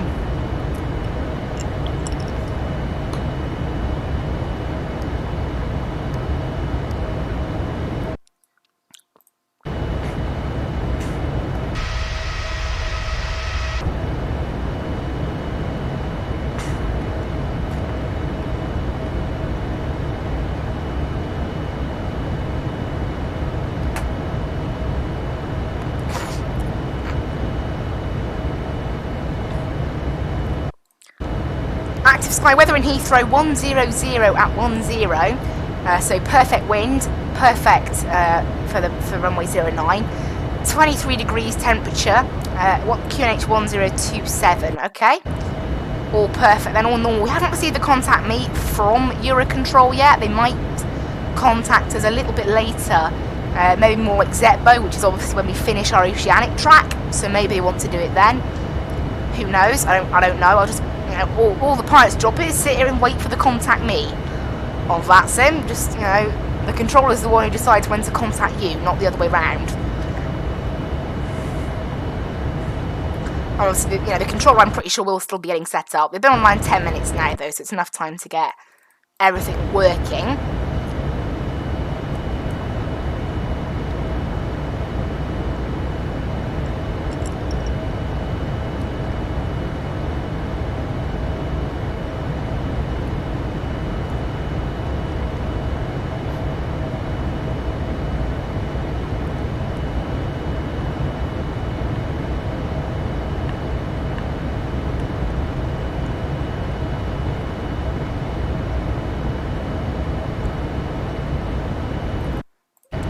There's Zetbo, look, and we have successfully slowed down. We're at 390. There we go, guys. After many hours, I have crossed the Atlantic. Well, not fully. I've crossed the NAT track, the North Atlantic track. We've got 277 miles now to Everin, and then from there it's a series of quite close together waypoints, all to our approach then. We haven't yet had a contact me, so I'm just sitting here waiting. We've only got 530 miles left to run now, not long.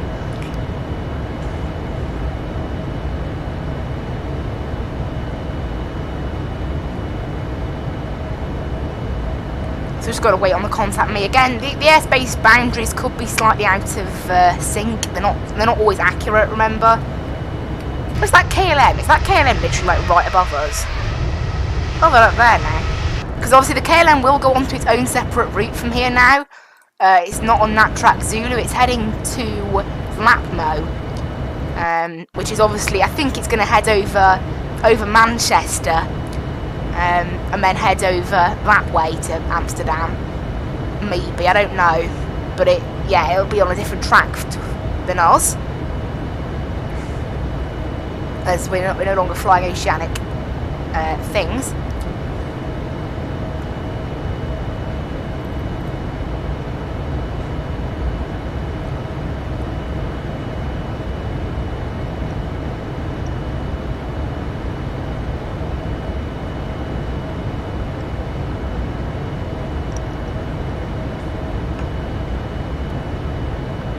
We haven't really heard anything off Eurocontrol West yet.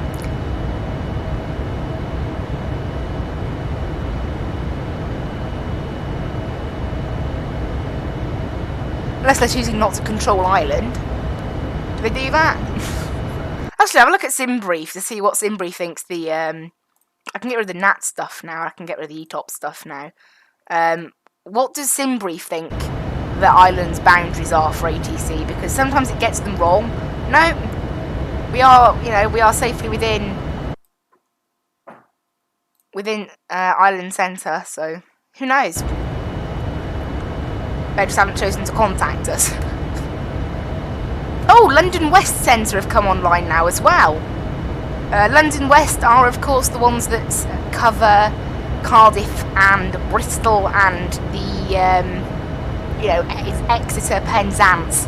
That basically the southwest part of the UK, all the way up to Anglesey. They control all that area, so we'll definitely get ATC from them as well. That's great. We're getting full ATC now. You know, we've got London West Centre, we've got Eurocontrol West, we've got Heathrow Approach. Not bad. However, I haven't been able to contact Eurocontrol West yet for some reason, even though we are within their airspace. And maybe, because one thing I do, you know, I've been on Eurocontrol West before, I've never heard them contact anyone in Ireland. So I do wonder whether they, because I always thought they control Ireland, like what? So maybe they don't. That's the thing, they might not control Ireland, possibly. And it just sort of says they do. Yeah, who knows, I guess.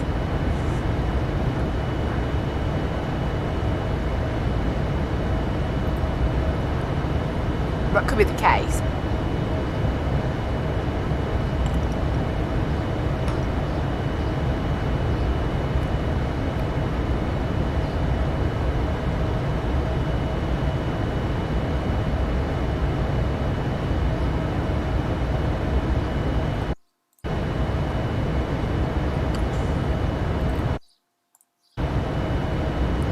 Who knows? It is just a waiting game. It's like, when will I get ATC? Give me ATC. I want ATC. It's like that. Just have to wait. Sit here and wait and go, like, hope for ATC. It'd be great if we could get ATC, wouldn't it, today? Since we haven't had any, so I've been online for a good few hours now.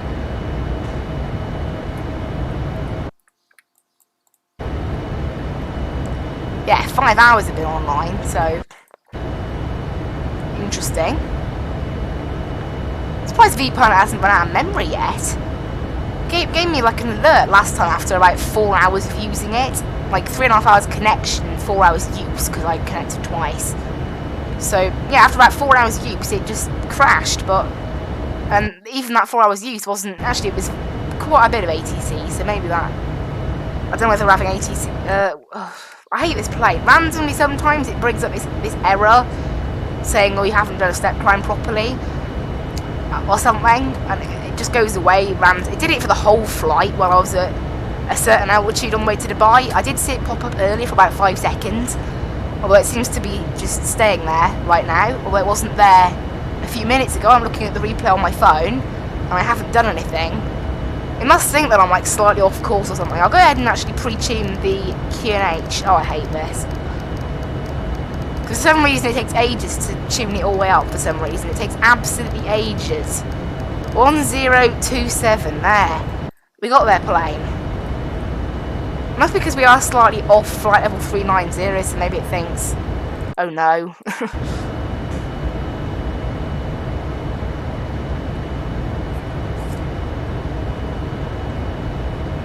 But at the moment we haven't received any contact message from Eurocontrol West, so maybe they just don't control Ireland. Possibly. They've got no remarks or anything. What if I have a look at request controller info?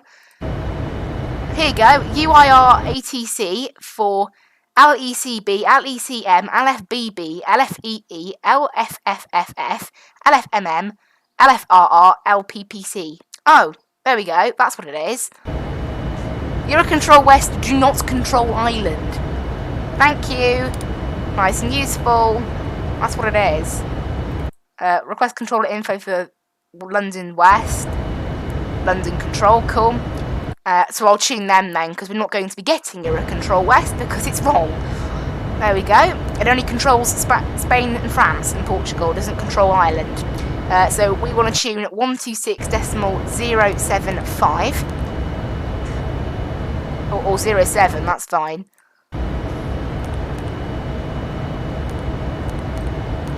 I'm pretty sure they are the same thing. I'm just checking. There we go.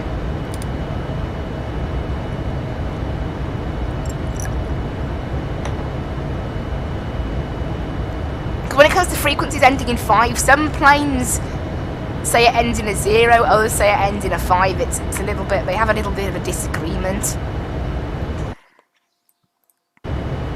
However, this plane appears to let stuff end in a 5, so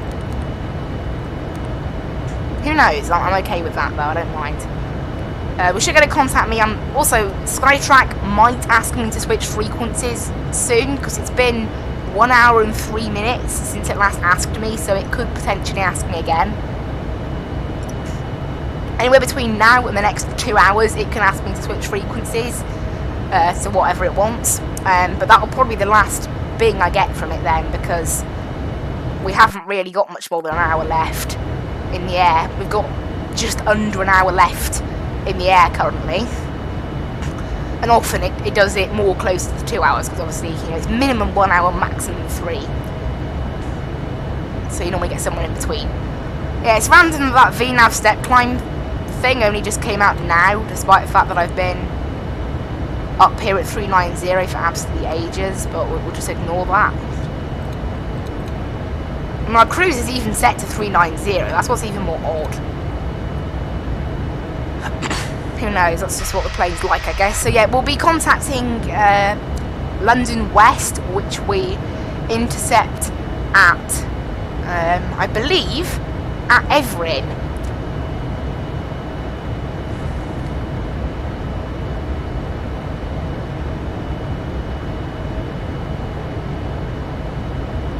I'm looking now to see if it might be something else that where we intercept it. I'm pretty sure it is. It is that one.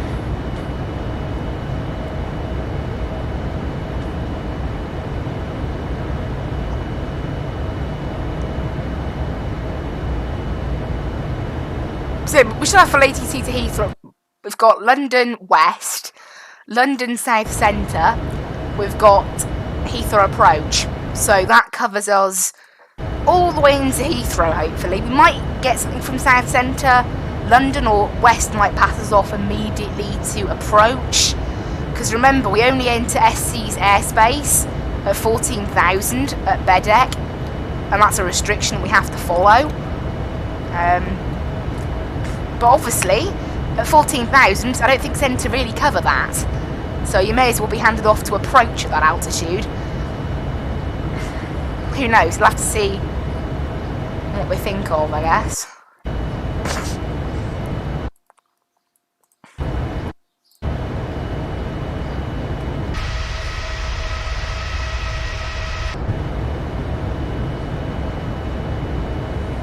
So we should get ATC in about 20 minutes time, I should think. Hopefully. Right, let's look at our arrival then. It's pretty straightforward. It basically just heads from Bedeck straight to Ockham VOR. And then from Ockham VOR, we have got a bit of an odd kind of thing going on in terms of the charts say one thing, and the plane is sort of thinking about doing something else in terms of, we've got the right waypoints entered in finally, but it wants to do this sort of weird, actually never mind, it's fixed it. Like, when we put it into the plane at Montreal, it wanted us to go from Ock and then sort of loop around like that, which obviously you can't do, but that's fixed now and we are following the correct approach, so never mind. Obviously, because it's like that in the Boeing planes a lot of the time, you configure something and then give it an hour or something, the plane, once you're in flight and all its calculation brains are going, it starts to work out, hang on a minute, I've planned the wrong route, and then replans it, and by the time you check, it's all fixed by itself.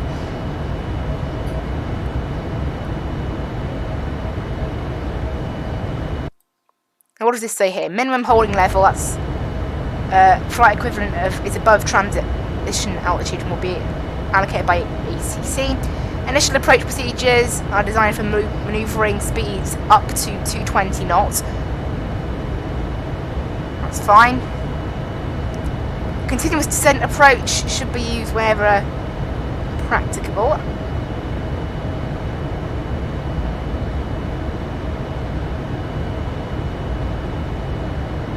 Procedural design is compatible with 3-degree descent path from 6,000. Approximate distances to touchdown are indicated in brackets. Okay, that's all the info. It's to be done without radar control, so we might be getting something a bit different actually. I don't know. The last chart update for this was back in 2019, so all fine. All fine on our approach there. Everything's all ready. Obviously, the frequency of the nav will be tuned automatically in this plane because it's awesome like that. We're using auto brakes 2 for landing. We planned that earlier. In the flight, it's definitely, auto brakes 2 is probably the best to use, really. I don't like using 1. I used 1 at Denver, and as I said, it was totally ineffective. It was still okay because the runway was so long, but I don't like braking that slowly. I mean, really, by that point the reverses do all the work, which I'd rather not have. So I'm happy with the other one. But yeah, we are all good for our arrival then.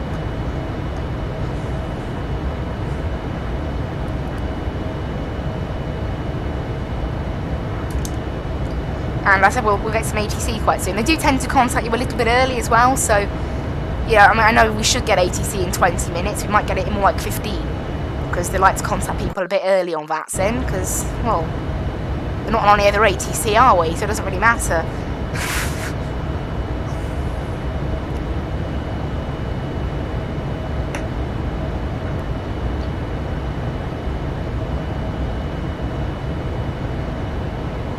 Been streaming for 5 hours and 20 minutes now. That's absolutely nuts, isn't it?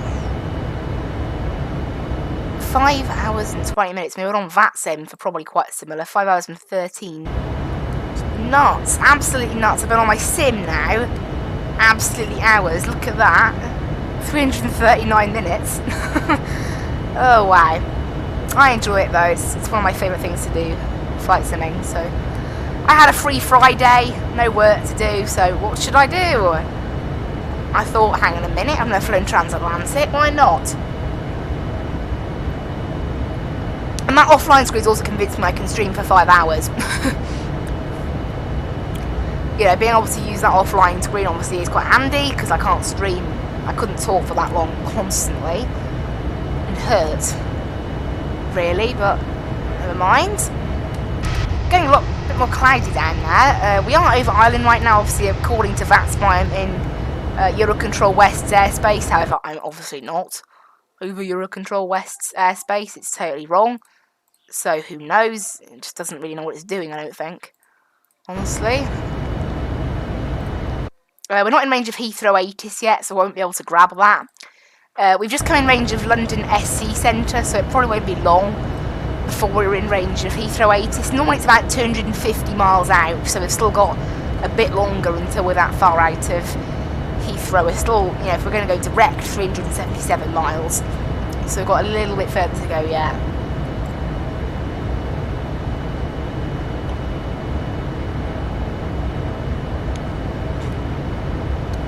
We've still got 230 miles now to descent, so a good half hour we've still got up in the air. After LAS 2, we're planning on descending.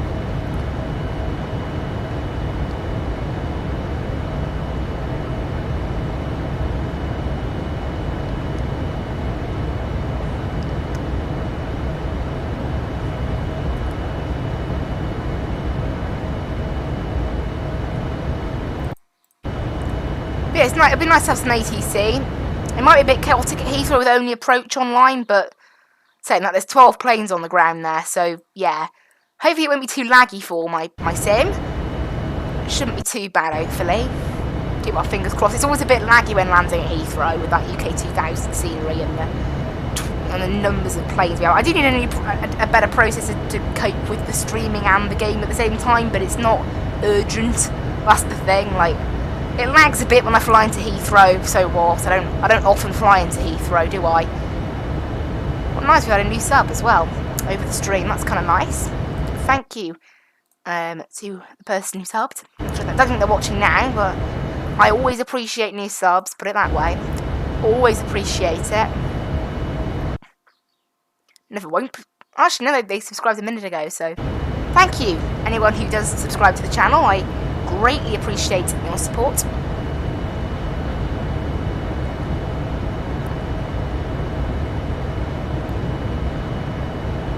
Right, yeah, we are getting quite close to London West Centre now. We've still got a little bit to go yet. We're about 60 miles from Cork, so we're not too far away from Cork.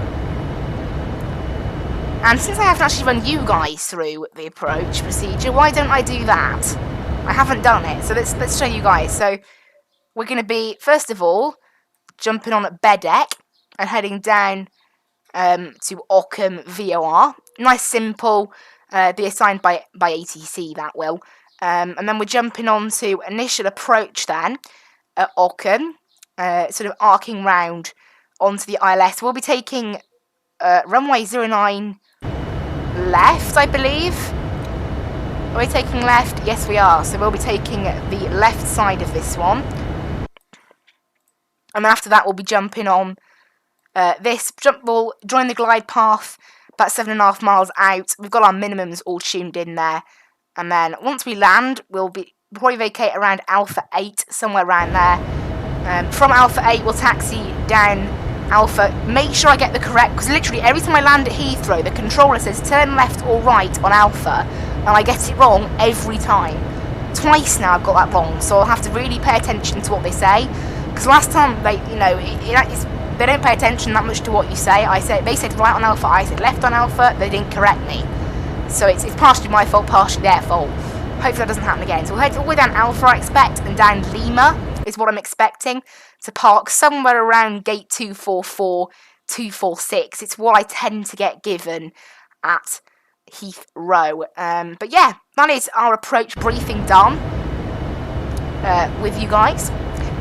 A little bit of interesting stuff there. So I already know what I'm doing. We're already all set. We've got plenty of fuel. We're landing with a bit more than planned in Heathrow.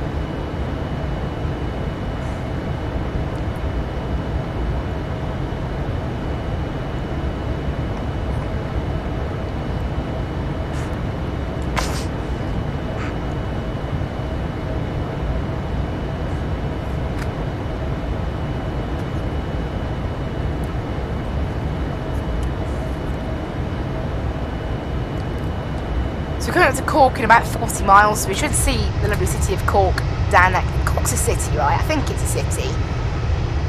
Yeah, I'm saying it is. I'm pretty sure it is. I don't want to sound really stupid, but I'm pretty sure it's a city. I mean, it's big enough to peel on them. Yeah, it's a city, isn't it?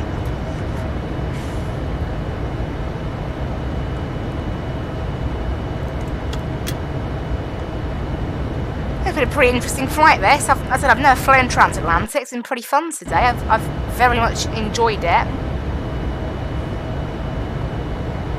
And I can't wait to do some more fun flying. We're actually doing a lot in the Dash 8 next week. Please tune in for that. I can't wait. Watch me fail in the majestic Dash 8 is what I probably should have called it, but it sounds very clickbaity, so I won't do that. It's one thing you have to know as a YouTuber, I'm not a clickbaity person. Even if I can clickbait, I won't.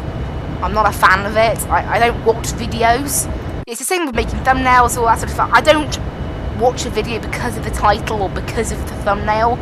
I watch it because it's by a creator who I think is good. I've seen their videos before and I think, yeah, they're decent to YouTube. You know, and if they're new, maybe it will. But then obviously a lot of people who tend to be very clickbaity tend to make quite bad content, just as a general rule. I mean, because really clickbaity is like saying, this happens in my video, it doesn't really, but I want you to click on it because, so you will think it's better than it actually is. That's basically what they're saying. So I'm not that sort of person. But yeah, we'll be flying from London City to Jersey to Southampton on the Thursday. And then on the Saturday we're flying from Bergen to Oslo Gardermoen. That's the main Oslo airport. I know it has two. And we're flying from Oslo then back to Bergen. So we're doing a sort of a return journey. Now, Bergen does tend to have ATC quite often. We might get it. I don't know. It'll be a bit lucky if we get ATC, but we're more likely to get it out of London City, London Control maybe on the Thursday afternoon. But part of the fun is flying the plane.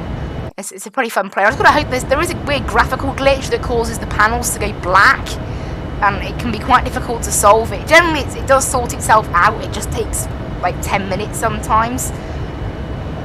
Which can be a pain. It does take around 5 or 10 minutes. The solution is basically just go in and out of the camera until it eventually loads in the textures properly. It's a strange bug. I don't know what happens, but it's quite a well-known bug, so hopefully that won't happen. But it just does in the Dash 8. I don't know why there is a bug like that, but you know, there's always going to be bugs in most programs. You can expect it. I'm not surprised, so I don't really mind that much. We are just 88 miles from Evering, so we will be getting some ATC from London Control fairly soon. And then, as long as, I don't know, Heathrow approach have been around an hour and 10 minutes. But we might get them as well. We've only got about 40 minutes left in the air now. So that's pretty nice, about 40 minutes. But a pretty decent flight this, really. I mean, you know, it doesn't feel as long as it has been, you know. If I was doing the Dubai flight, it'd only be 2 hours more. So it's not that different. The memory on the sim has been pretty good and pretty nice. It does go up very slowly, to be fair. I know I say it's a bit of a problem, but it's actually so slow, it's not that much of a problem. It just goes up a lot. You've got to be careful that it doesn't go above 80, basically. Because if it goes above 80, loading in a big airport can then damage it a bit. But as long as that's what I've learned. I mean, because Dubai it almost ran out of memory and it was at 79, then it loaded in Dubai that took it up to 88, and then I landed, that put it up to 90, and then I activated GSX, that put it up to 95. So using that logic, it'll be fine as long as it doesn't go above 84. So 80 is a safe rule. But providing I don't load the simulator in twice, I could keep flying for ages and it not reach 80. And that was Dubai, remember, with about 10 planes at least, and it was dark. That's key, because lights do take, as we saw earlier in Montreal, when I had all the lights flicked up, the memory was actually about 65%, so higher than what it is now. Because of I don't know why, but there is an option for lower memory lighting on the 787. I think I have it ticked, or I might not. If I have it ticked, I notice no difference. Because last time I didn't have it ticked.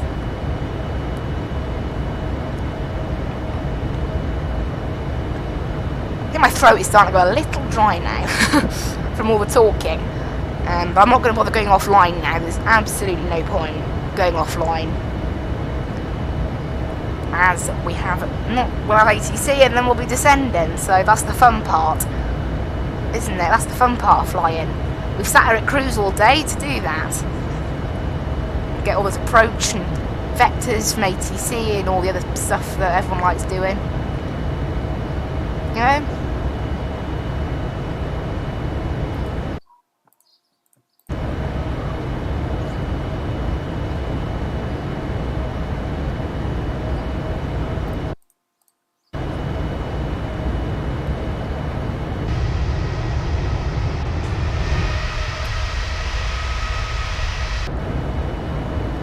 So yeah, we're 60 miles from Evering now, so we will get some ATC from Control fairly soon.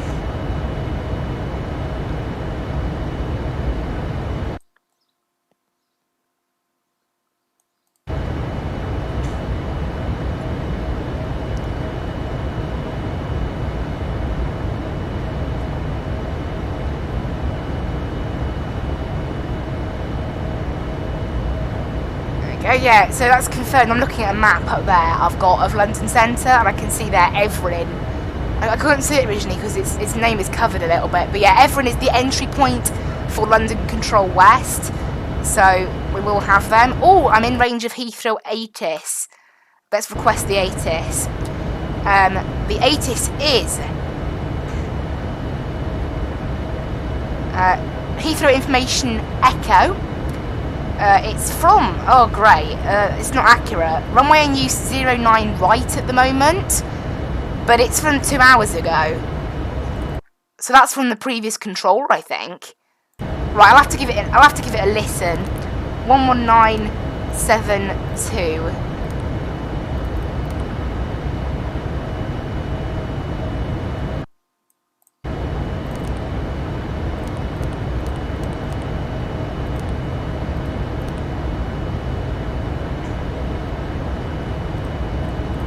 Please. 340, Roger, stand by, brake, should have 19 Mike, turn right heading What on 240, earth? ready. How come I can hear someone else?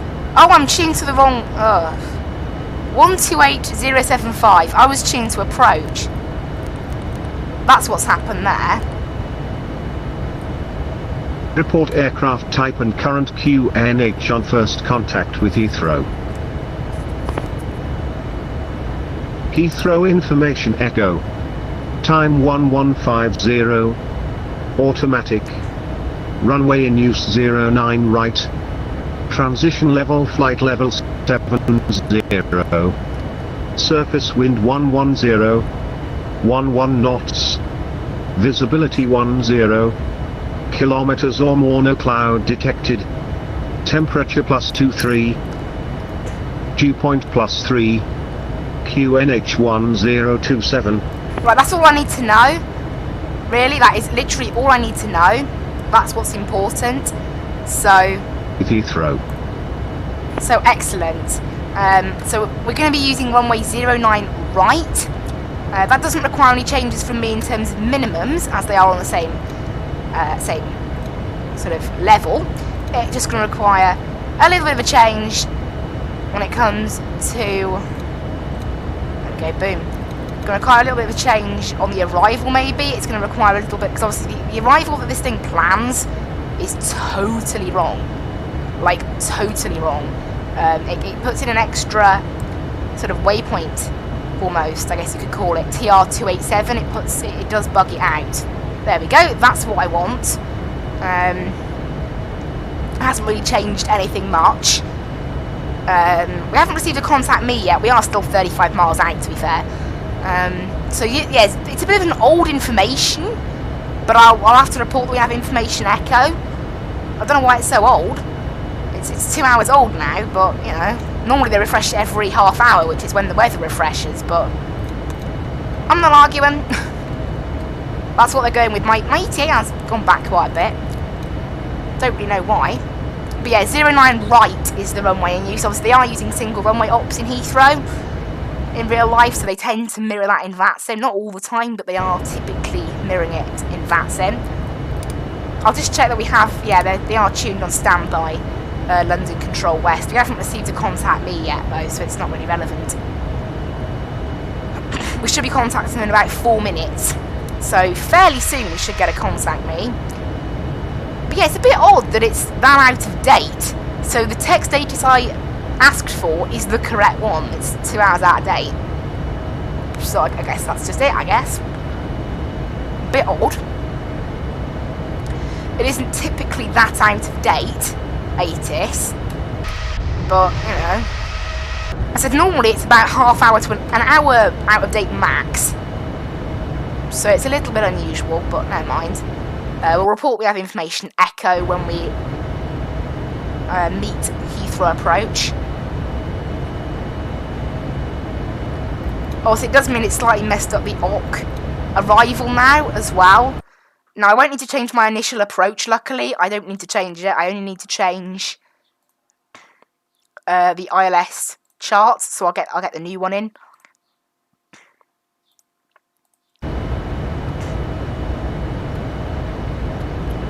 I'll just check, I don't know, it looks okay really, but head to OC and then go on the correct path, it's okay.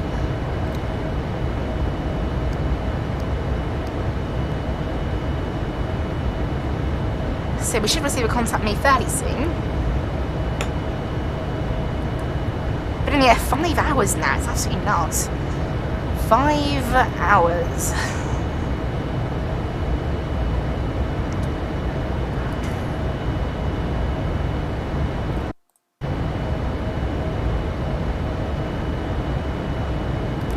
Currently 10 planes on the ground in Heathrow. Not bad. 10.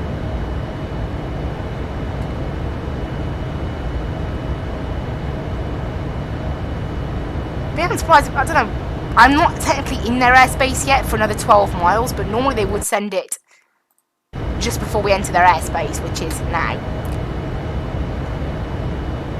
Who knows?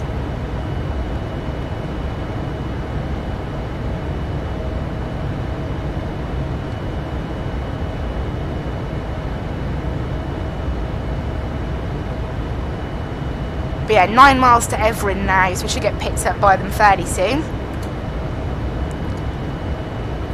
Well, they see me if I squawk 2200 rather than 2000.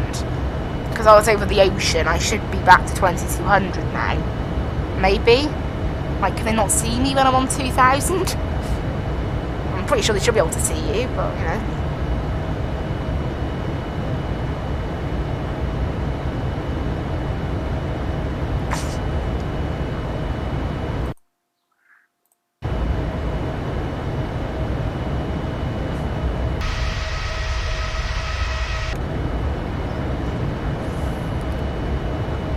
Yeah, we're at Everin now, and we haven't received any message, so... Although looking at my map, their airspace starts slightly after Everin, but I should, like, literally, like, a teeny little bit after. There's, like, a weird little gap in their airspace area. But really, we should get it about now anyway.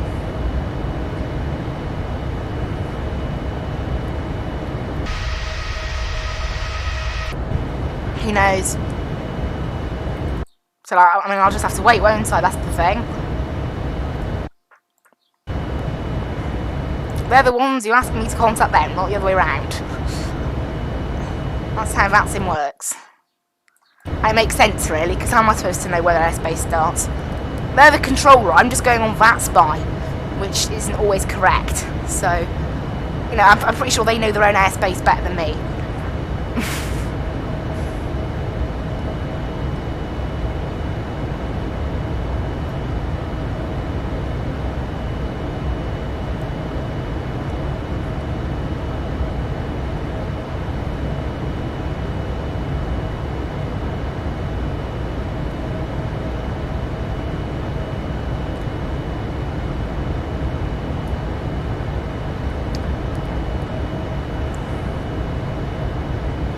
Yeah, who knows, we'll just have to wait for them. Request control info, it doesn't say anything specific, so just need to wait, really.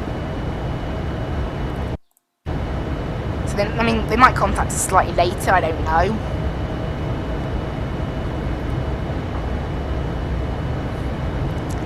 We haven't had much in the way of ATC today, have we? And then when we do actually have ATC, they don't contact us. What am I supposed to do? I'll give them until...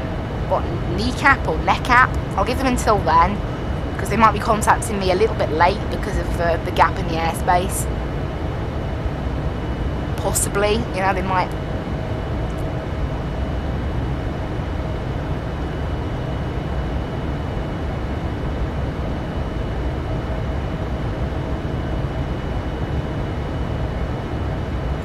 There's our top of descent, look.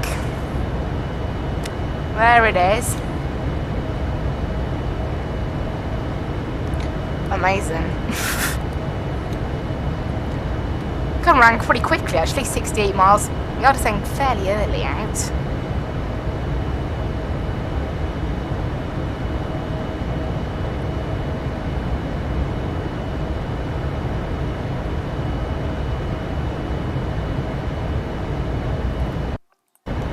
I don't know, if it gets to kneecap, I might contact them, asking them, like, am I supposed to jump onto your frequency? Because obviously they either could have missed me, or they're like, oh, never mind, there's the contact me message. 126.07. Yes.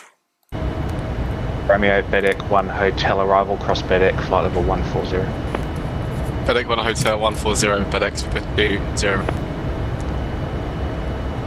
Hello, London West, Skyways 42 heavy with you, flight level 390. Skyways 42, London, hello, squawk 0315.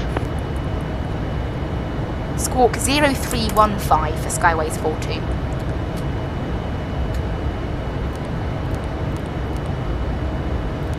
There we go, 0315 is set on the squawk box. Easy 27 Papa Golf, descend altitude 4,000 feet, QNH 1026. So now altitude 4,000 feet, QNH 1026, easy 27 Papa Golf. So there you go, we've got some ATC there, nice.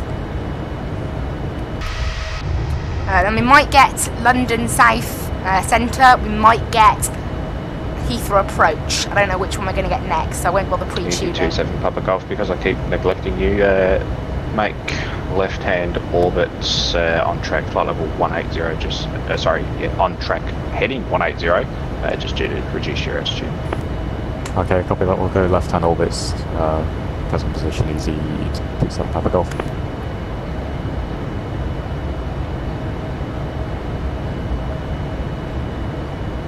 Skyways 42, Bedek 1 hotel arrival, cross Bedek, flight level 140. The Bedek 1 hotel arrival, and we'll cross Bedek at flight level 140 for Skyways 42. That's what we had planned, the Bedek 1 hotel. Easy 27 Papa Golf, descend altitude 2,000 feet. Descend altitude 2,000 feet, easy 27 Papa Golf. Great, so that means we are all planned. Just check, yep, this thing knows we need to be at 14,000. I'll just go ahead and get the transition level plugged into this thing, which I haven't done yet, so I need to do that. I need to get 7,000 plugged in there, which is the transition level. Cool. Great, that means this thing now knows what it's doing. We're descending about 40 miles. We have been cleared on the Bedek 1 hotel arrival. Oh, I need to change on here what approach we're using. I know I've already done it on my other one. Just do it on here too. Add to route, which it didn't do.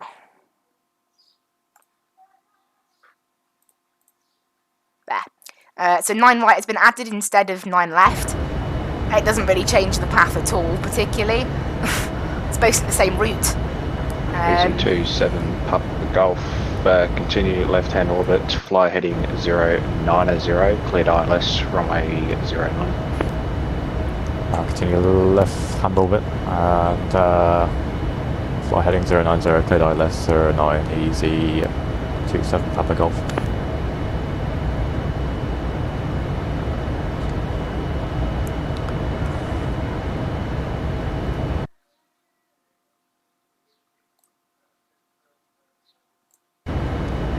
Cool, right, we're descending, just under 40 miles now. It's gone very quick, this flight, honestly.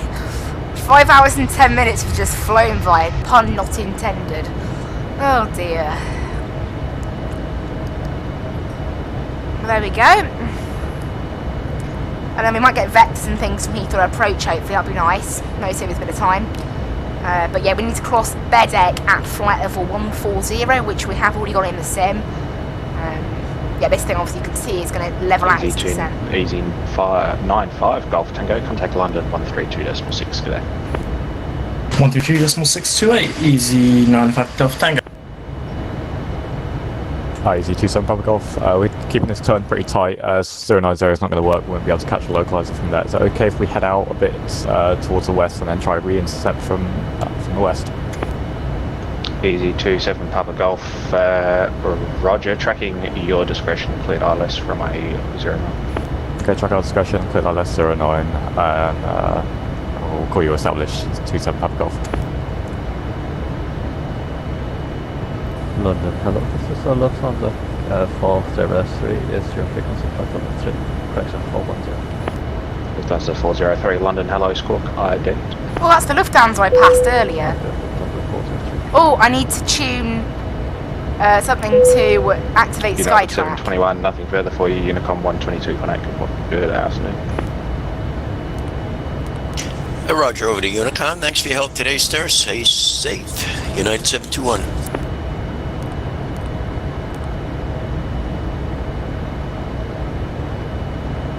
Although the thing I tuned to isn't an active frequency, so it doesn't matter. So that's the last Skytrack check. The next one will be an in an hour's time, which is, you know, I'll be on the ground by then, and it'll be probably more than an hour's time. Because that one had a gap of about an hour and a half, hour and 40 minutes. And I say 5, and they both had gaps of about an hour and 40 minutes. So I'm not sure how random it is, but there we go. Okay, Mike. Charlie, current area, QNH 1025. 1025, Echo Mike Charlie.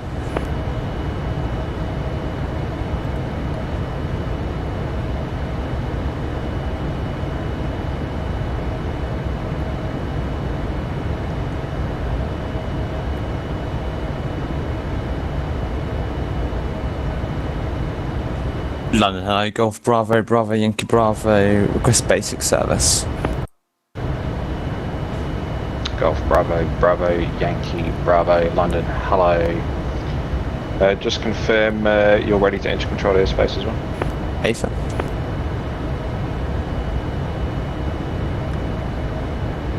AFA. Golf Yankee Bravo, Roger, squawk 7025.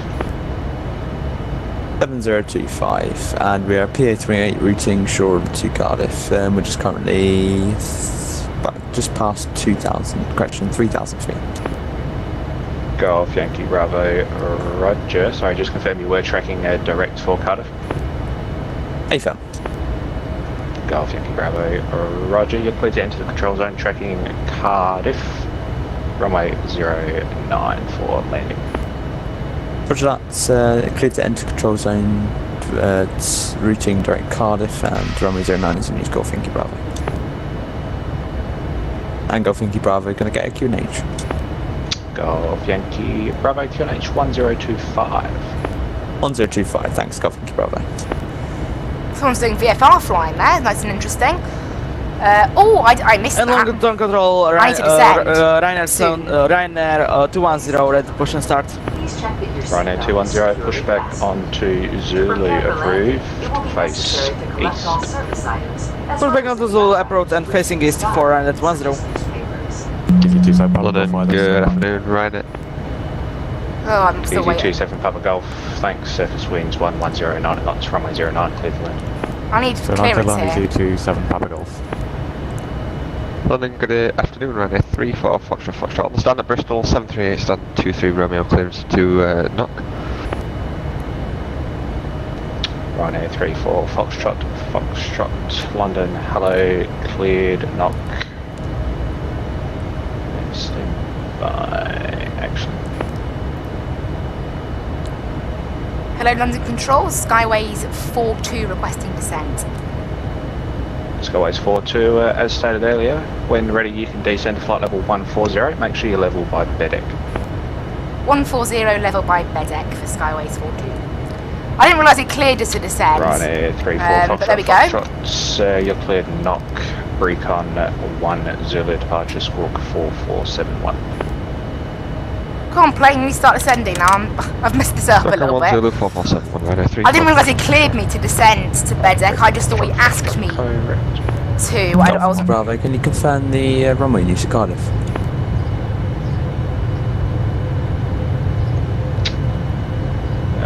Golf Yankee Bravo, it would be 09 if you were landing at Bristol, which you're not, so it shall be runway 12. Roger 12, Golf Yankee Bravo. Right, we are now descending with the speed brakes out to try and recatch our sort of glide path, because we've got to be down to 140 at bedeck, so we're going to try and make sure we catch up. Ryanair 3 Foxtrot, stand 23 Bristol, pushing to start. Ryanair 34 Foxtrot, push back, approved, face east, caution the company 737, currently pushing back onto Zulu 1. Pushing back, we can do straight if you want, Ryanair 3 Foxtrot. Now face east into the loop. East into the loop, Ryanair 3 Foxtrot. Ryanair 210 London. Ryanair 210, go ahead. Ryanair 210, I completely forgot we're running 09 instead of 27 as I'm used to. If you can, push back facing west. Unfortunately, I just started the pushback, so it won't be possible. We will do a 180 turn on the taxiway, if possible. Rhino 210, no, that's alright. I can just get you to backtrack 27, that's fine. Roger that, we will use the backtrack on the runway 27 for Rhino 210. Rhino 210 will sort something out. Yeah, this thing's doing it. Easy 27 Papa Alright. Golf. Welcome Bristol taxi. I'm not talking over ATC, even though I'm not using push at all. But yeah, just going down to stand off the top of your head, please. 140, just trying to Sorry, again, 27 Papa Golf. drop a little bit. 27 Papa Golf, have you got a stand in mind for this afternoon? 2-2 will do. Easy 27 Papa Golf, taxi, stand 2-2. But yeah, we've Taxi stand 2-2 is 27 Papa Golf. we've cleared up our Ryanair descent. 3-4 Foxtrot. Where do we stand in this? The EasyJet's going behind us now. We have a Ryanair right behind us. Push and start, avoid, or still approved? Rhino 3-4 Foxtrot. Yeah, that Rhino probably should push back onto Zulu. Cancel your pushback for now. We'll go. Rhino 3-4 Foxtrot. Right, I'm just going to request the ATIS again. It's a mess on here. There's so many controllers. It's a mess trying to find the correct one. Like, request controller info. We still have information echo. Hasn't changed. So that's all cool. I wonder why they haven't changed it. Maybe there just hasn't been enough significant change to warrant a new ATIS. But yeah, when we get in contact with approach, we will notify them of information echo. Currently nothing else online down in Heathrow, just approach. So that should be all good. We might get handed off to South Centre. We might get handed off to approach. I don't know for certain. But we'll probably stay with this. We're going to stay with this controller until Bedeck, because that's where his airspace ends. We've got to be at flight level 140 by Bedeck. So if it doesn't, by the looks of it, we might not be able to keep that. So Golf Yankee Bravo, join right downwind. So if we can't, yeah, by the looks of it, though, the descent rate Right down currently Golf isn't enough to get to 140 in time, so I will have to monitor that. Because sometimes this thing doesn't quite stick to the plan. You know what, just forget it right now. I'm going to bring in a speed of 300 knots.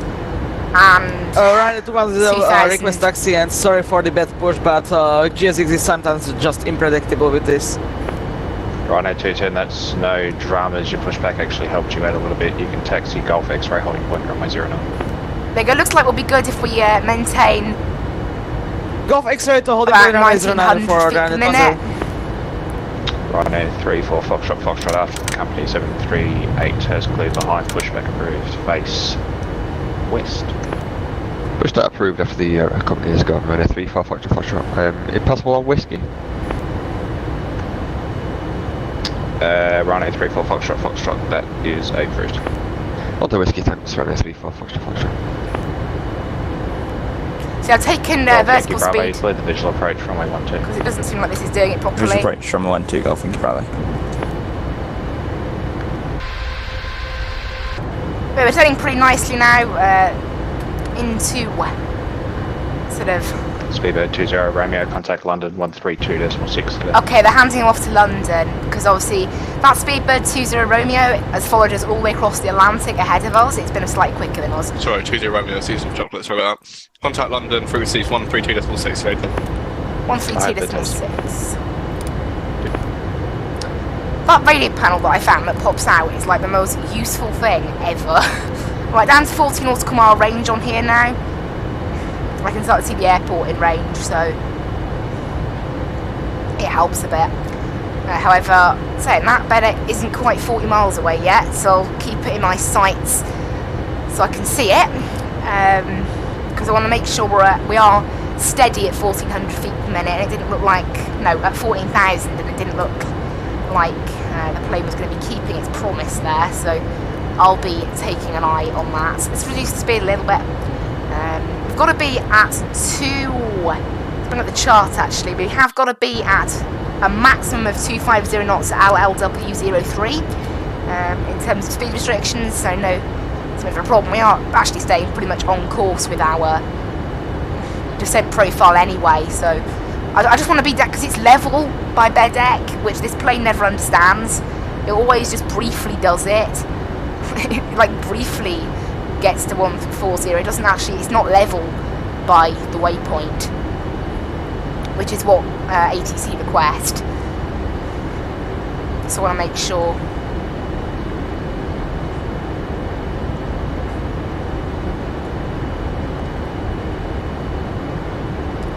You can never, honestly, you can't be too, you can be too high in a plane, but being too low is a little bit more difficult.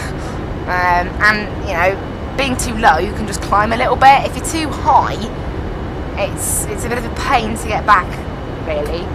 I think we are going to go ahead and put in Lufthansa 403, redirect to Coxie, Kilo, Oscar Kilo. Lufthansa 406, redirect to Kilo, Oscar Kilo, thank you.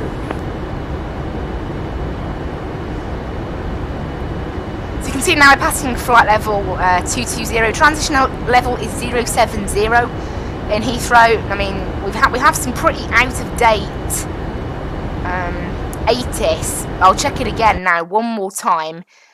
We still have information echo, even though it's from 2 hours and 20 minutes ago now. I guess, you know, it just hasn't changed much, has it, the weather? So I've been watching it all day and it stayed at the 09s. Hasn't really changed from it, so makes sense.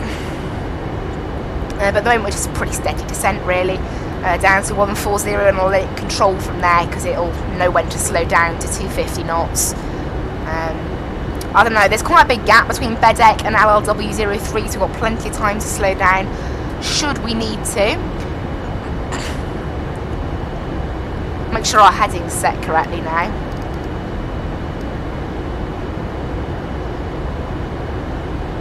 Yeah, just about getting plane on the ground now, isn't it, really? We're only about 99 miles out, around so... at 10, holding short, Golf X-ray. Pretty good. Right there, 210, surface winds 110, 9 knots from way 09, clear for takeoff. Clear for takeoff, runway 09, right at 10.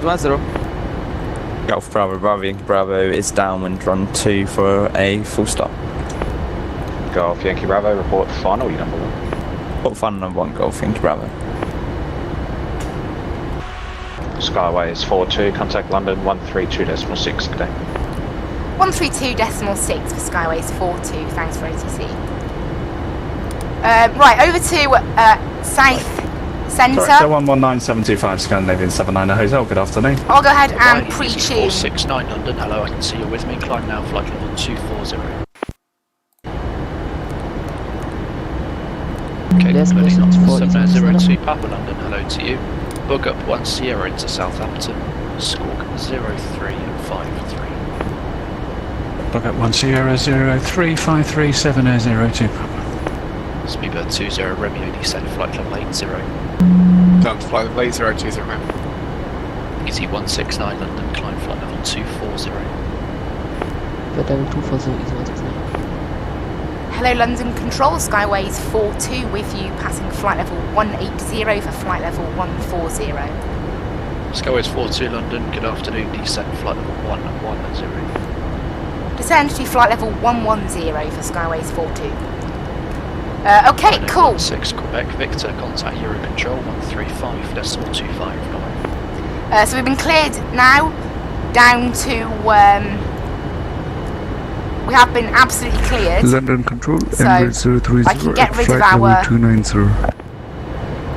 Well, how did I figure out how to get rid of it? Oh yeah, it was the delete key. And then on the restriction, there we go. Ryanair 1707 calling London. Sorry, I just lost my AFV connection there. Ryanair 1707 London, hello. Tel 21 at Lima. So yeah, we were given clearance down to 110, which gets rid... London Control, actually, you know what? It doesn't... at flight level 290. Emirates 030, thank you. Further climb with Unicorn 12281. Because I'd rather not... 122.8, unit, Emirates 0, bye-bye. I'd rather not break the restriction, really. Rhino 16 Quebec Victor, I think just before you lost your voice, I heard the start of the transmission, that was it. 135,525 to Euro Control, bye-bye. 135,525, Rhino 16 Quebec Victor, cheers, bye. Bye, Rhino 26 Bravo, maintain mark 78 or greater. Rhino 26 Bravo, can you repeat last, please? Yeah, maintain mark 78 or greater. Mark 78 or greater, Rhino 2609. Rhino 1707, mark 76.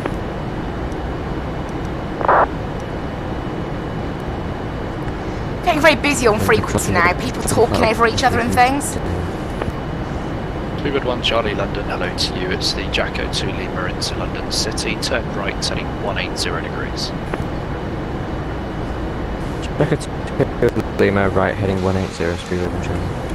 Skyway correction, Speedbird 20 Romeo, contact Heathrow Director 119.725. 119.725, straight praise on Joel. Speedbird 342, call Heathrow, correction, Euro Control 135.25. Cool, over to VNAV now. Emirates 232, monitor Unicom 1228, bye-bye. So I've managed to get down to 14,000. This thing will probably just maintain a very slow descent now because of the restriction. Flyer 46 Delta Juliet for level 310 inbound roll. Flyer 46 Delta Juliet London, hello. Jacko 2 Lima for London City, redirect Oddford. Jacko, Timur, redirect Oddford, Flyer 46 Delta Juliet. Flyer 46 Delta Juliet, descend when ready, flight level 220, level Oddford, on conversion 280 knots or greater. Ready 220 level Oddford, on conversion 280 knots or greater, 46 Delta Juliet. Speedbird 1 Charlie, planned conversion 280 knots or less, descend when ready, flight level 220. For conversion 280 knots or less, flight level 220 speed over Charlie. So yeah, we're just waiting for the sort of descent path to catch back up with us after that restriction. 26 Bravo, redirect Vatsim. It's very busy on frequency right now, so just sort of not talking too much. Redirect to But, Vatsim, yeah. 26 Bravo. Don't want to miss something, but it's very busy despite the fact that Gatwick approach and Heathrow approach are Skyways online. 42, descent flight level 80. Down to 80 for Skyways 42. 7002 Papa, surface wind at Southampton 1205 knots. Would you prefer the RLS 20 or a non-precision for 02? 02, please, 7002 Papa. Roger, RNAV or VOR? RNAV will do fine. Roger.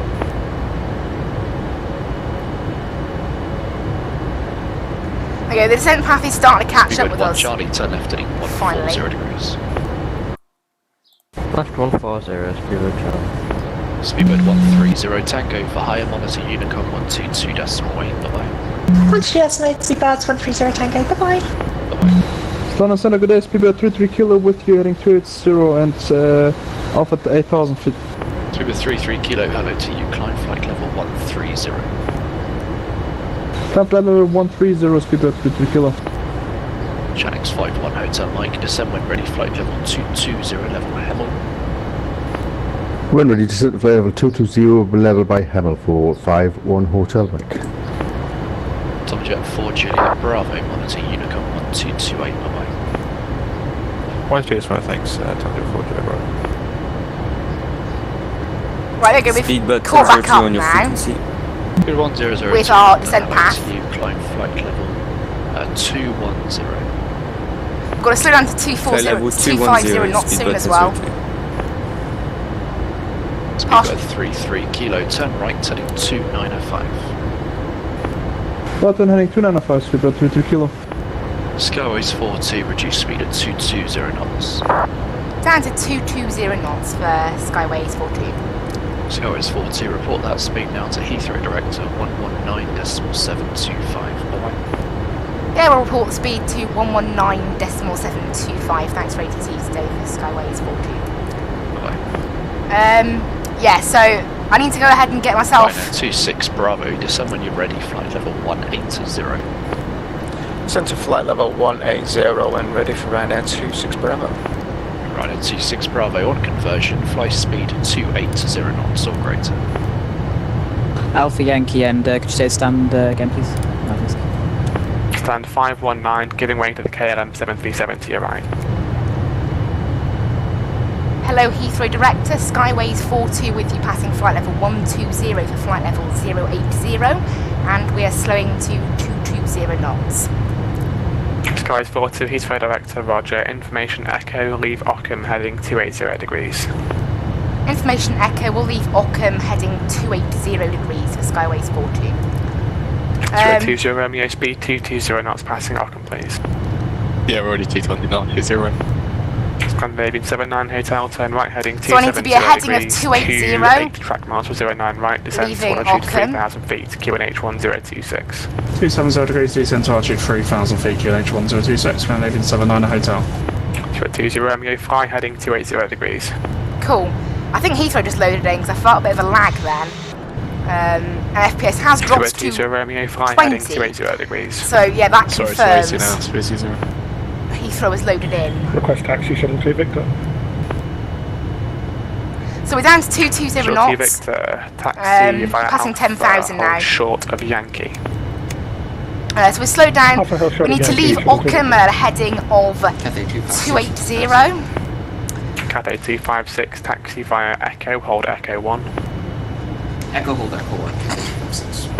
KLM 1008, fly number 8, line up runway 09 right.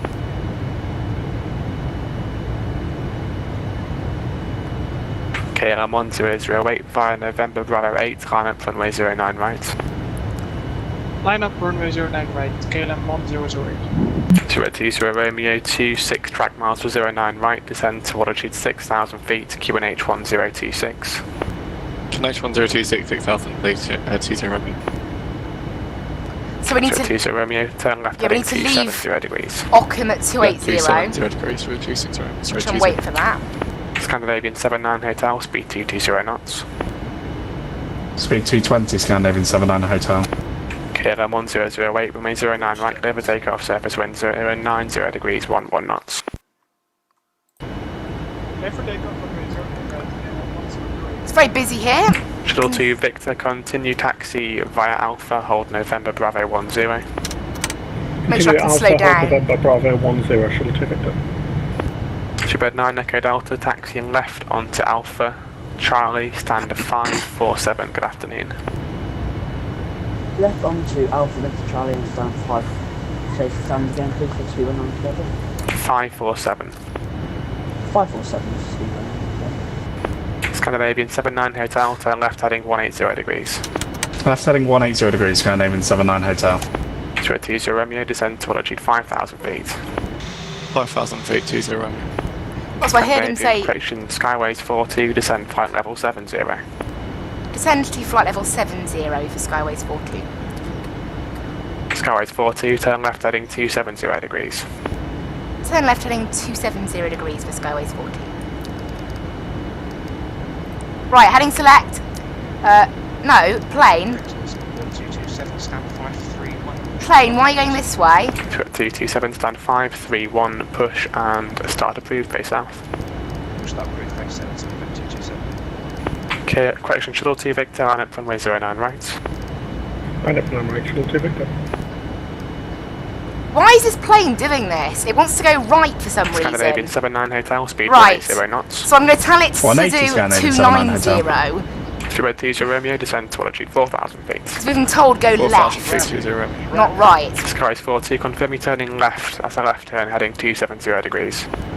Yeah, we're turning left. Bit of a bug with the plane, it thought, because it was 270, it would go right. But yeah, I've fixed it now for Skyways 42. Scandinavian 79 Hotel, turn left heading 105, report localised or established from a 09 right. 105 will, okay, Scandinavian 79 Hotel. KLM 1008, contact London 132.6, bye bye. Right, flaps coming out now because it's trying to slow this thing down. 280 Romeo, turn right heading 360 degrees, descend to altitude 3,000 feet. This thing doesn't want to slow down. And now we are successfully going round to 270. 280 Romeo, speed 180 knots. 180, speed 20. Cathay 256, holding Echo 1. Cathay 256, sorry, Cathay 256, thank you. Taxi second right Alpha, link 52, hold November Bravo 11. Second right Alpha, link 52, hold November, Bravo 11 for Cathay 256. Sure, now Echo Delta, give way to the Cathay 777 joining Alpha from Echo. I'll go flaps 1 because we're not being able to maintain the speed here.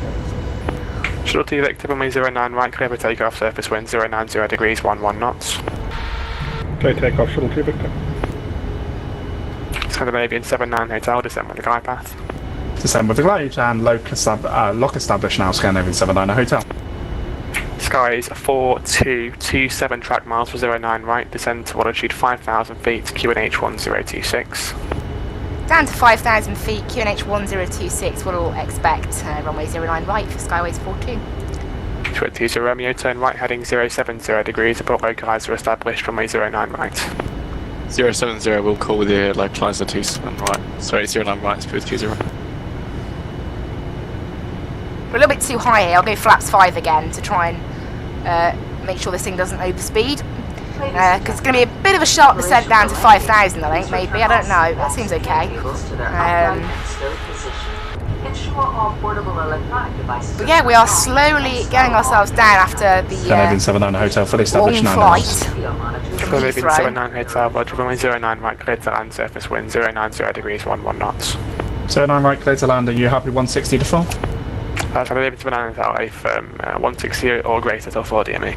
160 or greater to 4 miles, Canadian 79 Hotel. 20 Romeo, speed 160 knots, maintained till 4 DME.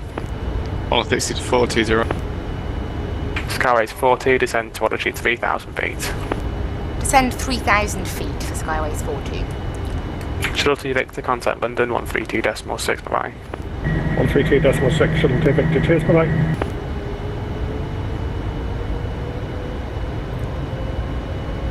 Shuttle Romeo, you established.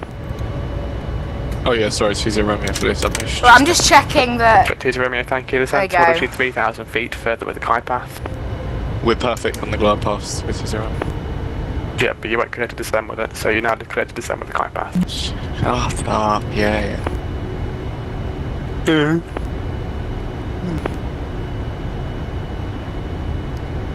I'll slow down a little bit, I want to slow down a bit because we are going a little too quickly. I don't want to approach Heathrow too quickly, I've done that before.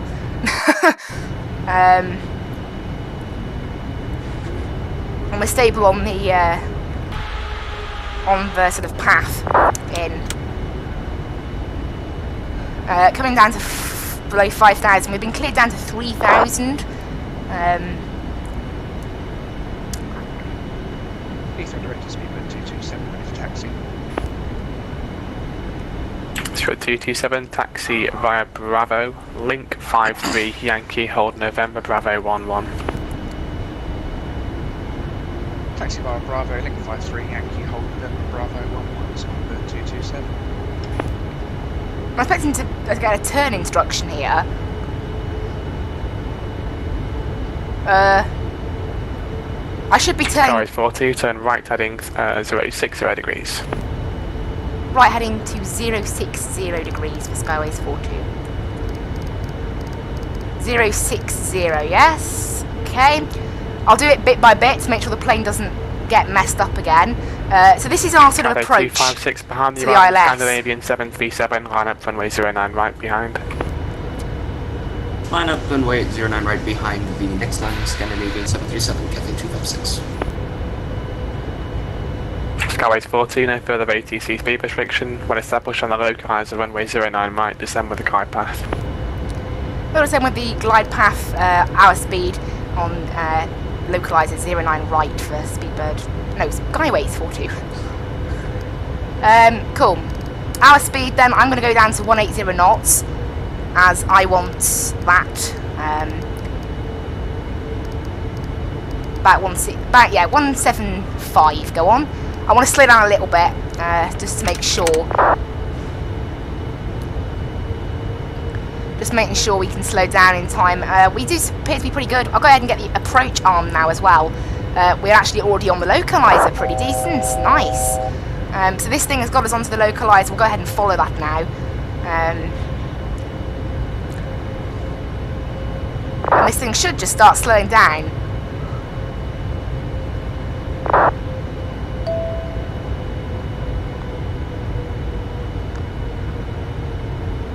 There we go. This thing will start slowing itself down now, hopefully, as we are on the localizer.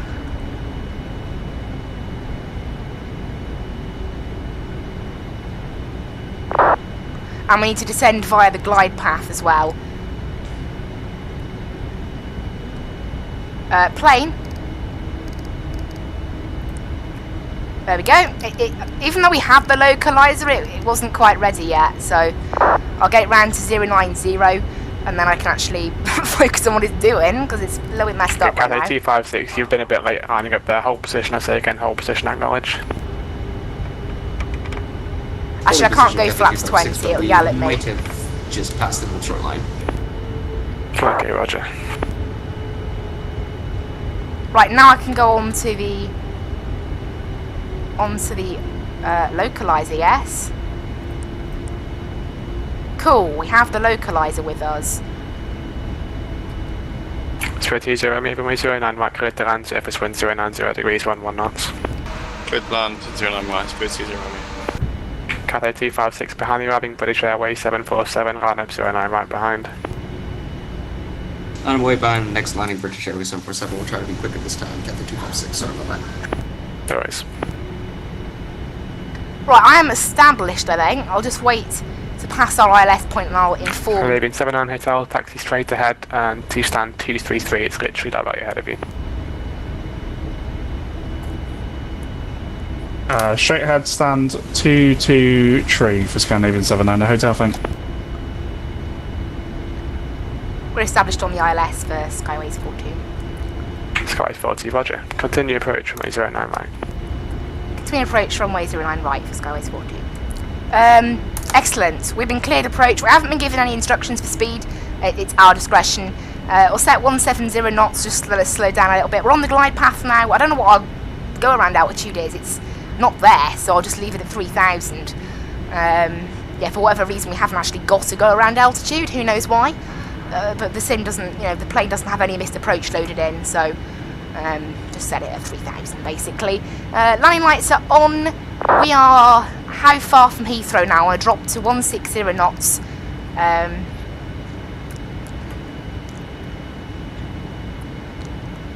We're 7 miles out yet, so I won't bother dropping gear or anything. I can't drop any further flaps now, otherwise the plane will yell at me.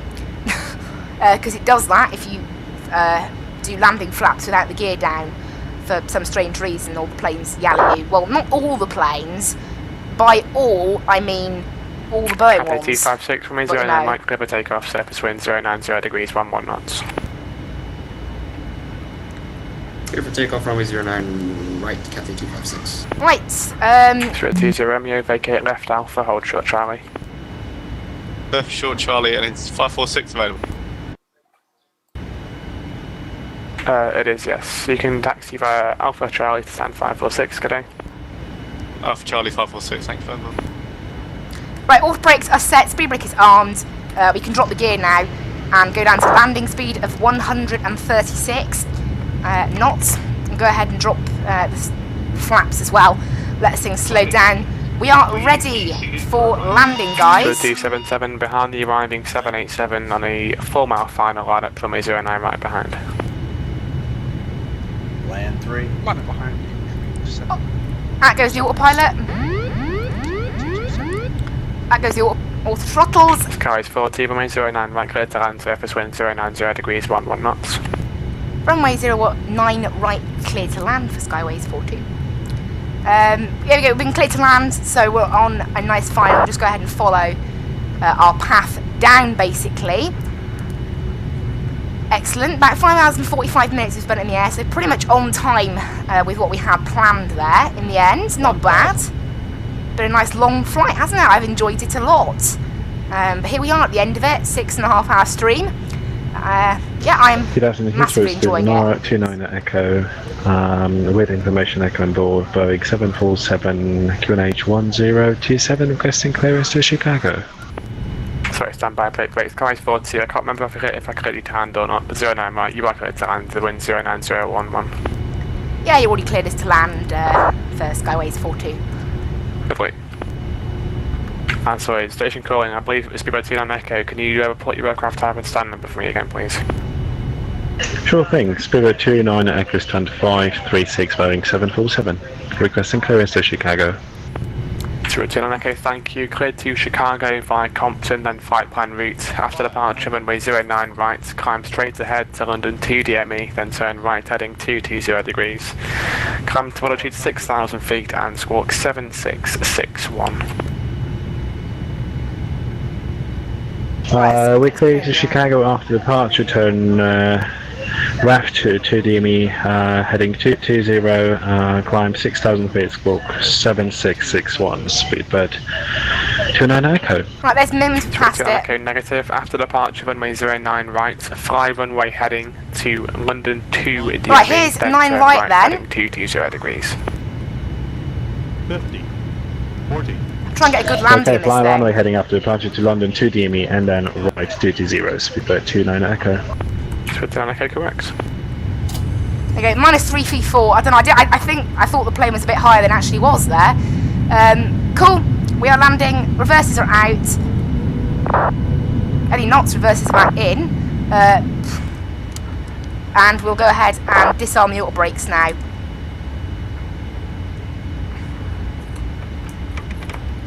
Cathay 256, contact London 132.6. 132.6 for Cathay 256, bye-bye. Ladies and gentlemen, we will be taxiing for the next few minutes. There you go, we're all slowed down. We'll probably vacate to the left here on Alpha 1. The fasten seatbelt sign. At that time, please remember to check around your seating area, in the seat pockets, and overhead bins for all personal belongings that you brought on board. Please take care when we'll opening the vacate left overhead here. bins, as the contents may have shifted during flight.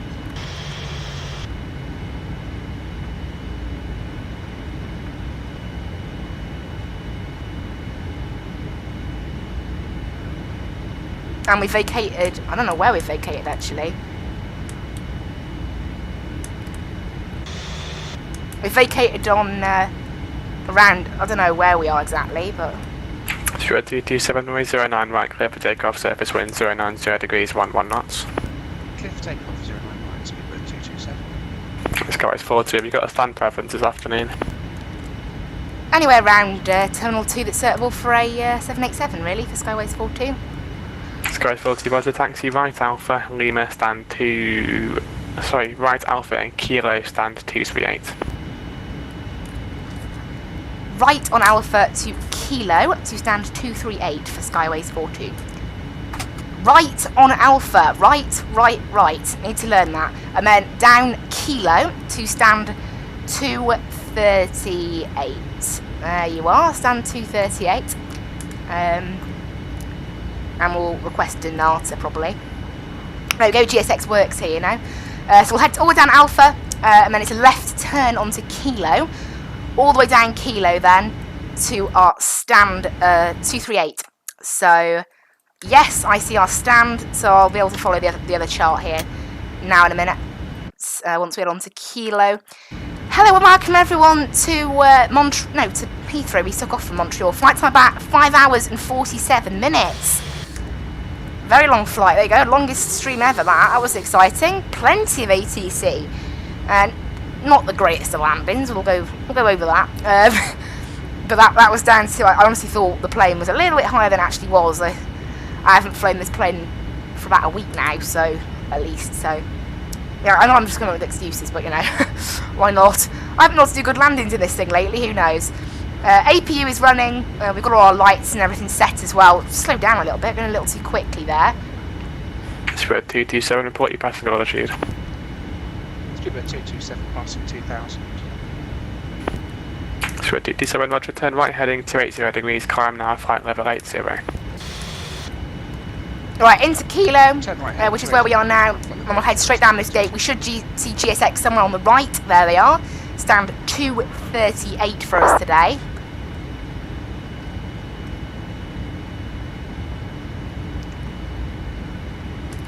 But yeah, not bad. There's 220. We want 238, which I believe is the first one on the right. Nope, that's 239.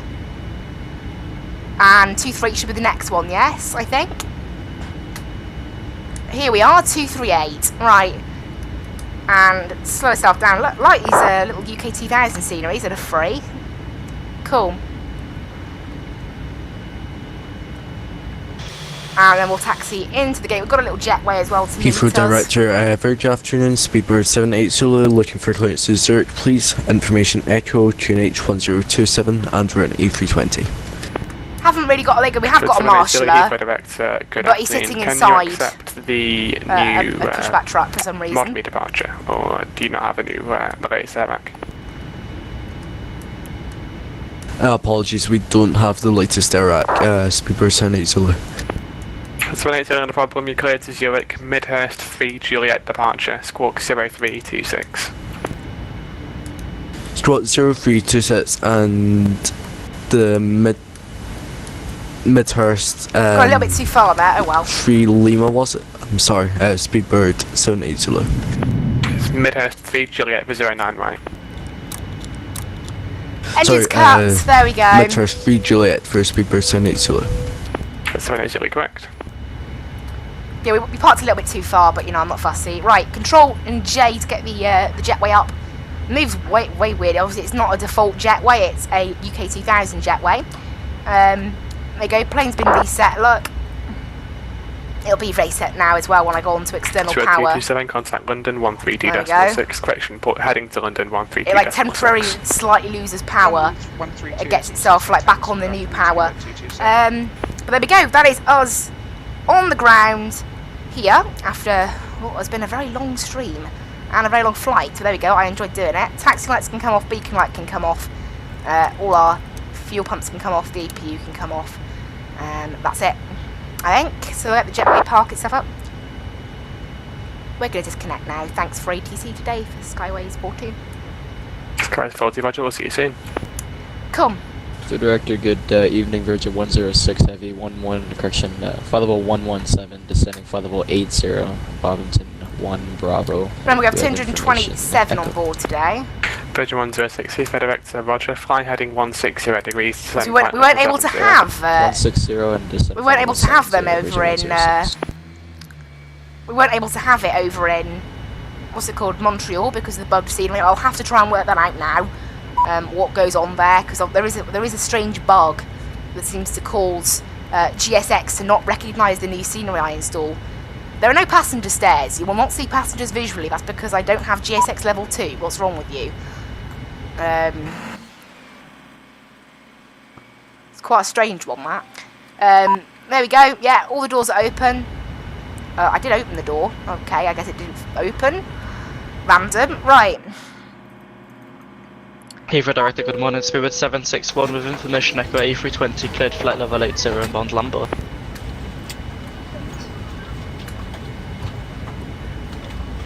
Right, make sure everything's off that should be off. Yes. Should 761, Heathrow Director, good afternoon. Information Echo leave Lamborn heading 260 degrees. 260 off Lamborn, Spirit 761, thank you.